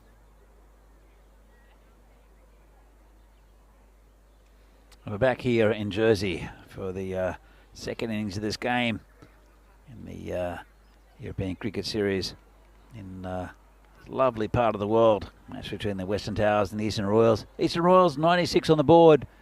It's a score. It's not as many as they'd hoped for. It was the Towers that won the toss and put them in. So it's 97 to win. Now, if the Towers win this game, then they will be champions. But if the Royals can win, then they will possibly be champions. We'll come back to that a little bit later. But it's a must-win for the Royals, and have a job to do though. Be very difficult against a good batting lineup for the Towers. They're pretty determined though. A good young side, both having good young players from Jersey and other places around in this general area. A couple of players from Guernsey, Isle of Man as well. In Lucy Barnett, who's has to be close to being player of the tournament. So top run scorer, as we have Ollie Beatty just about to come in for the very first delivery of this this second innings. Not many to defend. They'll need early wickets. And they need to keep the run scoring of Lucy Barnett down. So Beatty just about ready. It will be Lucy Barnett and Amy Aikenhead to open. Here comes Beatty with the first delivery. And gone! First up! Huge!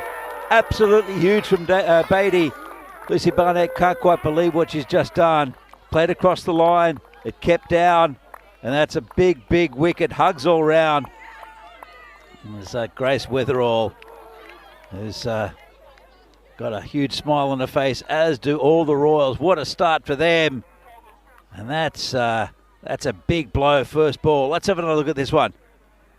Holly comes in, steams in, and, well, there's a bit of late swing, kept down a bit, and Lucy Barnett is not happy with herself. But, well, the Royals couldn't have wanted a better start. So still a long way to go. Still a lot of batting in this this team, but that is the big one they wanted. Let's have a look at this. Steaming in, just a little bit of in swing. Played across the line, did Barnett, and well, Holly, I think she's dancing at the moment. Comes in again, or steaming again. Annalise Merritt, the batter. This one's down leg side. Bit of an anticlimax after the first ball. Well, what a start for the Royals. Remember, well, I'll give you a bit of the equation. I think the run rate for the Towers is much higher than the net run rate. See this replay again. It's a huge moment. Look at the emotion there. Beatty comes in again. Oh, good delivery. That's in the right areas again from Beatty.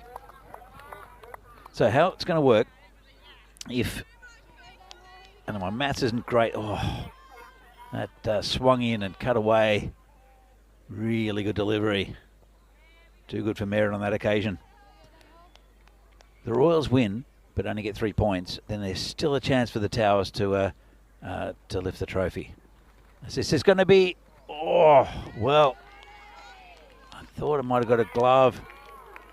Quinty Trustler. I wonder if she could have dived for that one.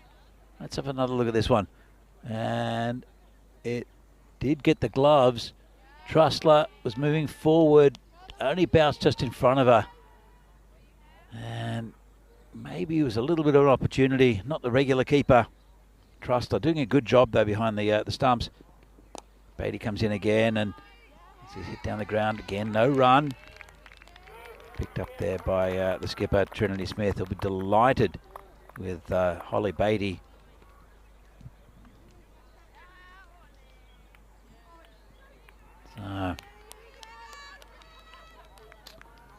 Get back to the equation in a moment. Been a fantastic opening over here from Beatty. Just one run from it. It was a wide. And the big wicket. So it's been turned around the corner. Nice shot from Merritt. Got a little bit straight. And very fine margins, but Merritt gets off the mark with a boundary. Look at this one again. And just dragged it down a little bit. Got into position very early, did Merritt. And one bounce over the rope. So, the Royals win. They lift the trophy. Sorry, they don't lift the trophy. They wait for the last game until the Towers play the MCC, because they're 1 point ahead of them at the moment.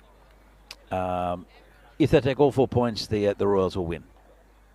As Beatty comes in again. Slower ball.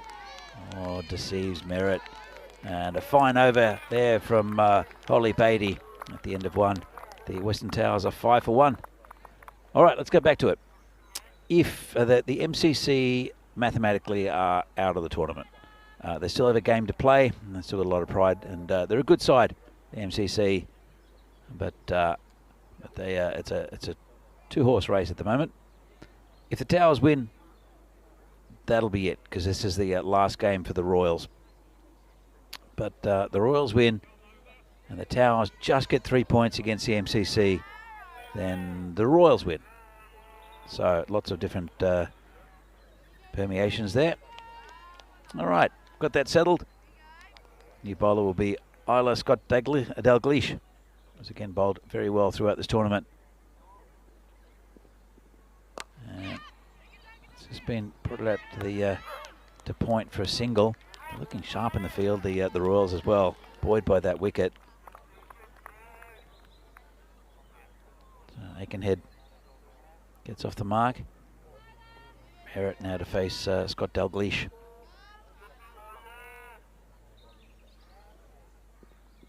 Comes in, rolls her fingers over that one. It's in the air, just away from the fielder. I think it might get to the boundary, and it will. Oh, fine margins, not too far away from the cover fielder. You can see he's got her hands in the air, just out of reach. But bit of a false shot there from Merritt. Let's have a look. Just scooped it up, not too far away from Nia Gregg. And again, nice shot.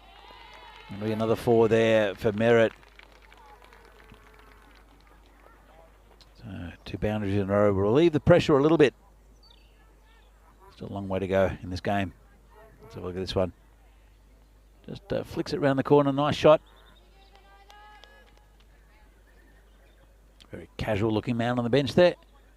He's enjoying some fine action here from Granville and the Jersey National Cricket Centre.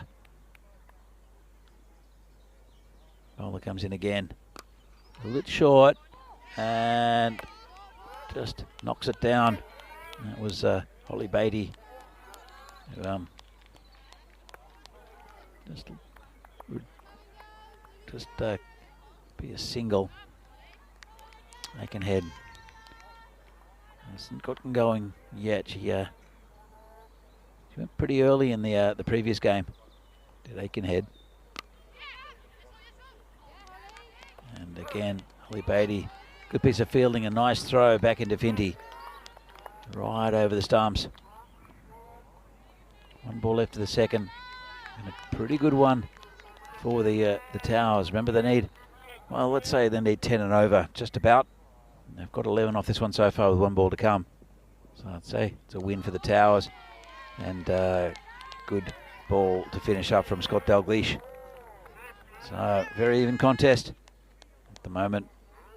The Western Towers are 16 for 1. That one, did it clip the line? Well, the batter moved across to it, but here we go. So they're 1 point ahead at the moment, the Royals. And let's have a look at this one. I think it might have missed. The batter did move towards it, but the line shouldn't move. I'm not sure if they're having a discussion about it. Not much they can do about reversing the decision.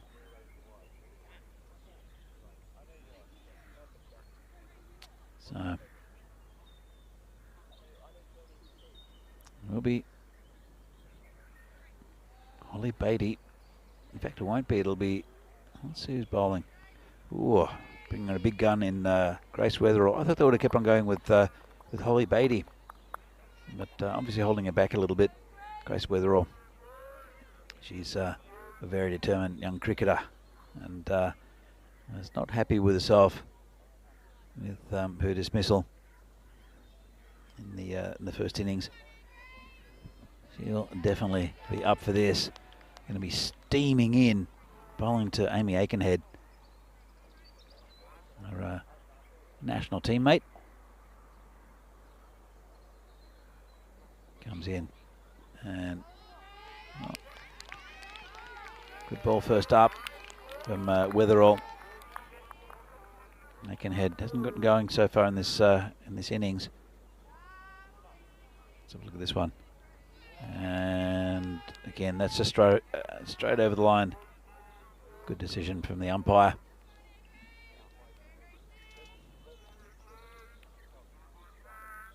Grace comes in again. And just pushed out the covers. Oh, got through the fielder. Don't think it'll cost him anything, and it won't. But a little bit loose there. Good backup by the cover fielder. Lots of come on, Gracie. Good encouragement. Weatherall bowling to Merritt. Again, they know each other very well, these two, from the national setup and, well, locally as well. And rolls the fingers over that one. Gets it past the point fielder. 4 runs there for Merritt. Nice shot. And a good contest between these two. Run rate creeping up to just over 10 and over now. It's about the same as where it started. No great dramas there. 10 and over in this format. It's okay. Roll the fingers over that one a little bit, I think, Grace.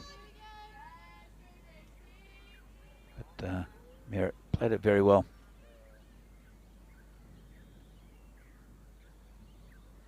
So comes Weatherall again. Finds the gap, 4 runs.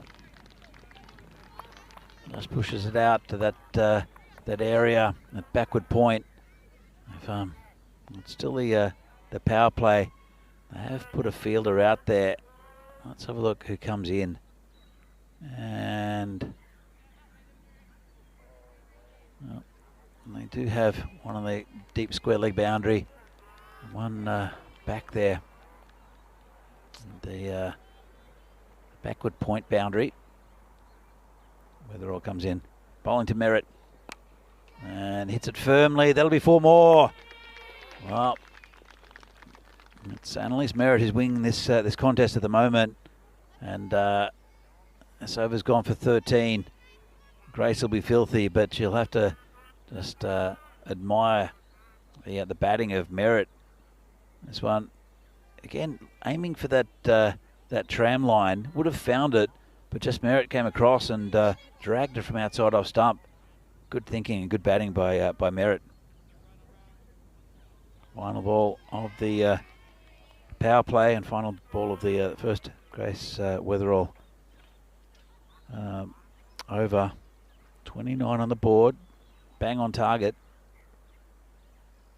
Comes around the wicket now, Grace, and it's been hit firmly. Another 4 through covers this time, just slightly overpitched, and a good over here for the Towers. So 33 on the board after 3, going at 11 and over. Have lost a big wicket, but Merritt's looking good.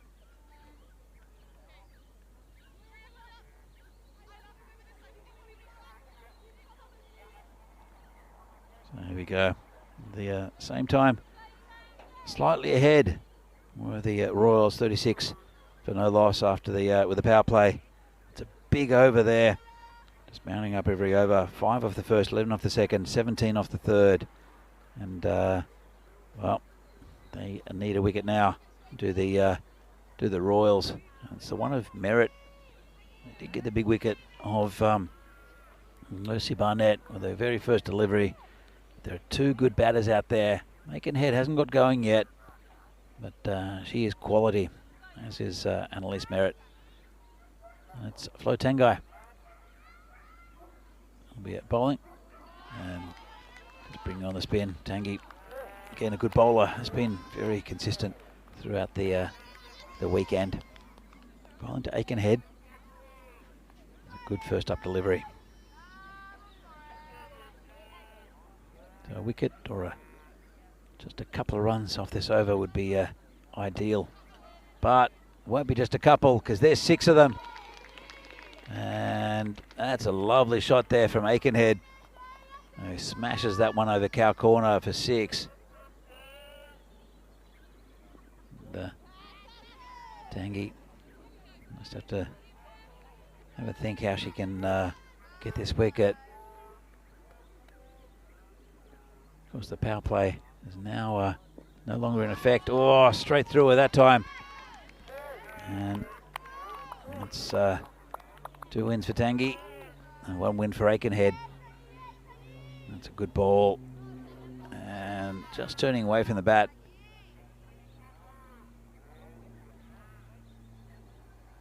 Tangi continues. A little bit short in the air, just past the fielder, is it? No, good fielding there. Looks like Maria De Rocca out there in that area.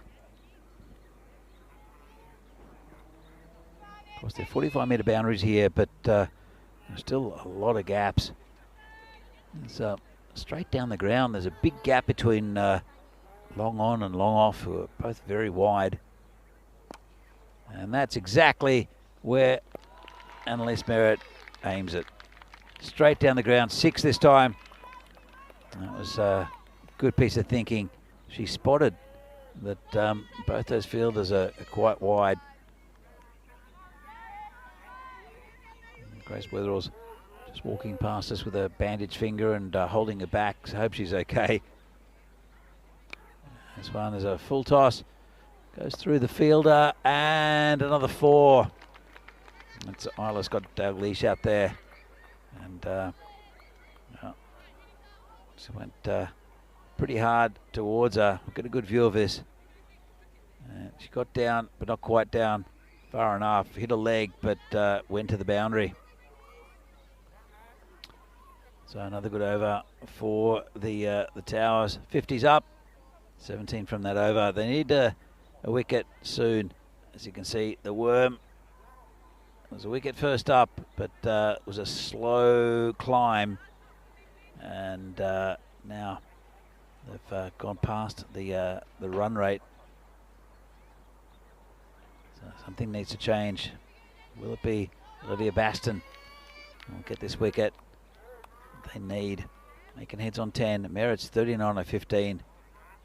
That's the big wicket at the moment that the Royals need. Baskin comes in. And, well, it's a full toss. Just be a single. And that's Corbin called a no ball as well on field. So it'll be a free hit, and it's the perfect batter to be facing it in Annalise Merritt. Let's have a look at this from side on. And clear call. And that's a no ball. So Baskin. Pressure's on her. Merritt leaves it down leg side. A free hit. Can't get out unless you get run out.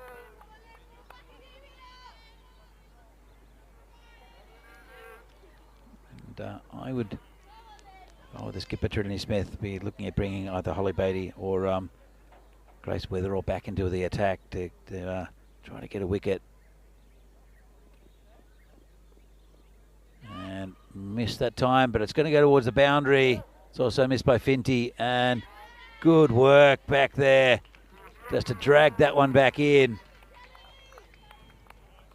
It's Kelly Houghton down there, and only 2 runs, saves a couple. Let's have a look at this. Going down towards the boundary, just pulled it back in. Great effort there from Kelly Houghton. Olivia Baston. Been a good over so far. And this one's dragged onto the leg side. Again, nice fielding, good teamwork. Throw comes in. And, goes past Finty. That was, again, Holly Beatty out on the boundary. There's been 7 so far from the over with the 2 byes. Again, they only need 7 and over now to the Towers. Only lost the 1 wicket. Wickets needed here for the Royals. And another good piece of bowling there by Baston. Merritt trying to give herself a bit of space, but it just kept on following her. Around 5 or 6 kids right on the boundary waiting for the ball to come. And, yeah, one just standing on the rope as well. In full cricket gear. Here comes Lydia again. And that one's a bit down leg side. It's going to be 4 more.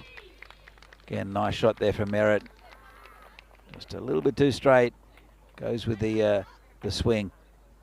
And that's 4 runs. Well, she's too good at the moment, is Merritt.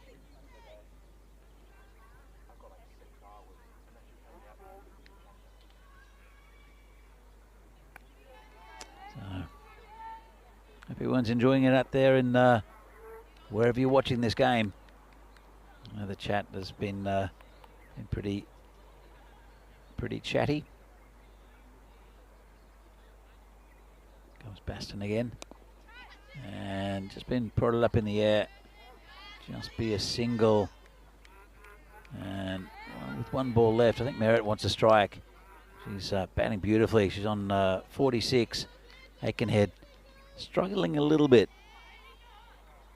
But I think she's just got a roll now to give Merritt most of the strike. It's a bit of a free hit for her now. And gets it through the leg side. Just be a single. So a free hit in the sense that if she hits a boundary, that's a win. But if she gets a dot ball, it doesn't really matter.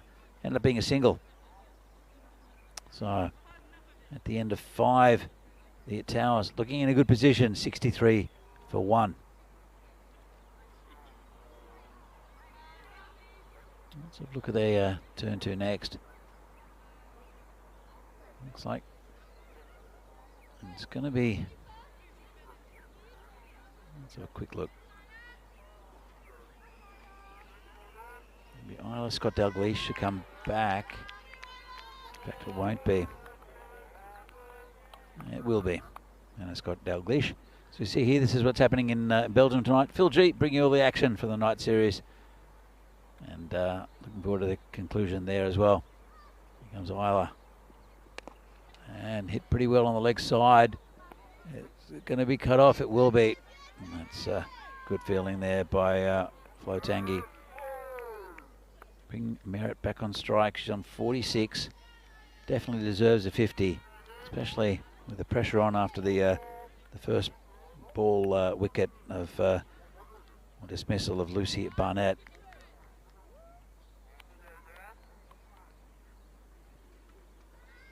Still game on if they can get Merritt soon. And pretty good ball. Digs that one out. Moves on to 47. Good ball then from Scott Dalglish.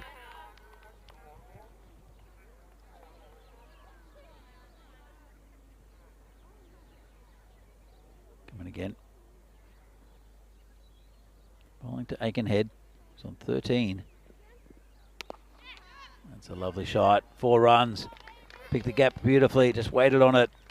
Just a bit too short there from the bowler.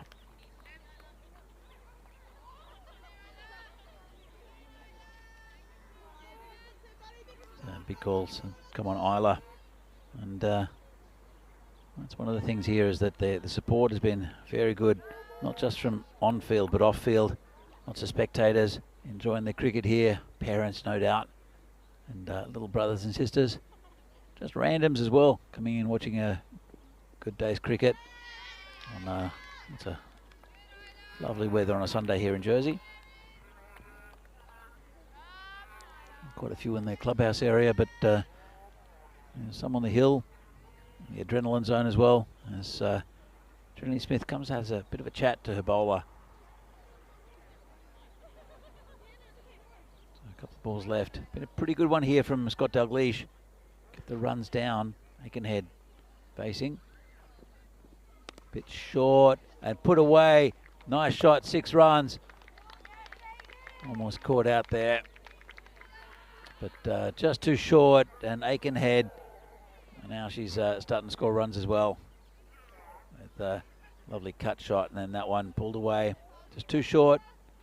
And Aikenhead, she can hit to all parts of the ground. Very, very good quality cricketer is Aikenhead. Scott Dalgleish got 1 ball left of a spell. Needs to keep this one together. And cut. Got through one fielder and got through the other as well. 4 runs. So Scott Dalgleish was a good over until the final 3 balls, and now Western Towers have one hand on the trophy. So look at this, went through one fielder and couldn't quite stop it there. That was Olivia Baston. 79 for 1. 6 overs, still plenty of time to go, not too many runs needed.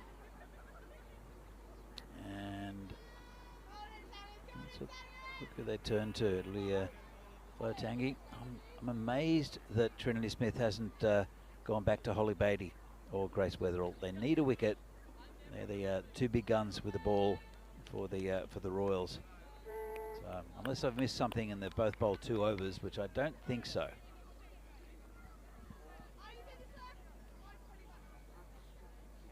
So Tanguy needs a wicket. The Royals need a wicket. The Towers need 18 off 6. Good hit. That's for the bonus point. 18 off 4 overs though. Should be very simple to get. Yes, a miracle happens with the ball. Tanguy comes in, bowling to Aikenhead. And hit not very well, just over the bowler's head. It'll be Trinity Smith to pick that up.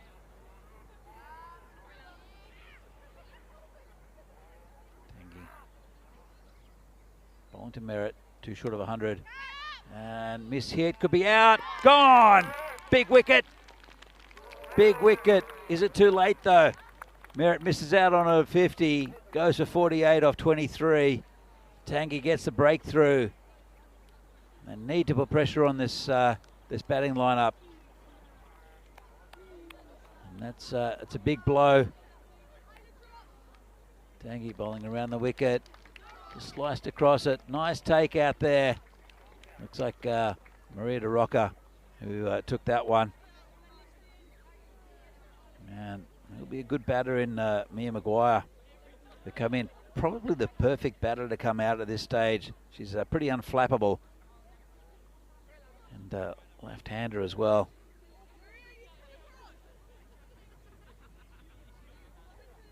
Of course, Aikenhead at the other end is a very good bat as well. They made the big breakthrough. It's still game on, but got to say that the Towers are firm favourites. So, it'll be Tanguy bowling to Mia Maguire.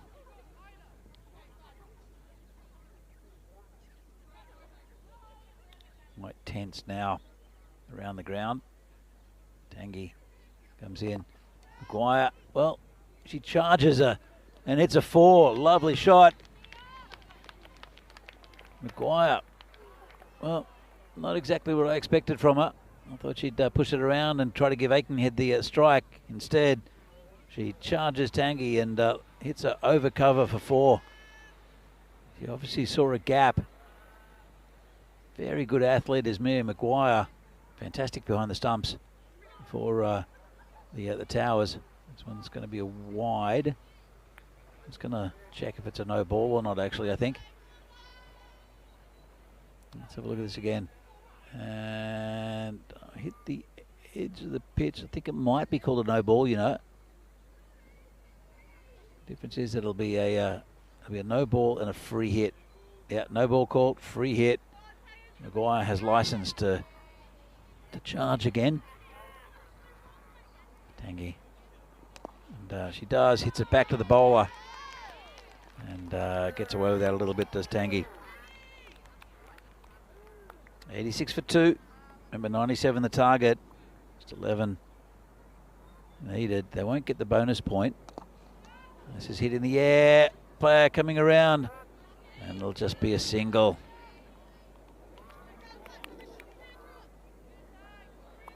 So, held it off pretty well that Tangi. There's a big wicket in that over. But still a few runs getting there. Eastern Royals have achieved a point. But it's in the context of the game, it doesn't really matter anymore. Or in the series, I should say. If the Towers can get to 97, they lift the trophy. Let's see here. This is what's happening later in the year. We're in Jersey at the moment.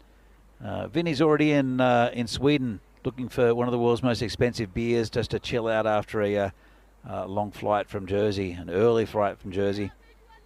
Then Estonia, Romania. Then we go to Hornchurch in England. But there's a lot of cricket here on the network throughout the year. And good move. Grace Weatherall, who's looking as tired as what she did yesterday. I know she'll lift for this. Disappointed with her batting display today. But at the same time, she'll be proud of what she did in the tournament. She can get a wicket. It lifts her spirits will lift a little bit. Bottom of the left-handed Mia Maguire. Comes in, bowling around the wicket. And this is sliced just away from the fielder. Oh, it's gone past. They'll come back for 2. 2 of them are converging. And got in each other's way a little bit. So 2 more to the total. 89 the score. Weatherall needs to get a wicket out of one of her national team teammates in Mia Maguire. Aikenhead, also national team player, comes in. Good ball straight down the ground. They'll look for 1. They'll get it as well. Good awareness from Maguire. And again, just another one to the total. Bring Aikenhead on strike. Let's have a look at this. So it's hit back down and just knocked down by Grace Maguire. So vigilant, took the run when she saw the misfield. And Grace is holding a lower back. She's done a lot of work. 4 games yesterday doesn't seem like much when there are only T10 games, but the intensity of these games is something else. And she batted quite a lot as well. Getting an 85 yesterday. So she'll come in again.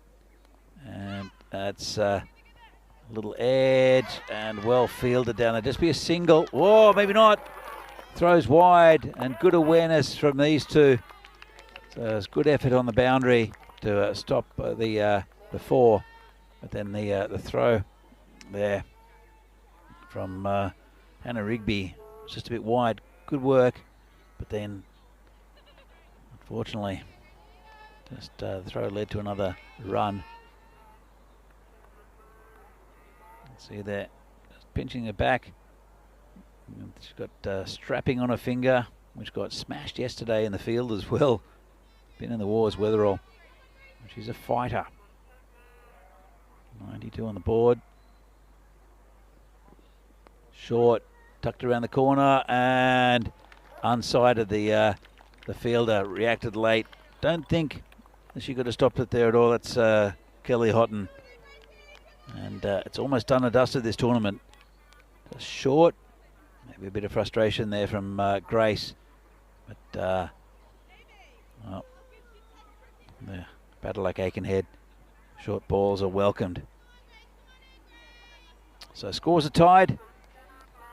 And all it takes is 1 more for a victory. Well, the field comes in. Don't think it's really going to matter. Plenty of overs to play with. There's 2 overs after this, 2 balls in this for Weatherall over as well.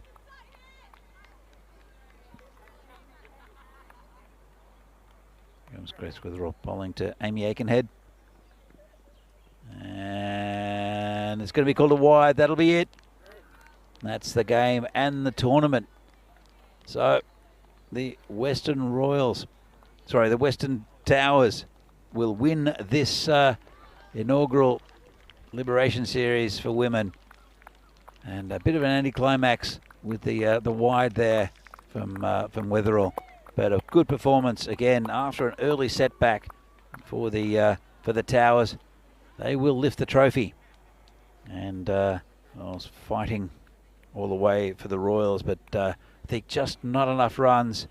And it was the innings there of certainly the player of the match, Annalise Merritt, who just missed out on a 50. It'll get them over the line, the Royals. So players shaking hands. There are a lot of good friends out there on both sides. A bit disappointment there for the Royals, but should be happy looking back at this tournament. This was the first ball, and what a ball it was! And it was possibly the player of the tournament in Lucy Barnett, who went first ball, and you thought the Royals would be on top after that, but no one told the new batter, Annalise Merritt, who came in and was hitting the ball to all parts, batted beautifully, did Merritt. And she did the heavy lifting for the Towers and the bulk of the runs. And from her bat, good support from Aikenhead. It's a nice shot over the top for 6.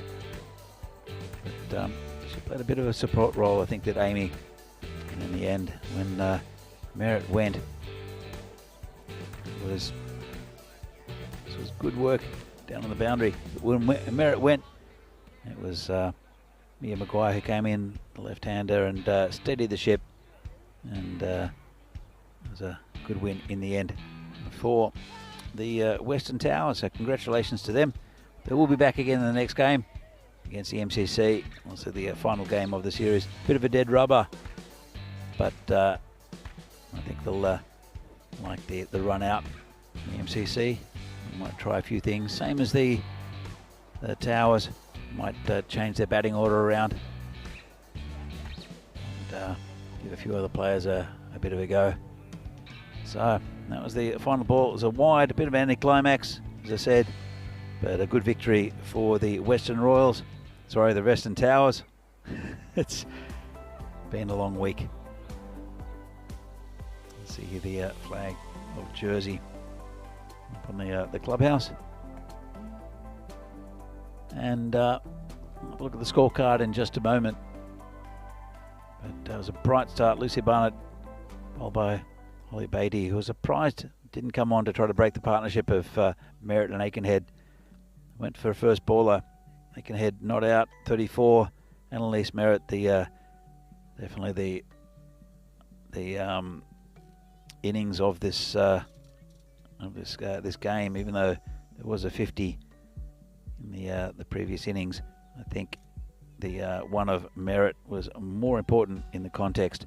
Maguire did her thing and 8 on the board. Extras were pretty good, just 7, 97 for 2. The end, still a couple of overs left after that one, and in the end, pretty comfortable victory. As I said, after that early setback, and that first over, Holly Beatty went just for 5 runs and took a vital wicket. Tanguy with the other wicket, one of Merritt, but the other bowler was unsuccessful. So in the end, there's an 8-wicket victory by the Western Towers against the Eastern Royals, and I'm sure this is going to be the start of a very good rivalry between two sides that are sort of smacked together from players from all around the island and elsewhere. And well done to the Western Towers. They've been very good in this tournament, and I'd say the form team. A lot of good batting in there, and also solid bowling. We'll see them up against the MCC in the final game of this tournament coming up shortly. It'll be match 9 here from the European Cricket Series for women in Jersey. Hope you've enjoyed the action so far. One more game to go. We're back shortly.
just you and me.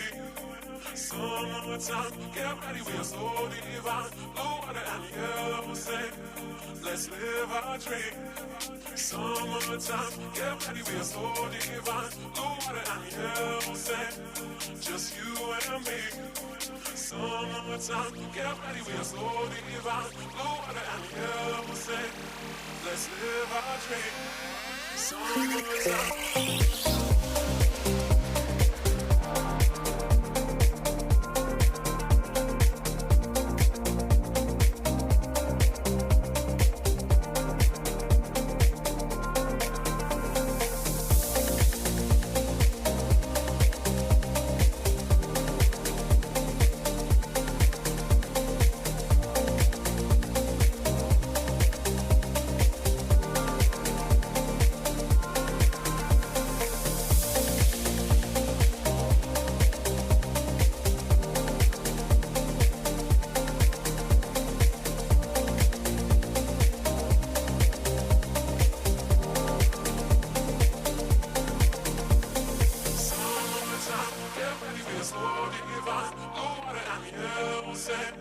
Just you and me. Summertime, get ready, we are so divine. Blue water and yellow sand, let's live our dream. Summertime, get ready, we are so divine. Blue water and yellow sand, just you and me. Summertime, get ready, we are so divine. Blue water and yellow sand, let's live our dream. Summertime.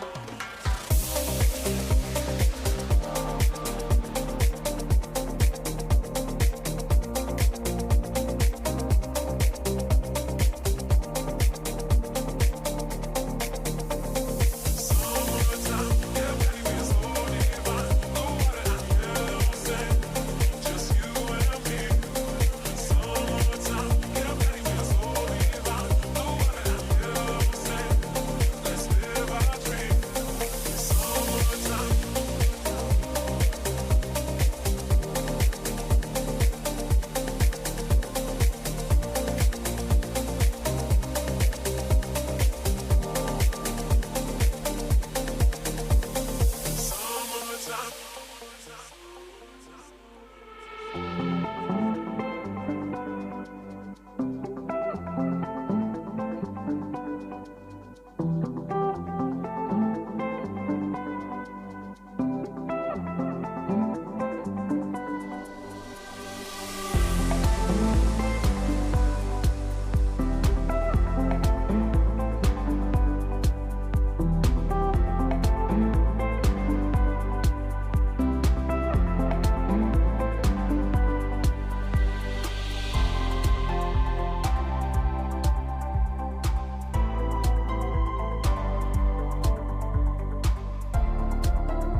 This European cricket event is proudly brought to you by HCL Software, Rado and Victorinox.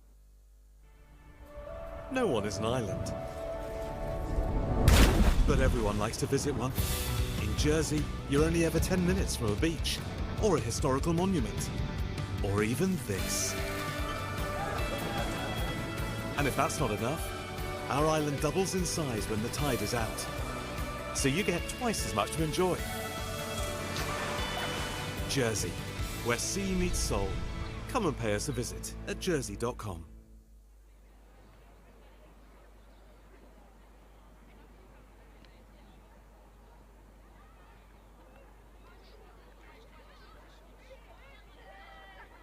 Good afternoon and welcome to this lovely ground here in Granville in Jersey for this European Cricket Series for women. It's the final game of the tournament, match between the MCC and the Western Towers. Western Towers were, well, they haven't been officially crowned champions yet, but they are unassailable leaders at the moment. They will win the tournament with the Western Towers.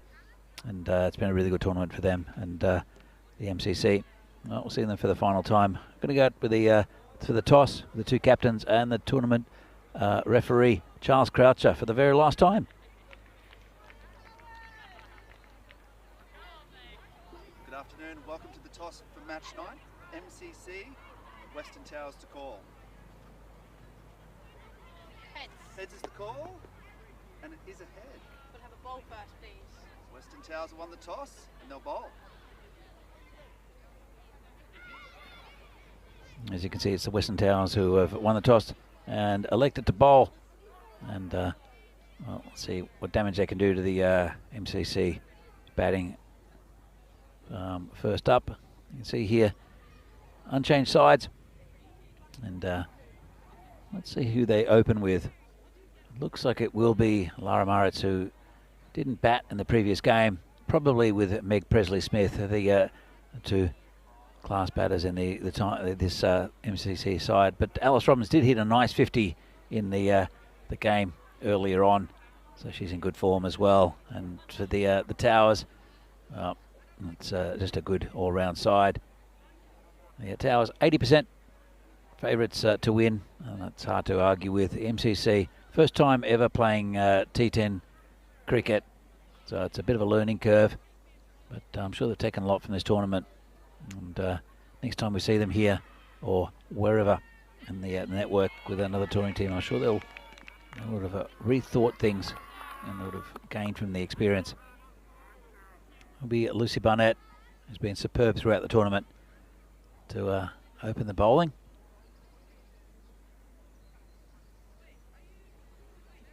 Got two players back. We have Annalise Merritt, who did get player of the match in the last game actually with her 48.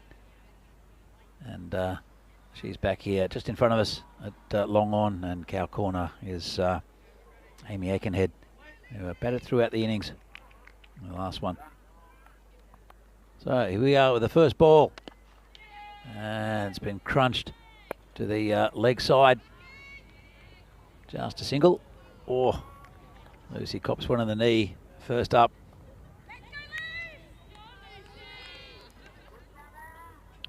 Good atmosphere here still. Lots of spectators. Great to see kids around playing cricket behind us.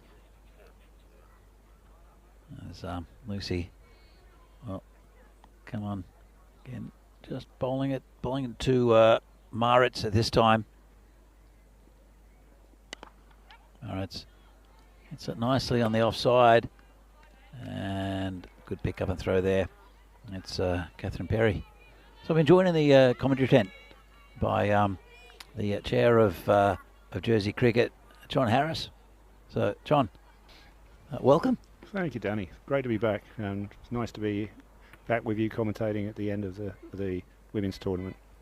It's very happy here to have joined us. It's been a lonely place at times today. We've had a couple of fine guests in Grace and Harrison who've joined me, but no, look, we were discussing a little bit before, just chatting about the cricket here and also this tournament, and it's been a great week spectacle, I think, as Lucy comes in again. A lovely shot. That's played square on the offside by Maritz. 4 runs. Yeah, Danny. I mean, it's been the proverbial win-win. We've been absolutely delighted to have ECN here in town, and to put this on for the first time with you, and looking forward to a partnership for the future as a result. I hope so. I've got my hand up to come back. It's been a delightful week, and you've even provided the best weather we could possibly have as well. It's been fantastic. Thank you. Well, you say that, but I mean, the first day was challenging. I mean, I don't think you were here the first day. I wasn't. I was travelling. Yeah, it was pretty arctic, and yeah. Lucy comes in again. That's been hit well on the leg side. Should be fielded. Aikenhead picks it up. She's a good fielder on the boundary. We started off with the men's tournament, and I know that Vinny kept on going on about the big collapse of the Spitfires and the 5 for -2 in one of the games with the penalty runs, and I didn't know what to expect. And as soon as I came out here on Tuesday and saw the quality of the cricket that was being played, I knew we were in a pretty special place for cricket. Yeah, I mean, when we first sort of started looking at T10 cricket, and that's several years ago now, there was a little bit of doubt around about whether it was for us, and we've been probably more traditional cricket sort of environment, if you like, than some of the newer cricket playing nations in Europe. Yeah. The ones that are embracing the game in more recent years. But I think we've made the full journey now, and we're all fully bought in. Glad of that. That's Merritt who hits the batter, and good work there from Mia. I think it'll be not out, but again, good work from the keeper. Let's have a look at this from side on. Grabs it and well back, well past the stumps was there at the batter. Very quick as Lara Maritz. So yeah, on the continent, I've done quite a few of these tournaments, and I know what it's like. And there's a lot of unorthodox players, a lot of players from tape ball backgrounds, some very fine coached cricketers throughout Europe. But it's a different sort of environment here. This has been pulled to the boundary, and good work from Aikenhead again. I'll come back for 2. It is, and I mean, you hear commentators at all levels of the game saying you can play fast cricket or high octane cricket with good cricket shots. Sure. And we did see a lot of spectacular hitting, but we also saw some fantastic cricket shots and some fantastic orthodoxy. This is in the air. Player under it. Puts it down. Unlucky. Would have been a big wicket. Maritz is a bit upset with the shot, but that would have been a big breakthrough.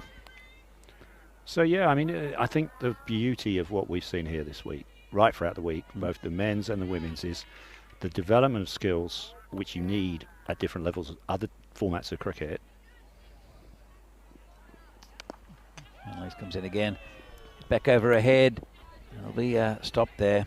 Lucy Barnett come around and ping it back to the bowler.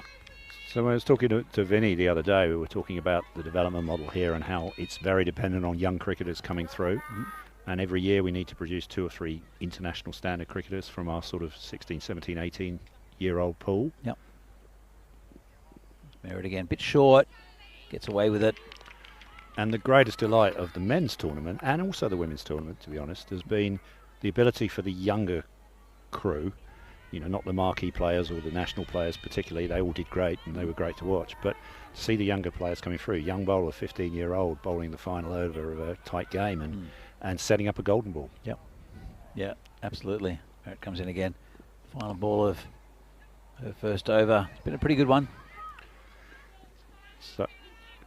So when he got over the fact that he'd gone for a few in the preceding 5 balls, the thing that mattered was that he had that magic moment where he bowled a ball that showed amazing maturity beyond his years, a slower, loopy sort of thing. I'm not sure how you describe it. Yeah. And the batsman couldn't hit it out of the park. And, these are the sorts of skills that you see these youngsters developing. And this format of cricket is so explosive, so fast, it can only do them good. And we're really, really delighted. I mean, with so many aspects of what's happened this past 7 days, but that's probably the standout thing. Yeah, I would agree with you. I couldn't believe Vinny told me probably a couple of days in that Ben Hillis has 16 years old, and he was hitting the ball over the boundary everywhere. He hit 96, I think. It was unlucky not to get 100. And this is not against other 16-year-olds. Oh, this has been pulled for 6. Nice shot there. Nice clean hit, though. Well, Ben's a very interesting example because, I mean, his family are hockey players, and hockey's a big sport on the island, and the fast hands that you've got in hockey. Here comes the captain, Greach again. Going to Maritz, and beats her that time. There's some transferable skills there, obviously. You can see some of the shots that some of these youngsters are hitting, and you can see the hockey in it, almost, the fast hands through the ball. Greacham, skipper, has led this side well. Oh, this is hit high. Amy can't get back. And that's one of the parents that'll protect the children. That's the brother of our CEO. Our CEO, Sarah Gomersall. Yeah, so does a great job for Jersey cricket. Yeah, we'll come to her a little bit later. I'm going to have a bit of a chat about Sarah. This is a nice ball there from Chloe. Now going back to the, the kids, they're playing against men, and men who are not just poking the ball around. I'm amazed the clubhouse still has windows. So there must be something in the glass, because a couple of them were smashed directly onto the. Oh, it could be gone. One of those you had to dive forward for that. Could have worn it. Yeah, it was a difficult one there for Charlotte Jenner. Did come pretty quickly as well. But with the clubhouse, those windows are pretty indestructible. I think should be an ad placed up for the window makers there. Going to Aikenhead. Oh, gets through got a dodgy little bounce. Yeah, that's a bit unlucky. Yeah, I mean, the windows are reinforced. I mean, but actually, we've had our moments this week where we've been, there's been so much high-octane cricket. I think Vinny called this area just behind us the adrenaline zone, because every time one goes up, especially with a Dan Birrell or a Julius Summerhour or Zach Tribe hitting it, you're worried about who's going to come down on some young kid's head or something. So there's loads of things that we can surely do cordon-wise better, and we will do better, but I think we're pretty relieved to get to the end of the week without any sort of big incident. Really. We are too. We've seen a couple of near misses. I know that one lady turned her back on it and got hit, but not too hard, which is lucky. A couple of dogs were close as well, but no, it's just she got hit in the grill then. Good bowling again from Lucy. But it's a balance, isn't it? Because you want the proximity, you want the vibe, you want the atmosphere with the spectators, and you want people to come and bring their kids. And cricket's always been like that to some extent. It's just the power of the hits that these guys are putting on the ball now. I mean, we've had a couple in the road behind us, which is, it's a serious big hit. It's a hit into the pavilion at Lord's. Yeah. Something like that. So getting on for. Dan Birrell hit one over the clubhouse, and I think on the first day. Which is pretty big. Yeah, I think probably we don't have the measurements, do we? But I think he did have the biggest hit of the week, didn't he? I think so. That was another prize that was going. A couple on the rugby field as well. That's a pretty big hit. This is in the air. Jenner takes a catch. Nice catch taken. Nicely judged. It's Presley Smith will have to go. Yeah, and again, the viewers wouldn't necessarily get the dimensions, but the rugby field, you actually have to fly it over a parking way where you park your cars. And I'm wise enough to know not to park my car in that middle ground, because these guys in particular, but even the girls are getting close sometimes. They're putting it over into at least the parking area. Yeah. So, it's great stuff. It's good to see. So in this the girls tournament has been fantastic as well. Again, I didn't know what to expect from cricket here in Jersey, and I've been delighted with it, because I've just come off a tournament between the Czechs, who are the lowest ranked team in the world at the moment, who are just starting. Again, a very young side, going through an academy and through other coaching in the Czech Republic. It's Robbins who's the. But I watched that Czech side because they were up against our girls in the Challenger Series in December, and what I love and celebrate so much about European cricket is watch this ball. Here comes Barnett. He's taken one, bowled well. This is down the ground, just away from. I think that's probably just touched the rope with her Yeah, foot. it has. It's 4 runs. She should signal it, I think. And well, she's not going to. Sheepishly walking back. It definitely hit the rope. Another look at this one. Did fantastically well, and then just couldn't get away from that rope. She gave herself away a little bit.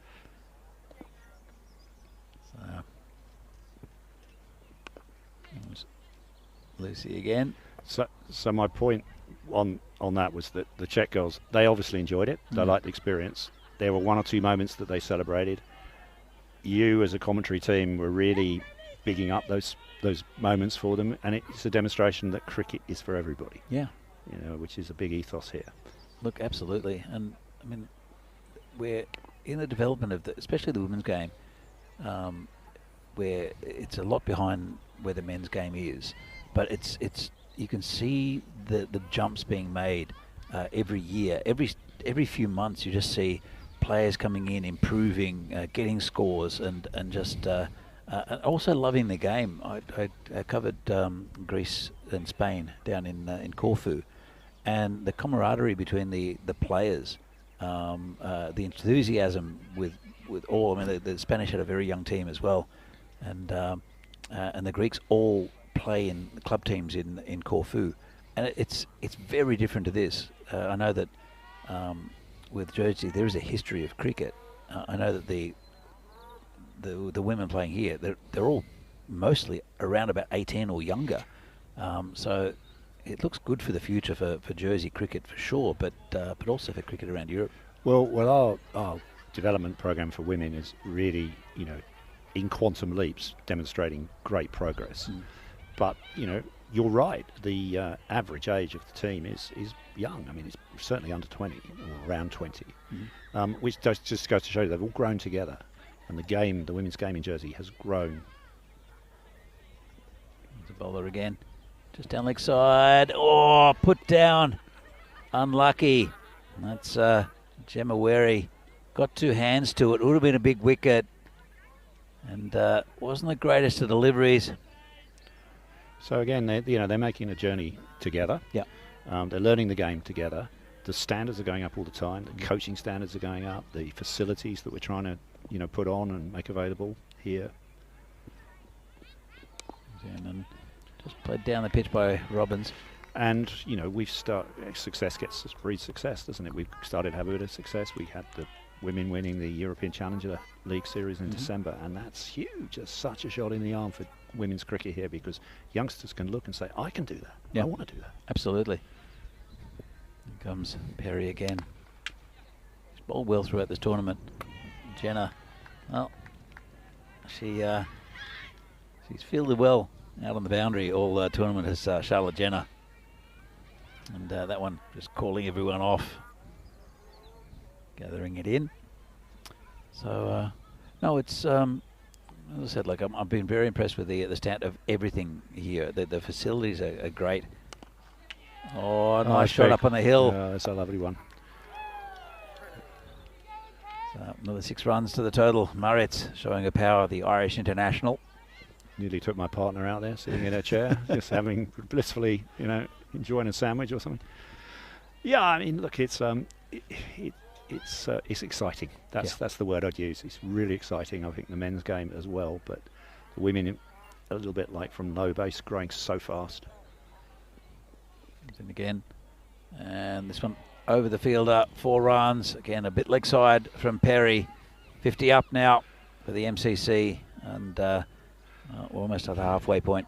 And maybe I'm a bit of a cricket badger, but I've been listening to the little kids around the boundary this week, and they all get excited when a Julius Summerhouse comes out. Yeah. And they go, "Oh, Summerhouse, he's coming out," or the equivalent in the girls' game as well. Even not saying even, but with the girls, they're doing the same thing. Yeah. And that's how you get people hooked, isn't it? Absolutely. They see some big stuff going on and they think, oh yeah, let's have a bit of that for ourselves. It's really great to see the kids out. There's one up on the hill there. Who's waiting for the next ball to come so he can chase it. Oh. Going his way? I don't think he's going to go that far. No, he's a stalwart actually. I think he's been on the boundary all week. Just You know, we should pay him for collecting the ball and getting it back into play. Tell you what, they're doing a good job.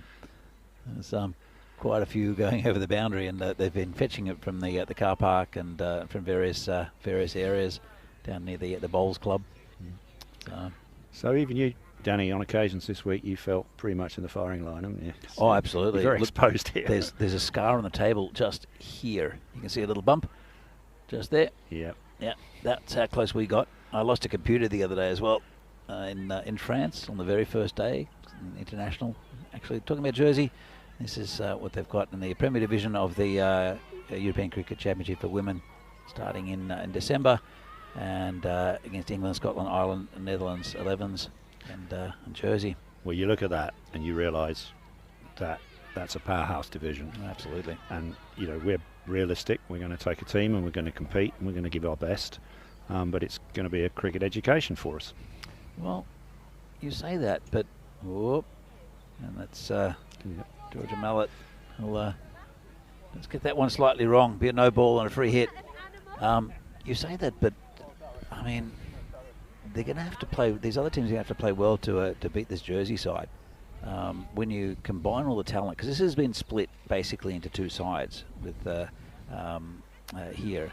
When you look at how competitive the cricket's been, how the quality of the cricket, they're going to have to play well to beat Jersey in any game, I think. Yeah, you're so right. I mean, when you combine, if everybody's available and everybody's fit for our first choice selection, we're going to be competitive. That's definitely the case. Let's watch this ball and I'll come back on that. Well, it comes in again. And got that one slightly wrong. Another no ball, another free hit.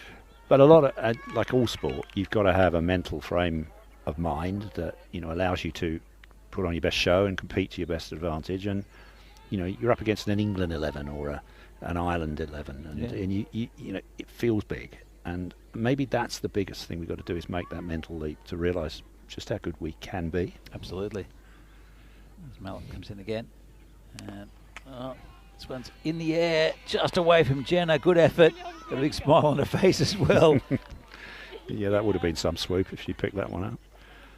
So I remember I went to the very first ECC in Cartama with a couple of good friends. Phil G, who's a commentator for the network as well, and Terry O'Connor, who was CEO of Czech Cricket, just to watch the Czechs play and just have a little holiday. And Italy beat England in that tournament, and the Czechs beat Italy. So it was strange. I think the first game that Czechs played was against Italy. They were top of the table, which included England and Italy, and I think Finland, from memory. But I mean, it gave such pride that the Czechs were at the top of the table. Didn't stay there, but for Italy to beat England, that made news in Italy. Oh yeah. Which is odd, because Italians don't really know much about cricket. So it's hit nicely. Yeah, it's just cleared. I bet that's possible, isn't it? And in the shorter the game, the more possibility there is for an upset and for a dramatic change of fortune or whatever. We saw one here this week where the Eastern Royals, they were nailed on to win from, they needed 20 runs with about 7 wickets in hand and 4 or 5 overs to do it, and they just had a huge collapse. And it can happen. I mean, little moments can change the direction. Absolutely.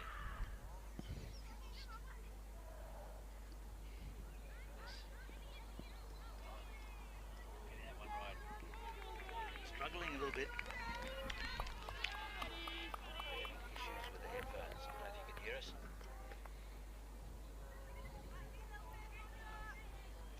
So been a big over here for the MCC.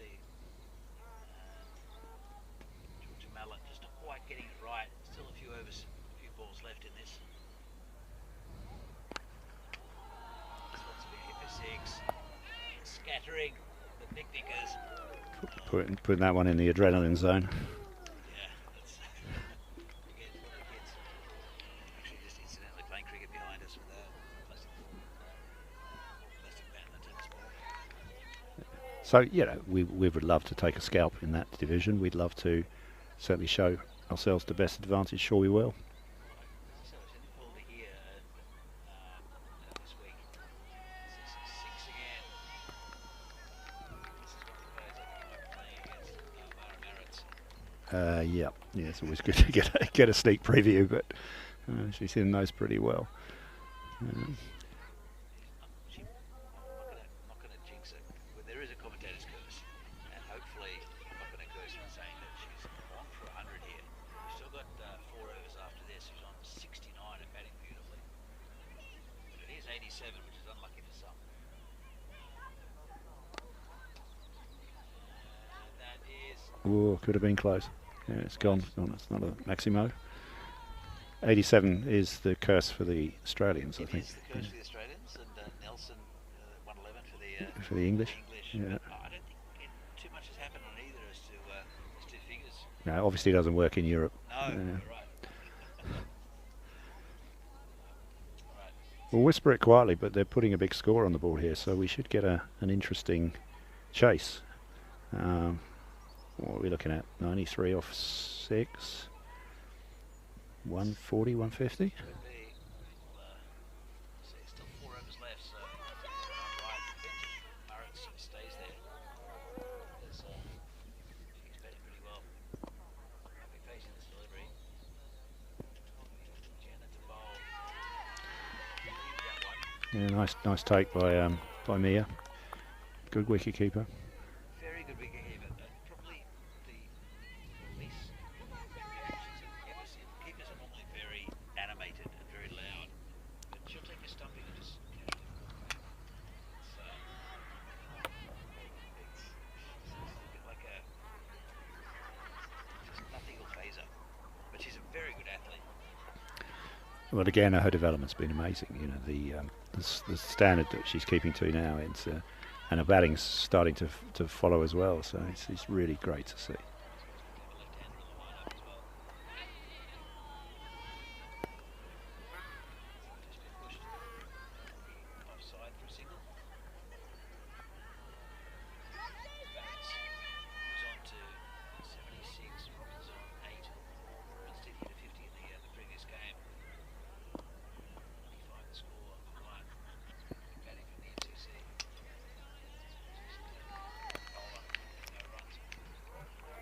But you're right, she's got the time. If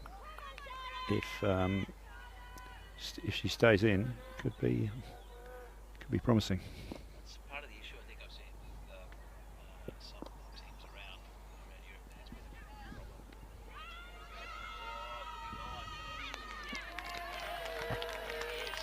Nice take. Yeah, commentator's curse. Yeah, maybe. Big appeal though. It's allowed us sort of heard it all weekend, and a really nice take. Very quick with the gloves. And it is Marsh have to go. So it is. Just comes down. Very quick work. Oh yes. It's not the first stumping of the weekend for her. It's back to Tallis Roberts. My apologies. Goes for 8. Yeah, but sorry, my mistake. I thought that was Marritt's. But I'll tell you what, if she can do that in December and it's against some of the teams we're up against, that'll be very welcome.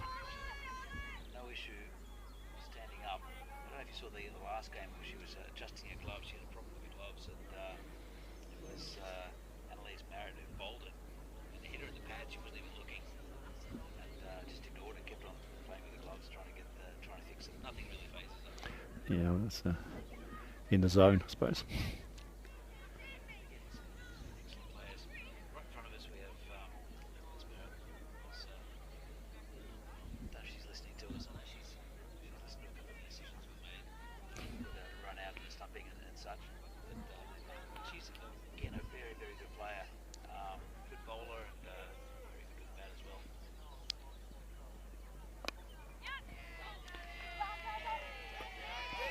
Yeah, well felt it. Yeah, I mean, cricket teams are always the better for having all-rounders. So we're talking about a wicket-keeper who can bat. Annalise can bowl and bat to equal quality. You've got Grace Weatherall, who's really sort of shown us what she can do in this tournament as well.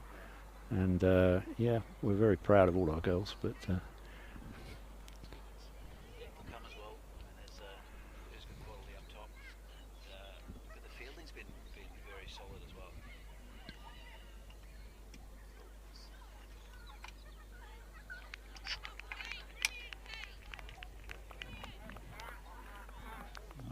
So you think you're back, Danny? back, yeah, we had I can hear you. Bit of an issue, I think. And in that there was a wicket? No, it was the there's two batters walking off. We missed that action. Tell us what happened, viewers. Sorry, technical problems. I'll see the replay. It's going to be a run out. Run out. Mia again. Yeah, good work. Good throw in. And what I like is that the throws are bounced in, which I don't particularly love.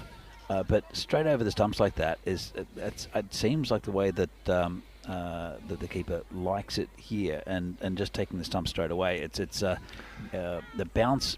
I think can I'm work. I think I'm right in saying she took that in front of the stumps in the modern way. Took it and just swept it behind her. Yeah. But yeah, I mean we train for that, and I mean I'm not the coach, so I'm the chairman, and I'm a long way from the the day-to-day coaching environment. But I know that we work really hard at it here, and all this skills development, throwing in on the full, all the things in cricket that really make the difference, the little things like backing up properly and so on. Let's merit her bowl. So again, it's something which it's a big difference to what you see on the continent. And to be honest, cricket's such a leveler that you see a couple of years ago, Dreux, the team from France, won the ECL, which is pretty amazing. A team from France winning against all these other top cricketing nations, against semi-professionals in some cases. But honestly, this format's a bit of a leveler because any team can have a bit of a heater and get over another team. I mean, of course, the quality of the side will come out in the end, but it's just a different. A lot of players had never really played it in a high-level cricket. They'd played in tape ball, which is, again, it's a similar sort of concept as hit the ball as hard as you can. Whereas what you see from Jersey, from England and the Netherlands and more traditional cricketing nations, is proper cricket, which still wins in the end. Normally, over time it'll win, yeah, but it doesn't. It doesn't mean that a team can't take down another one in a one-off game or. It's a nice shot again. That's gone all the way. 6 runs. I mean, Dreux couldn't have won that whole series without some quality in their team. Oh, they had some good players absolutely. To do that. And you're right. Over time, an amalgam of good cricket skills, bowling, batting, fielding, same old things really. That's going to win in the end. But I think that's the lovely thing about ECN cricket is the unpredictability. You never quite know what's going to happen, do you? And you'll see that the greatest thing you'll ever see on a cricket field on one ball, and something absolutely ridiculous on the next. At any level, we saw some fantastic batting. We saw catching that was unbelievable, and we saw a player try to catch one with his face. Yes. We probably shouldn't celebrate that. We got away with that one. Could have been quite nasty. But he survived it. He walked it off. Didn't even. Oh, that's big. Look at that. That's huge. Wow. It's a great shot, and she moves on to 89. I'm getting closer. I don't want to tempt anything. Am I right in thinking we haven't had a women's century this week? Not this week, no. No. We've gone pretty close. I think. Certainly, Grace Weatherall had an 85. 85 was very disappointed to be out. She went back to big swing to Amanda Polly, who took just a one-hander in front of her, and I think she had a bit of a chat to Vinny afterwards, Amanda, and said, I had no idea that was in my hand until I saw it there. I remember it. I saw her take it. I think she was a surprise to anybody. Grace couldn't believe it. Yeah. That's cricket. Yeah. There it comes in. And it's going to run away. Yeah. You can't stop the ball down there. It just runs, doesn't it? It's so many runs have been gone down there in the week. But you get edges. When you get edges for 6, it's with short boundaries, it's just impossible, and you can't cover everywhere on this field. So, Marriott moves on to 93. There's still a couple of overs left, and Merritt has bowled well this weekend, but Probably feeling it, having a blow now. yeah, should be instrumental with the bat, no doubt. Coming up after this, it'll be Charlotte Jenner. He'll be bowling. Let's see, there a couple of wickets in the 7th and one in the 4th, but the vital wicket of Lara Maritz hasn't gone yet. It's a nice looking shot. Just take a single. Well fielded. Yeah, again, the standard of fielding's been very high. Some nice catches taken, and good outfielding. It's such an important part of the game. I think it's undervalued. Jersey teams have always had a reputation for being terriers in the field. I mean, we. Jenner. You know, we put a lot of effort into the development of fielding skills, because it's an area where we feel we can maybe compete a little bit more as a result of the youth of our team, the enthusiasm, the willingness to throw yourselves around, and there's been some spectacular stuff over the years. Oh, there was it's just been turned around the corner. Julius took a spectacular diving catch on the boundary here. That was a beauty, and right in front of all the spectators as well. Was that Julius or Dan Birrell? No, it was Julius. I mean, Dan Birrell took a good one as well. Oh, which cemented his legendary status as groundsman, big hitting batsman, and gun fielder. Yeah, he protected us a few times. We had some that were coming towards us. He just put two hands up. One blasted through him. That was hit hard, but this one's got through the batter and the keeper. It'll be called a bye, I think. Oh, yeah, it's bye. You're right. I didn't see that. So Maritz, she's on 94, deserves 100. Yeah, let's concentrate on her for a minute. So, one blow, but she's got to get the strike. It's the skipper, Amanda Polly, who just tucks that around the corner. Yeah, doing that for a mate. It's a good thing. Yeah, again, with the MCC, it's great to have the MCC here.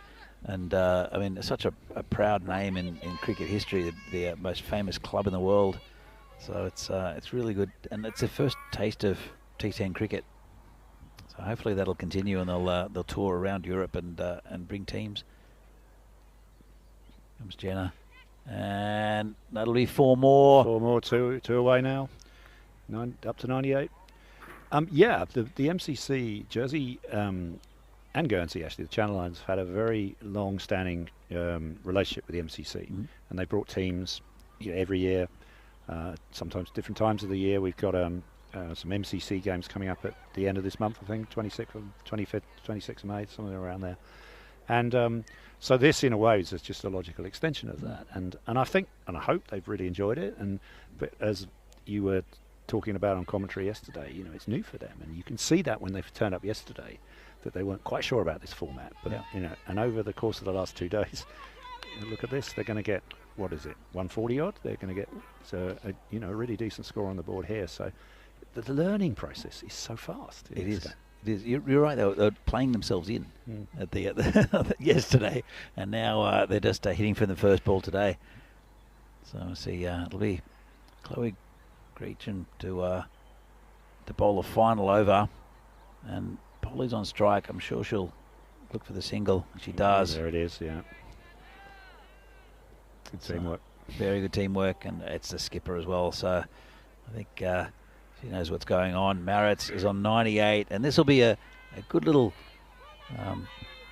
highlight for the MCC, but also for the end of this tournament. If Maritz can get the 2 for the 100, it's had a bit of everything.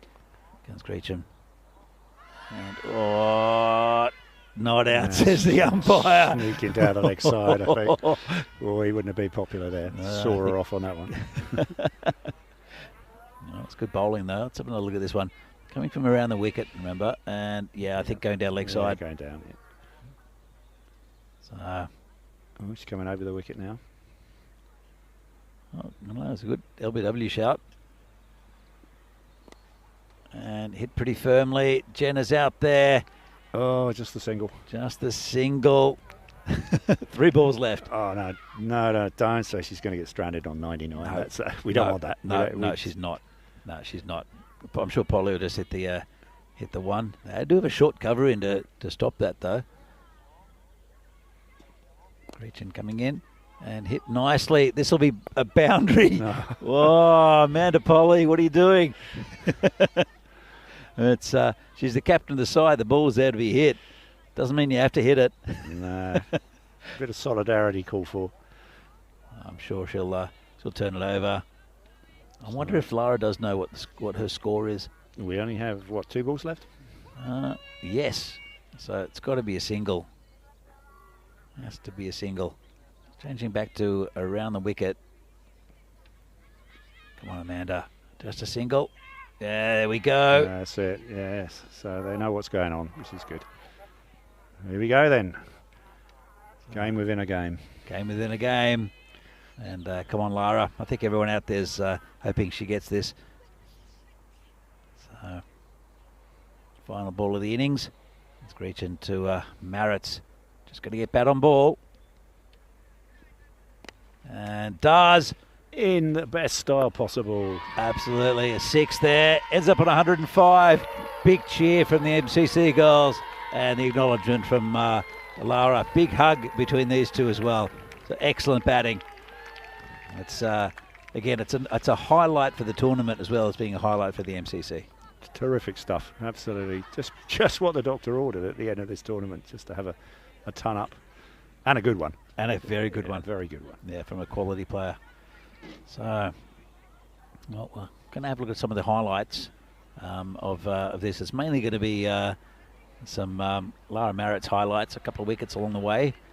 But look, John, I've got to thank you for coming in and chatting about all things Jersey cricket, about ECN, what's happening around, and really looking forward. Now I've seen all the players and I've met a few of them and just seen them in action. I'm really looking forward to the tournament in September to start off with the men's, and then and also for the women's ECC in December. Yeah, well, Danny, thank you very much. I mean, look, we're looking forward to it every bit as much, really. I think our players have really embraced this format of the game as part of the bigger cricket package. Yeah. It's good for them. You know, it's just one more piece of the jigsaw, I think, really now. And, you know, a lot of our first-team players are playing elsewhere in the world around. We've got a New Zealander, South African-based player. You know, a lot of our guys go down to Australia in the winter, and New Zealand and so on. But yeah, I mean, the embrace of ECN and T10 cricket can only have benefited from what's happened this week. So from our point of view as well, this has been an absolute, as I said right at the outset, this has been a win-win, and you know, we're really looking forward to having you back here, and we're looking forward to participating in all your tournaments as and when we can. Thank you very much, John. And look, the sentiments are equally shared by the ECN as well. With the welcome we've had here in Jersey has been absolutely fantastic, and the quality of cricket has been at the highest level. So again, thank you very much, John. And, thank you, Danny. Glad you've enjoyed it. It's been great. So that's John Harris, the chair of Jersey Cricket, has sat in with this innings, and again, it was a fantastic innings there from Lara Maritz. I hope everyone's enjoyed it, and it's big congratulations. I can see some of the chat having a bit of a gather around, and Dave is in the chat. Thank you very much, Dave. Good to see you. And Paul Thomas Martinez, as usual. Mr. Jinx is calling himself now. But hope you all enjoyed a sparkling 100 there from a very good player in Lara Maritz. So we'll have a look at the scorecard.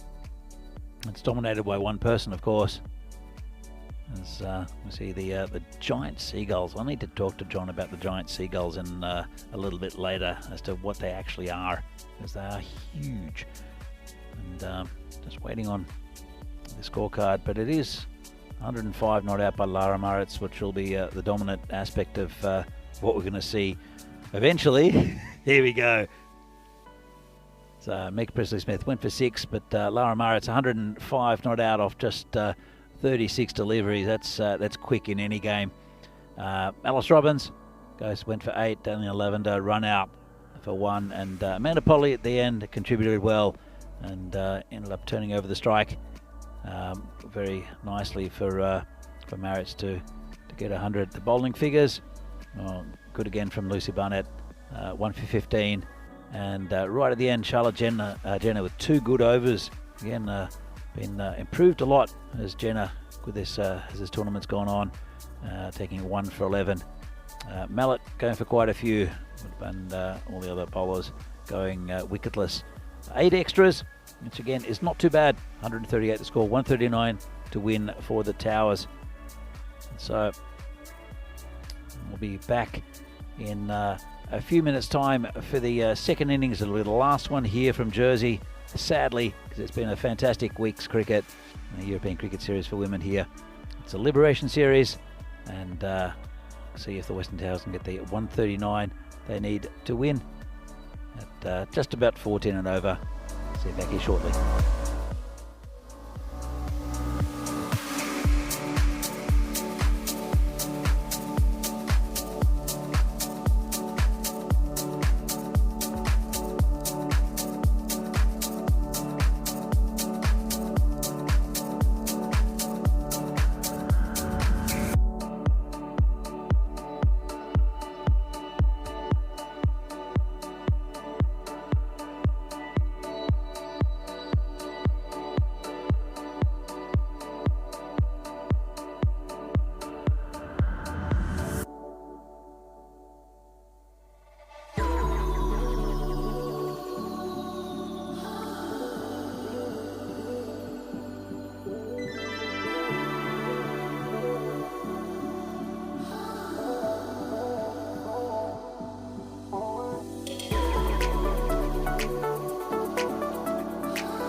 This European cricket event is proudly brought to you by HCL Software, Rado and Victorinox. And welcome back for this European Cricket Series here in Jersey. It'll be the final innings of this tournament and of this fantastic week of spectacular cricket here in Jersey. And well, what a way to finish it with 100 here from a very good player in Lara Maritz. And yeah, she's put the MCC in good stead for a victory at the end against the the champions to be, the Western Towers. You can see here the Towers. They need 139 to win. They're very capable. They have scored more against the MCC in this tournament, in fact, today. But there's a little bit of scoreboard pressure on them, as you can see. There's, well, don't worry about the point. It's not really in the equation anyway at this stage. Going to be two batters coming out of done well this weekend in Lucy Barnett and also Amy Aikenhead. Barnett missing out in the final game. Went for a first bowler, but it was a beauty. It got her. But in the end, Aikenhead batted throughout the innings against the Royals, and it was Annalise Merritt who ended up getting the bulk of the runs for the Towers against their win that locked up this tournament against the Royals in the previous game. So the MCC have been very good this weekend. A bit of a learning curve for them. Never played T10 cricket, and took them a while to get into this this format. We have a good bowler coming in first. Just been knocked down by one of the fielders out there.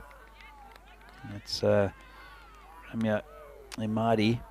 Lawrence, the bowler. I think Sophie Lawrence has bowled well in this this tournament. Good leg spinner.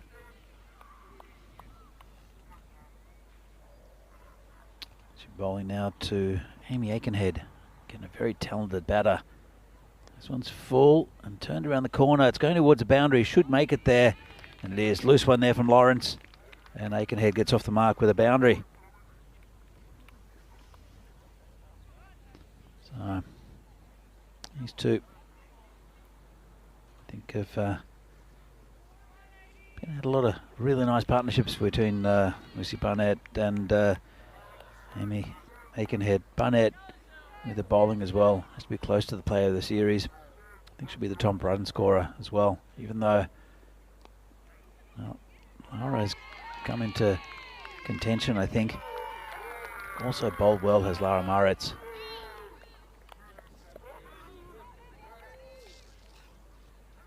Look at this one, turned around the corner. Good piece of fielding out there. It's travelling pretty quickly. Got down well low to her right. Did the fielder. Lawrence. Once again, good ball. Forces Lucy back. And just be a single.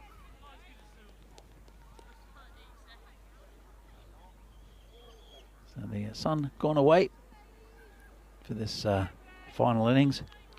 It's gotten a bit chilly, but it has been fantastic cricket here. This is called a wide, right on cue.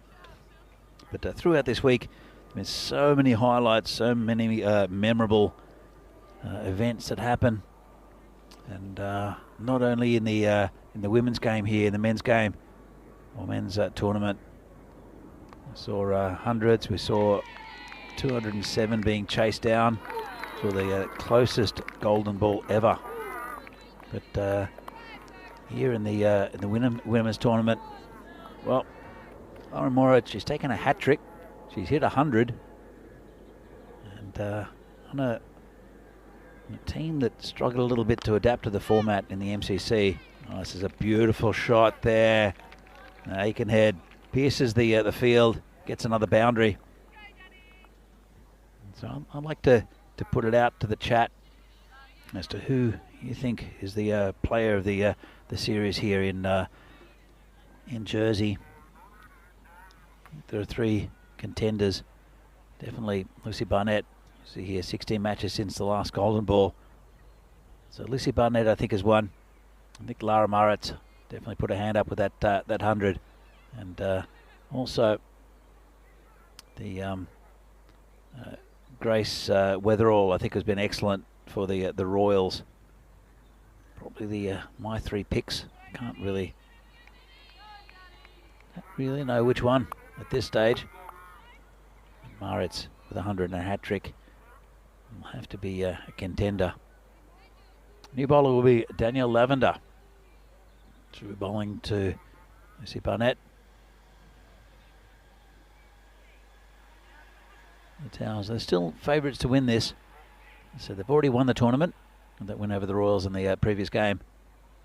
Lavender, good bowler, left arm around the wicket. And just a little bit leg side, tucked away by Barnett, 4 runs. And big smile on the face there at the bowler, having a chat to Amanda Polly, the skipper. But coming around the wicket, just trying to angle it in to the right-hander. But problem is with that, is you don't want to angle it too much because it gets leg side, and it's just easy to hit. I can see Grace Weatherall there with a drink, hobbling around in her Crocs and socks. She's done a lot of work and now pointing at her busted up finger. She's out in the adrenaline zone.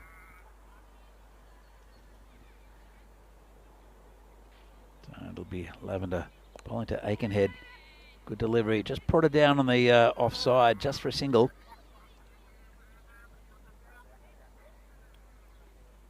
And apart from the one she got a little bit wrong, it's been a pretty good over so far from Lavender. Barnett's on 7, Aikenhead on 10, 18 the score. Remember, 139 the target. Oh, got a bit edgy there. Well bowled by Lavender. And going towards the boundary. And just over there. It's Garima Singh who couldn't reach that one. Chased hard. Couldn't catch up with it. This ground is very, very fast. And hats off to the groundsman here. Done a magnificent job. This one's hit on the leg side. Should be cut off. It will be. That's Emma Marsh out there. Just a single. Aikenhead is back on strike. Remember, 14 and over. Anything under 14 is a win, sort of, for the bowling team. Well, it's not going under 14. This one's gone over the boundary for 6. 17 off the Lavender over. And at the end of 2, the Western Towers are 29 for no loss. Nice shot there from Amy. So again, tightly poised this one. Run rate just dropping to about 14 and over, which is, well, it's pretty much where it started, isn't it? So going at the required run rate at the moment, the Towers. Here's a good bowler. It'll be Lara Maritz to bowl. You can see the table. Towers can't be caught. Eastern Royals played very well throughout the tournament, and MCC women, they did have a win against the Royals yesterday in a spectacular collapse where Maritz ended up with a hat trick, take you 4 for 4.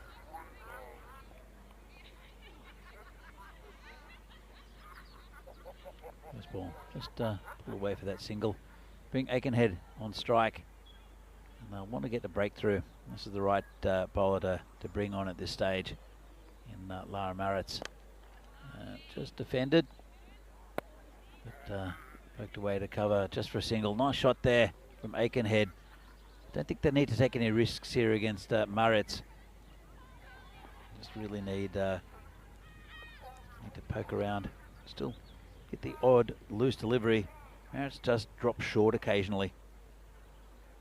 Trying to prove herself in her pace, but often these batters have just pulled her away. It's a good ball, and just out of the reach of the the fielder. It was right on the toes of the batter. As you see, there's Grace there with hobbling around with what looks like a rosé. And she deserves it.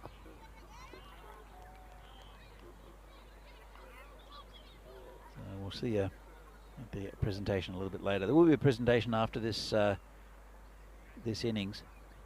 It'll be a short one though. So this one again. Just getting in the infield. Direct hit by Lavender. Happy about that. Don't know if Lara's too happy about it. No, it's. Said she'll want the breakthrough. She just ignores the stumps. Lets the umpire sort them out. It comes in again. And played on the leg side. Should just be a single.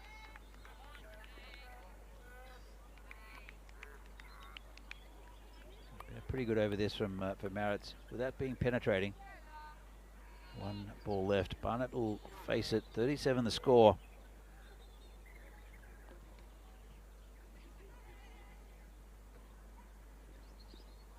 Short. Down leg side. Got past the keeper. And it's going to be 5 wides. Well, not what they needed. The MCC. They need wickets. They just need to give away free runs. And that was a little bit too easy. Just lost it. Moved away a bit. Just bounced at the feet of the keeper. I think she's been good with the gloves in this tournament, Krista Delamere.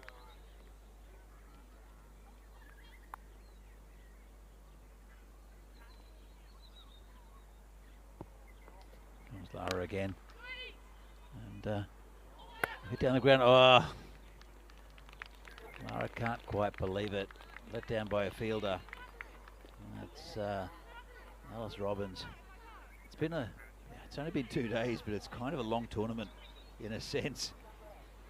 Each of these teams playing quite a few games throughout.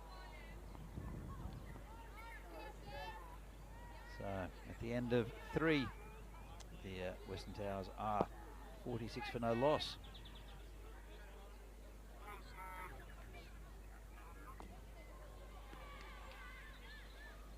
Marritz went for 17 off that one. It's a little bit pricey. Not helped by fielders and not helped by that that wide either. Lawrence will come back. See here, 1 over of 12 and 2 of 17. Ahead at the power point stage, at the the power play stage. As this one hits the stumps again, and they'll sneak another one. Well, it was a good throw. But unfortunately, it just was knocked away from the stumps, and good awareness from these two to pick up a bonus run. That's Aikenhead will be facing again. Batting well, 20 off 9, Barnett 22 off 10. As they change the field around, Marritz will come to the leg side. Just shortish mid-wicket. It's good position, I think. Just cut off anything mishit. Oh, nothing mishit about that. That's a bit short and leg side from Lawrence. Walks back with a sullen expression on her face after bowling a short one down leg side. It was played away nicely. Let's have a look at this. And too easy for a batter of the calibre of Amy Aikenhead.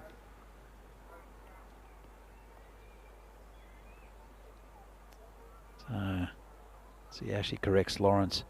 Thought she's bowled well this tournament. It's a better delivery. Dragged out from outside off stump by Amy. Just a single.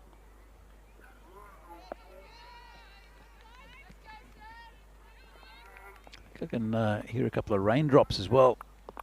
It's been so good with the rain here throughout this tournament. We had a little bit on the first day. It cost a couple of overs. It's a good ball there from Lawrence. Just got past her. Lavender out of the fielding. She'll slip over as well. Well, it's only just started raining. I don't think it's that slick out there. Very light rain. Nothing to affect the play yet. And another good ball. It's been hit high. It's coming back, coming towards me. And I'll do the fielding. Okay.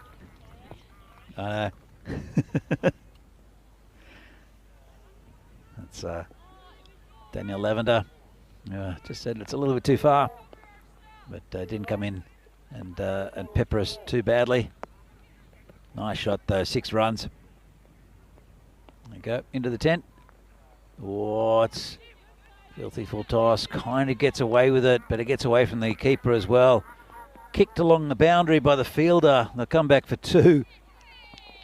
And well done in the end.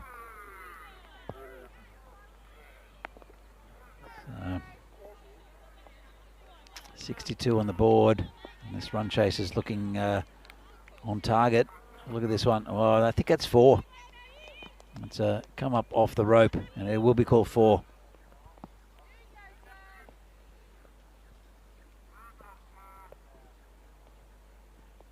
Lawrence comes in again. Tucked around the corners. A fielder back there. Can't get it. Took a little bit of a right turn at Albuquerque.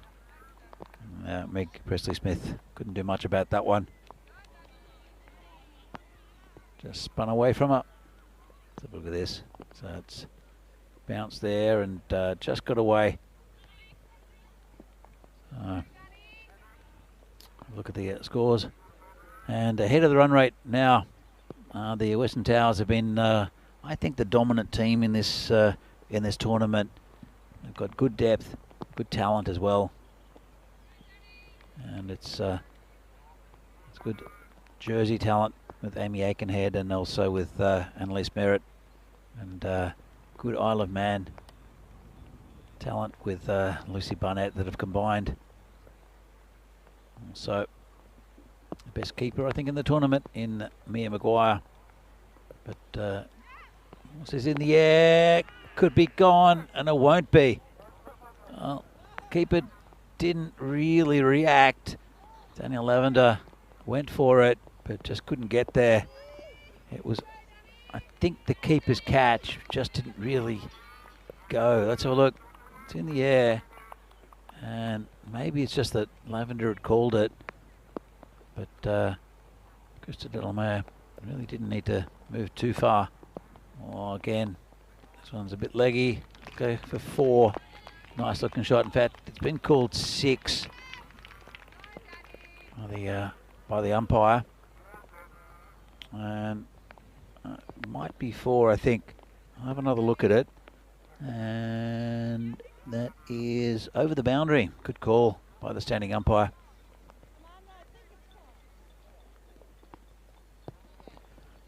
Well, the sun's out and still raining. So it's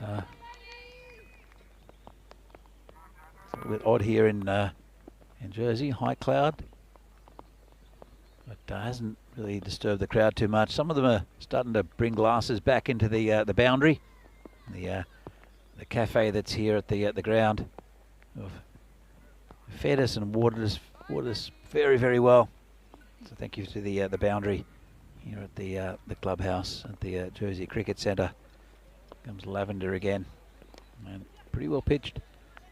This one's just turned around the corner just for a single to Aikenhead, who's on 43. Barnett's on 24. Aikenhead batted well in the previous game.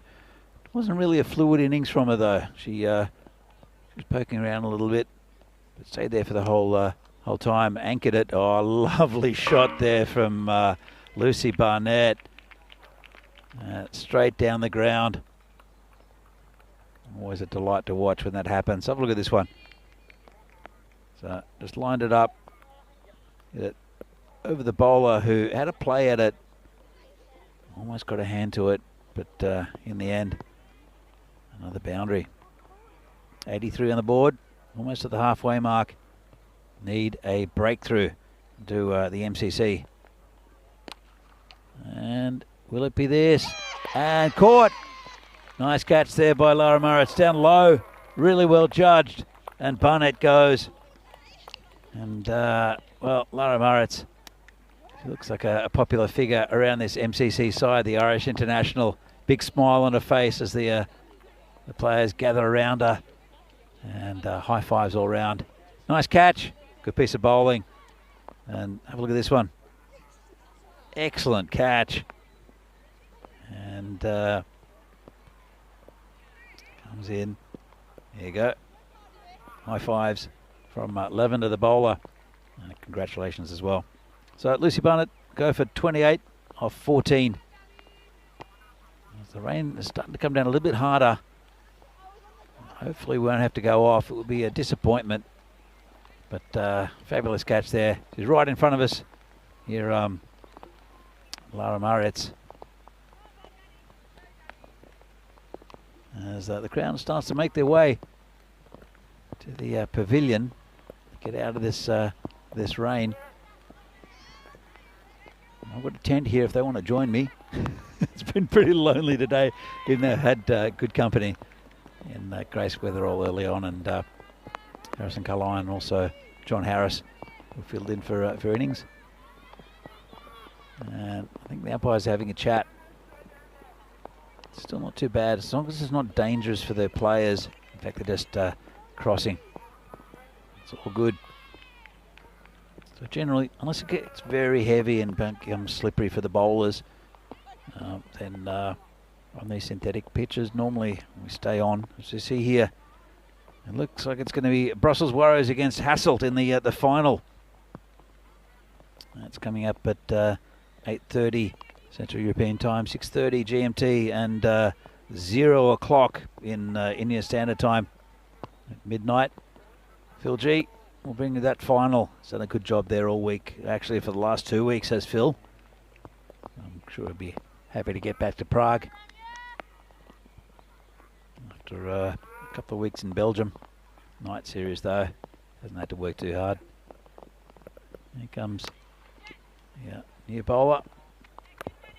And cut away down towards the boundary on the offside. And this is the Norwegian international Rami Ahmadi, who again has bowled pretty well this week. I think Ahmadi.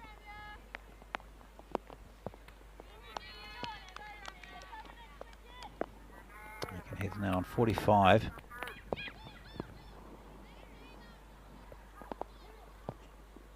And Spin's been got a little under edge going towards the boundary. I don't think it'll make it. They should come, or they won't come back for two. New batter is Annalise Merritt. Yeah, and a very, very good all-rounder for this Towers side, also for the Jersey side. Really looking forward to seeing them play in the Women's ECC in December. They've got a very tough group in the highest group there is, which is good recognition, I think, for Jersey. We're playing against all the top sides from the British Isles and also the Netherlands. So that's going to be happening in mid-December. Of course, 3 divisions in that tournament. I'm sure we'll see Rami Ahmadi there as well, playing for Norway. Going to Merritt now, and it's been hit on the leg side, and that'll be like 6 runs. Nice shot. Nothing much Emma Marsh could do about that one. And just be passed back to the bowler, Ahmadi. They have lost a wicket, 94 on the board. Still got a couple of balls left of the 6th. So bonus point again doesn't really matter. And this is turned around the corner, just in front of the fielder. That's Meg Presley-Smith down there, who tried to get forward. A little bit stuck as to whether she should just hang back and stop the ball or come forward for the catch. She decided to go for the catch. Ended up not getting there, letting the boundary through. Worthwhile at this stage. They need wickets. And Merritt's would be a big scalp. Aikenhead also. It's on 46. Can't get the strike at the moment. Still got plenty of time for that 50 though. Oh, it's a good ball from Imadi. Nice take by the keeper. And 13 off the over. And the score after the end of 6 is 91 for 1. So again, I'd like to say thank you to everyone in the chat who's been here throughout, not just this weekend, but throughout the week. I know Thomas Martinez has watched a lot of this cricket. Dave's been around for a bit, and just seen a lot of names in there. So hope you've enjoyed all the quality cricket that's been brought to you from Jersey. I thoroughly enjoyed this tournament. So you can see the scorecard, but yeah, these tournaments in Jersey, some fine players. Refreshing to see good quality cricket and just well coached cricketers. It's a little bit different from the continent. It's just as fun, but just more orthodox cricket, let's say. But really taking to the T10 format. Nice shot down the ground into the covers. Good piece of fielding there by Alice Robbins. That's the one. It's Lara Moritz who's drawing off the ball.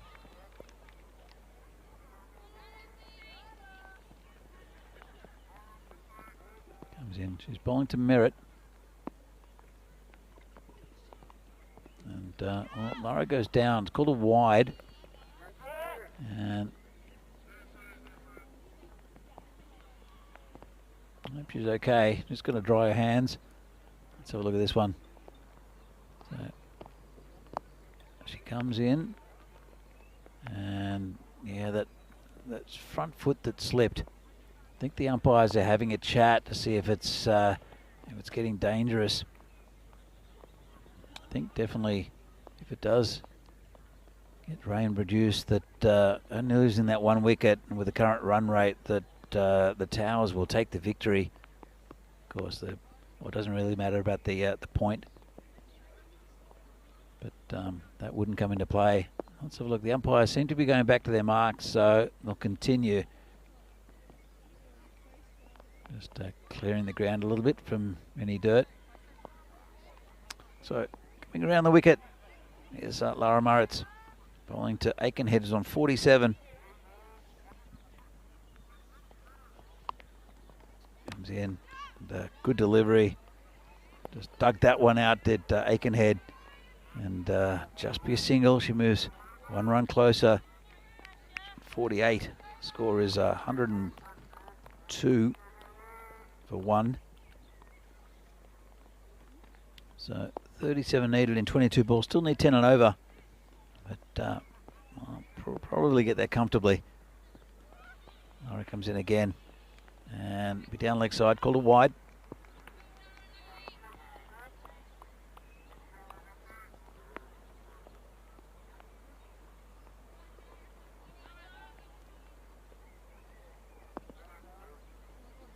So again, tries drawing the ball up.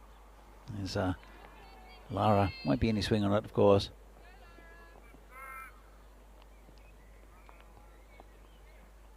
A bit quiet.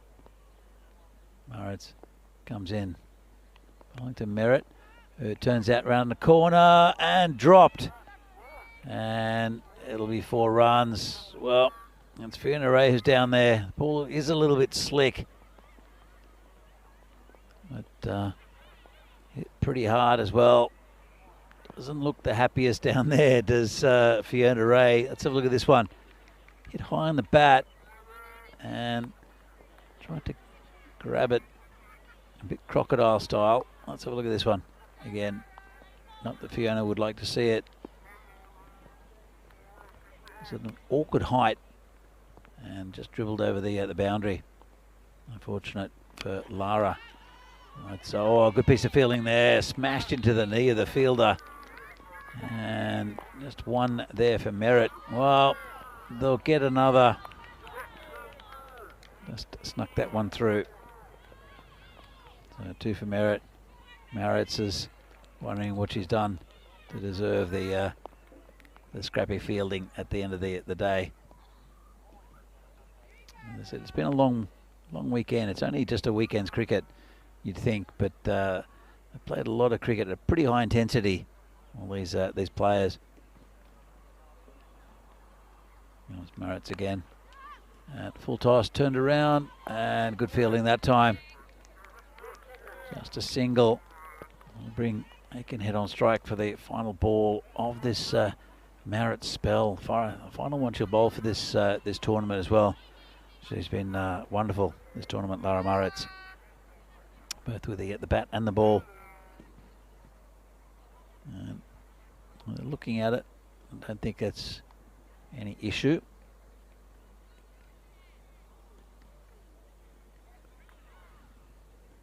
Maritz comes in, bowling to Aikenhead. It's on down the ground. Just be a single to retain the strike, Aikenhead. And at the end of 7, the Western Towers are 111 for 1. Aikenhead's on 49, looking for a well-deserved 50.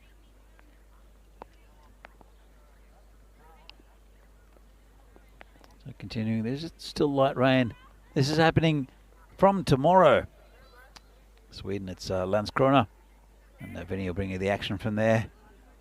And it'll start at 9 o'clock Central European time in Sweden. It's going to be a very good tournament. A team called Seaside. We'll see. As well as Ariana Kiff and Malmö, I think. Well, not up on my Swedish pronunciation. That's happening tomorrow. 5 games. That's a 4-day tournament there from Sweden and Landskrona. 5-day tournament, my apologies. So the rain has, I think, just stopped. Fiona Ray, the bowler, bowling to Aikenhead, is on 49 and hits it in the air and is gone, misses out on a 50, unfortunately. And that's a breakthrough, much needed by the MCC. Aikenhead has been a thorn in their side throughout this game. Goes for 49 off 21. Merritt's still there, 20 off 8. So good bowling from Fiona Ray. Just moved off the pitch, got away from the batter, got the toe end of the bat. Not much of a celebration from the MCC girls. And Aikenhead, unfortunately, misses out on half century. Have a look at it again. It moved quite a bit off the pitch. Just forced Aikenhead to reach for it. Got towards the toe end of the bat. It's a pretty good catch there taken in the covers.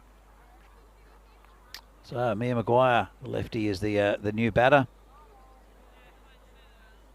Saw her come in the last game just to steady the ship. Pretty level-headed. Merritt at the other end on 20. So still 28 runs needed in 17 balls. Just under 10 and over. Still a bit of batting to go to get this total for the Towers. Now 86% according to the supercomputer. See if Fiona Ray can upset the apple cart a bit. And, well, that's nicely played on the offside. Just a single. We'll bring Merritt back on strike.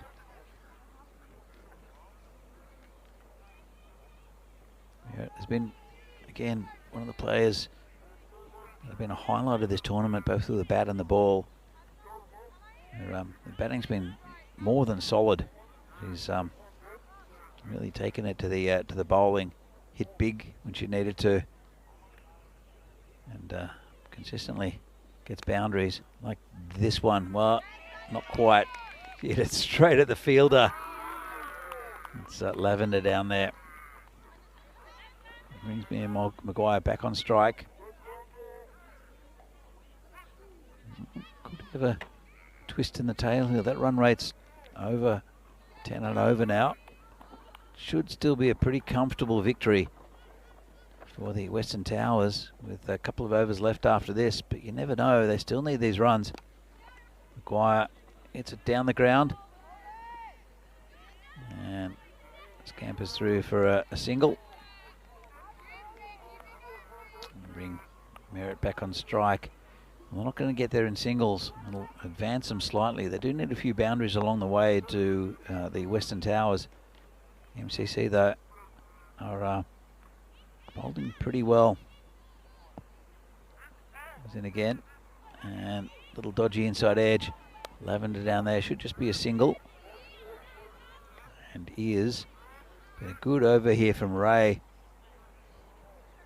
So she's taken a big wicket. That of Amy Aikenhead. Made the breakthrough. And there's only 4 come so far. Last ball of this Fiona Ray over. If you can keep it to 1 or a dot, that'll be a win for her. Comes in, bowling to the left-hander. It's a pretty well down the ground. But, well, Amadi can't pick it up.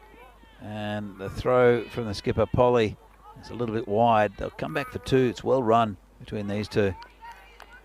And it's a couple off the end of the over. So 1 for 6. Really good over there from Fiona Ray. And at the end of 8, the Western Towers are 117 for 2. So need 11 and over. It's might be a tight finish. They'll want to get a few off this this one. You can see that run rate dipping quite a bit. Still just above the rate. Going at 14 and a half and over, but there's only 2 overs left. And let's see if the MCC can get a victory over the Western Towers in the final game. Looks like it's going to be Ramya Amadi to bowl. And she'll be bowling to Annalise Merritt.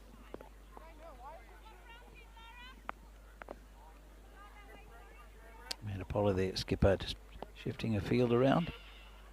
She knows what the score is. And, well, not too much at stake from the tournament perspective, because the Western Towers have actually won this tournament already.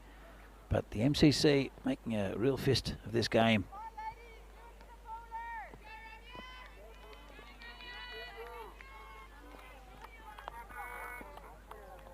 Comes Amadi. Bowling to Merritt. 2 overs left. And bit fall. It's in the air. Could be gone. Just in front of the fielder. Chance for a run out. And Merritt's too quick. Well, didn't quite carry to the fielder. And just in front of us here. And it is Fiona Ray. Just got under it a little bit, Merritt. Bring Maguire, the left-hander, on strike. And I'm not sure what's she's lost her run. There's Amadi.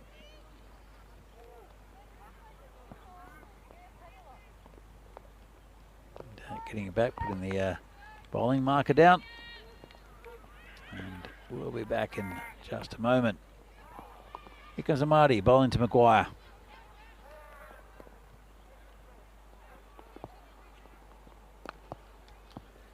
Pretty nicely on the offside. Should just be a single. And will be. Oh, that bounced pretty sharply off the pitch, and Amadi did well to put her hands up to stop that one. So it's been a good over so far from Amadi. Let's have a look at this one. It's bounced sharply off the pitch. Comes in again. Well, it doesn't come in again. So run back to a mark.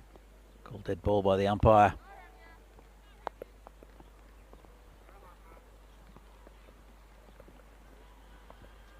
Come in again. Bit short. Got under it. Could be out. Dropped. Unfortunate. Well, Merritt gets a life. And they'll look for another one as well. It's a little bit scrappy there by the MCC. It should have been taken. I think it's Alice Robbins who's out there in cover. Pretty regulation catch at about eye height. Because this ball's a little bit slippery. And the overthrow was a little bit scrappy. Marty comes in again. And a little bit short. It's come off the pad. They'll get a leg by. They might look for 2, but they decide not to. These two are pretty quick between the wickets, but I don't think they're that quick as to get the second.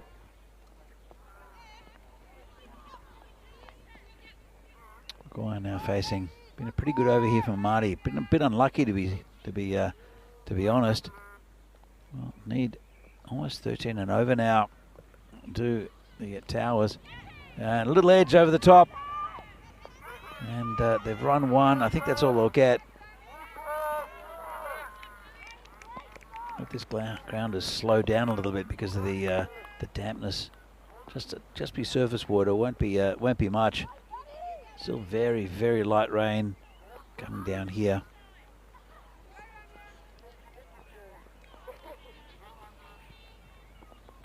So Marty comes in for a final ball. And she's hit well. Straight to the fielder though, who takes a nice catch. She goes ouch with the fingers, but held onto it well. That's Emma Marsh out there, who's getting high fives on her sore fingers. But that's another big wicket. End of merit. MCC looking pretty good in this game now. Look at this one. Right in front of her. You can see she copped her on the fingers. These Grizzlies are hard. I hope she's okay. I think she's counting them. That was hit firmly by Merritt. We'll have to go. So Chloe Greachin is the new batter. MCC. I'd like to see what the supercomputer says now. Nice catch taken in front of her face, but that left hand. The case of the ouchies. Still looking at it. And she would think, no, she's going to stay. I thought she was looking for a substitute. I think she's just having a chat to her skipper as to whether she should stay out or go in. So, all happens in the ninth, remember? And it just did. So, final over. Maguire hits it just over the top. And that'll be four. Skids off the surface. Marty was inside the circle. It went just over her head. Nice shot there from Mia Maguire. And 4 runs. That's 4 to the total. Hit it well. Maguire's on 10. So 12 needed off 5. It's a good finish here to what's been an excellent tournament. And the MCC, could they get another win against the very good Western Towers? Bowler comes in again. It's Ray. Missed that time by Maguire. And that's a vital dot ball. So 12 runs off 4. Need boundaries now.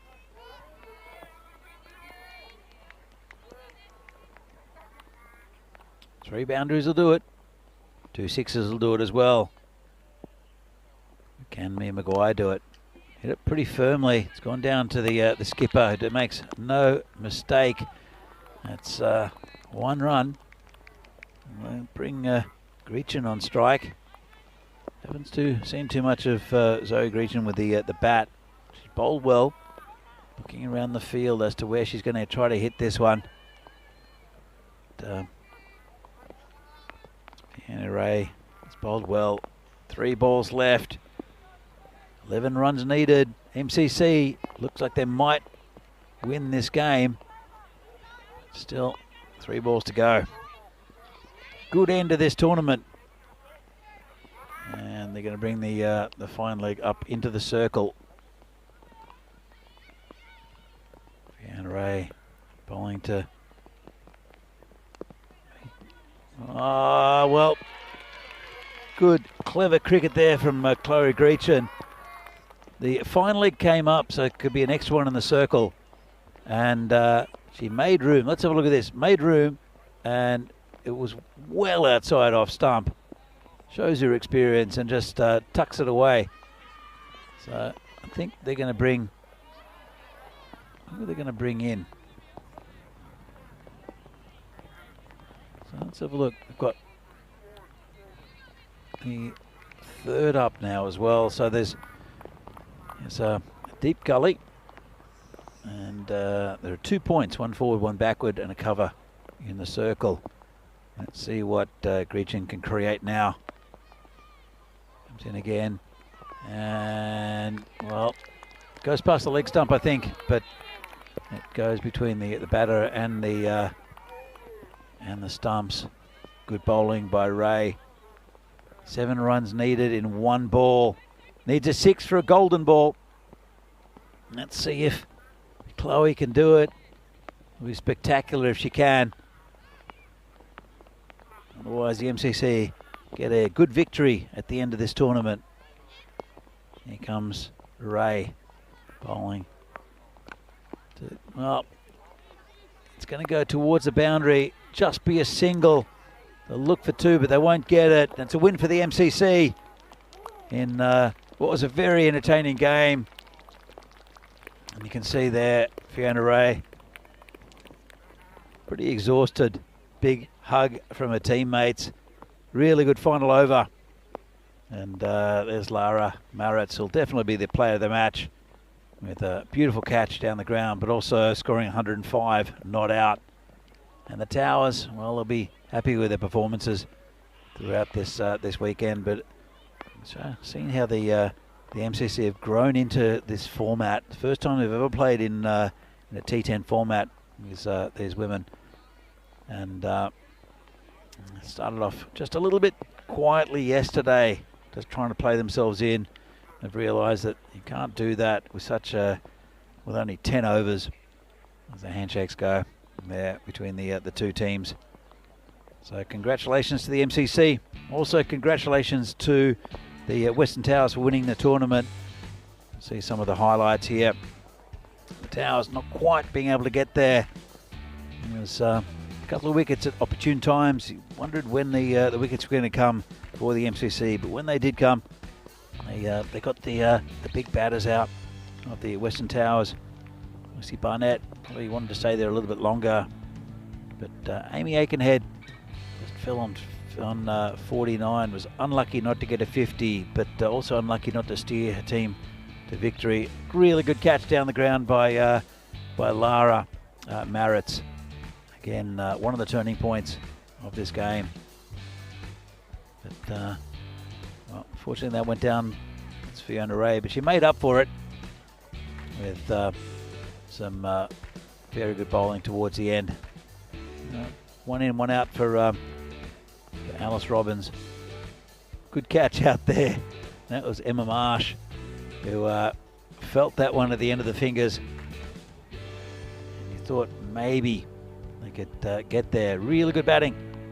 Very clever by Chloe Greecham right towards the end, but unfortunately for her and her team, not being able to get it over the line. Good win for the MCC and a very good way to finish this tournament. So we'll see the scorecard in just a moment.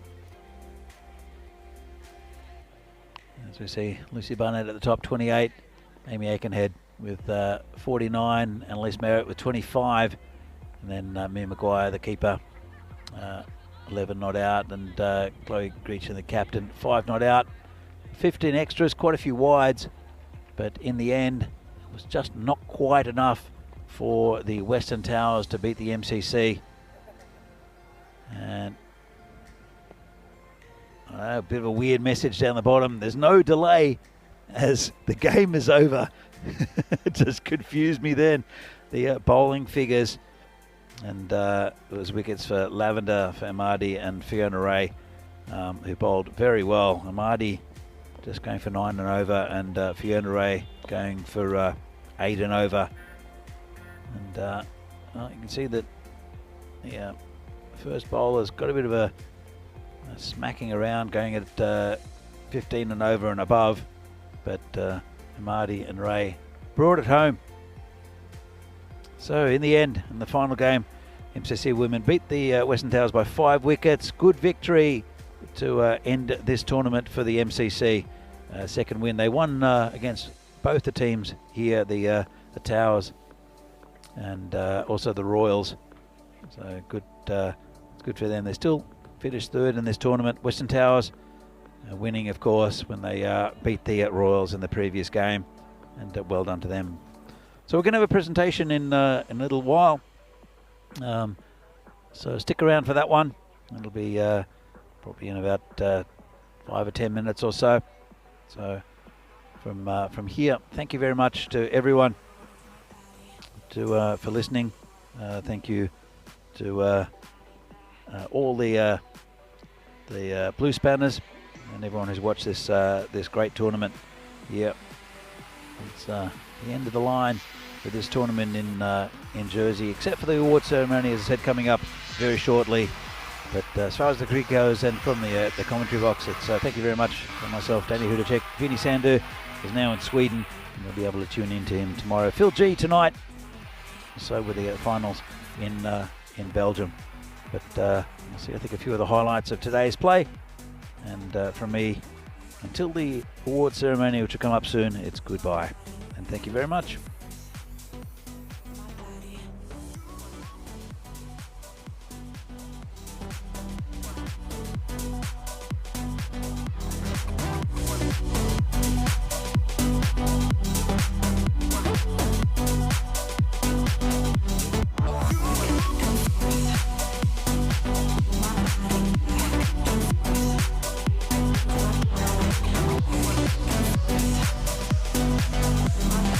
Yeah.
This European cricket event is proudly brought to you by HCL Software, Rado and Victorinox.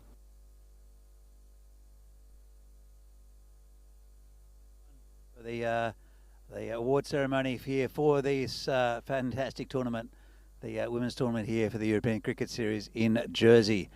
And firstly, a few people to thank. I'd like to thank all the partners of ECN.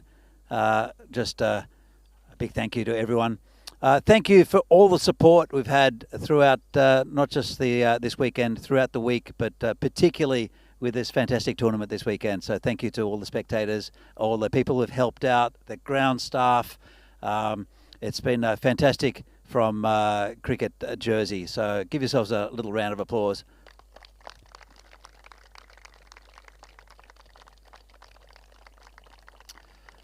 Also like to thank all the umpires and officials, the ECN Blue Crew, who do a fantastic job. Also, Two Circles, our media partner.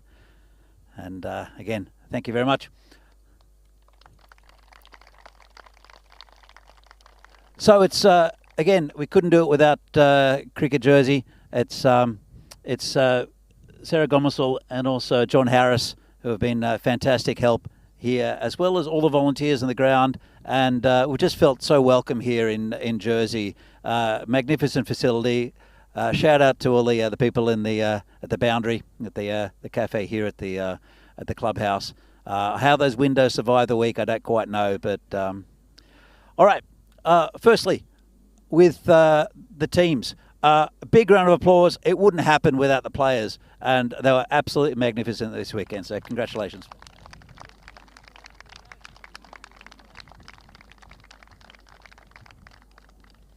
Firstly, I'd like to thank the MCC coming out, playing their very first T10 tournament. It's a bit of a steep learning curve, I think, yesterday, but with a good win today, the final game against the champions. So very well done. Big round of applause for the players from the MCC.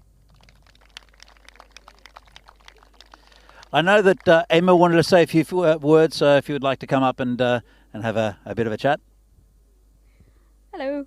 I just wanted to say a big thank you to Jersey Cricket for inviting MCC here. As you just said, a steep learning curve yesterday, but I think all the girls have absolutely loved our weekend and actually had an amazing time. Thank you to both teams, and if any of you are interested in coming to join MCC, please just let me know because you're all fabulous. We do, as when we go on tour, we do have some little gifts for the teams we play against. So we have a couple of plaques. If I could have the two captains or a representative from each team to come and collect a plaque, it'd be really great.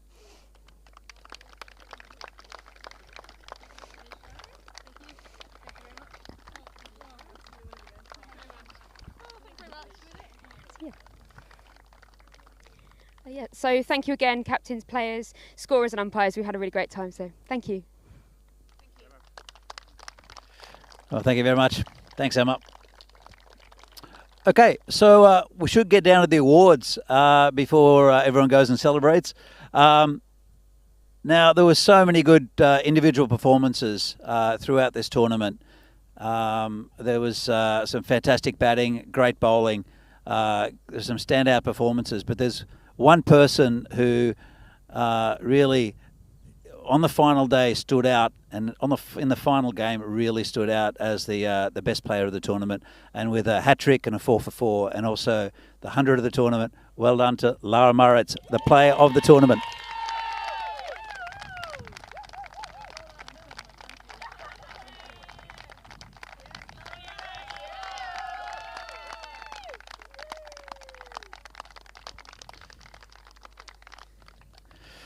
So, runners-up, it was a close-run game, the second last game of the tournament, and it really was a tight tussle. But the runners-up in the tournament, very good effort to the Royals. Well done to the Royals. If you want to come up and collect your runners-up medals.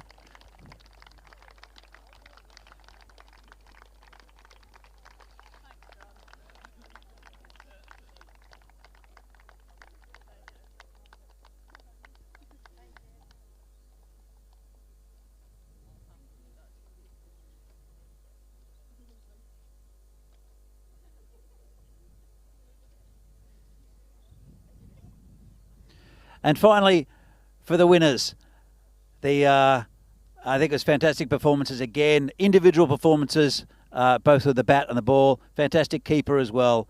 The winners of this ECS in Jersey for 2025. Congratulations to the Western Towers. If you want to come up and collect your trophies.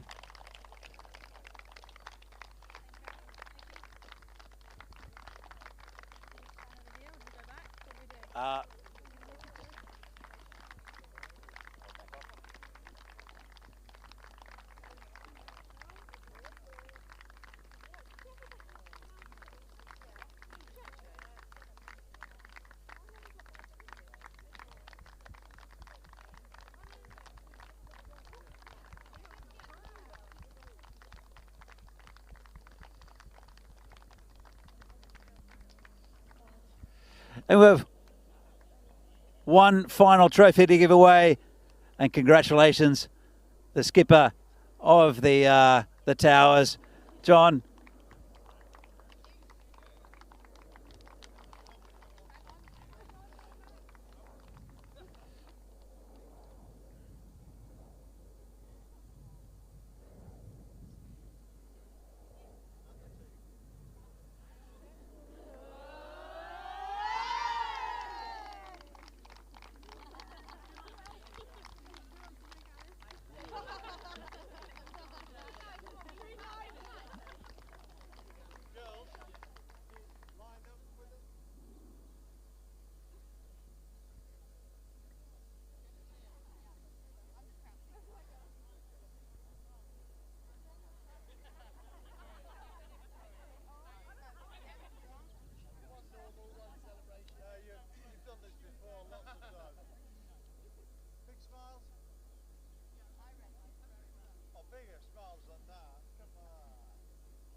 All right. And on behalf of ECN, it's a big thank you to everyone here in Jersey, everyone who watched out this tournament, all the supporters out there of European cricket. It's goodbye from Jersey and goodbye from me. Thank you very much.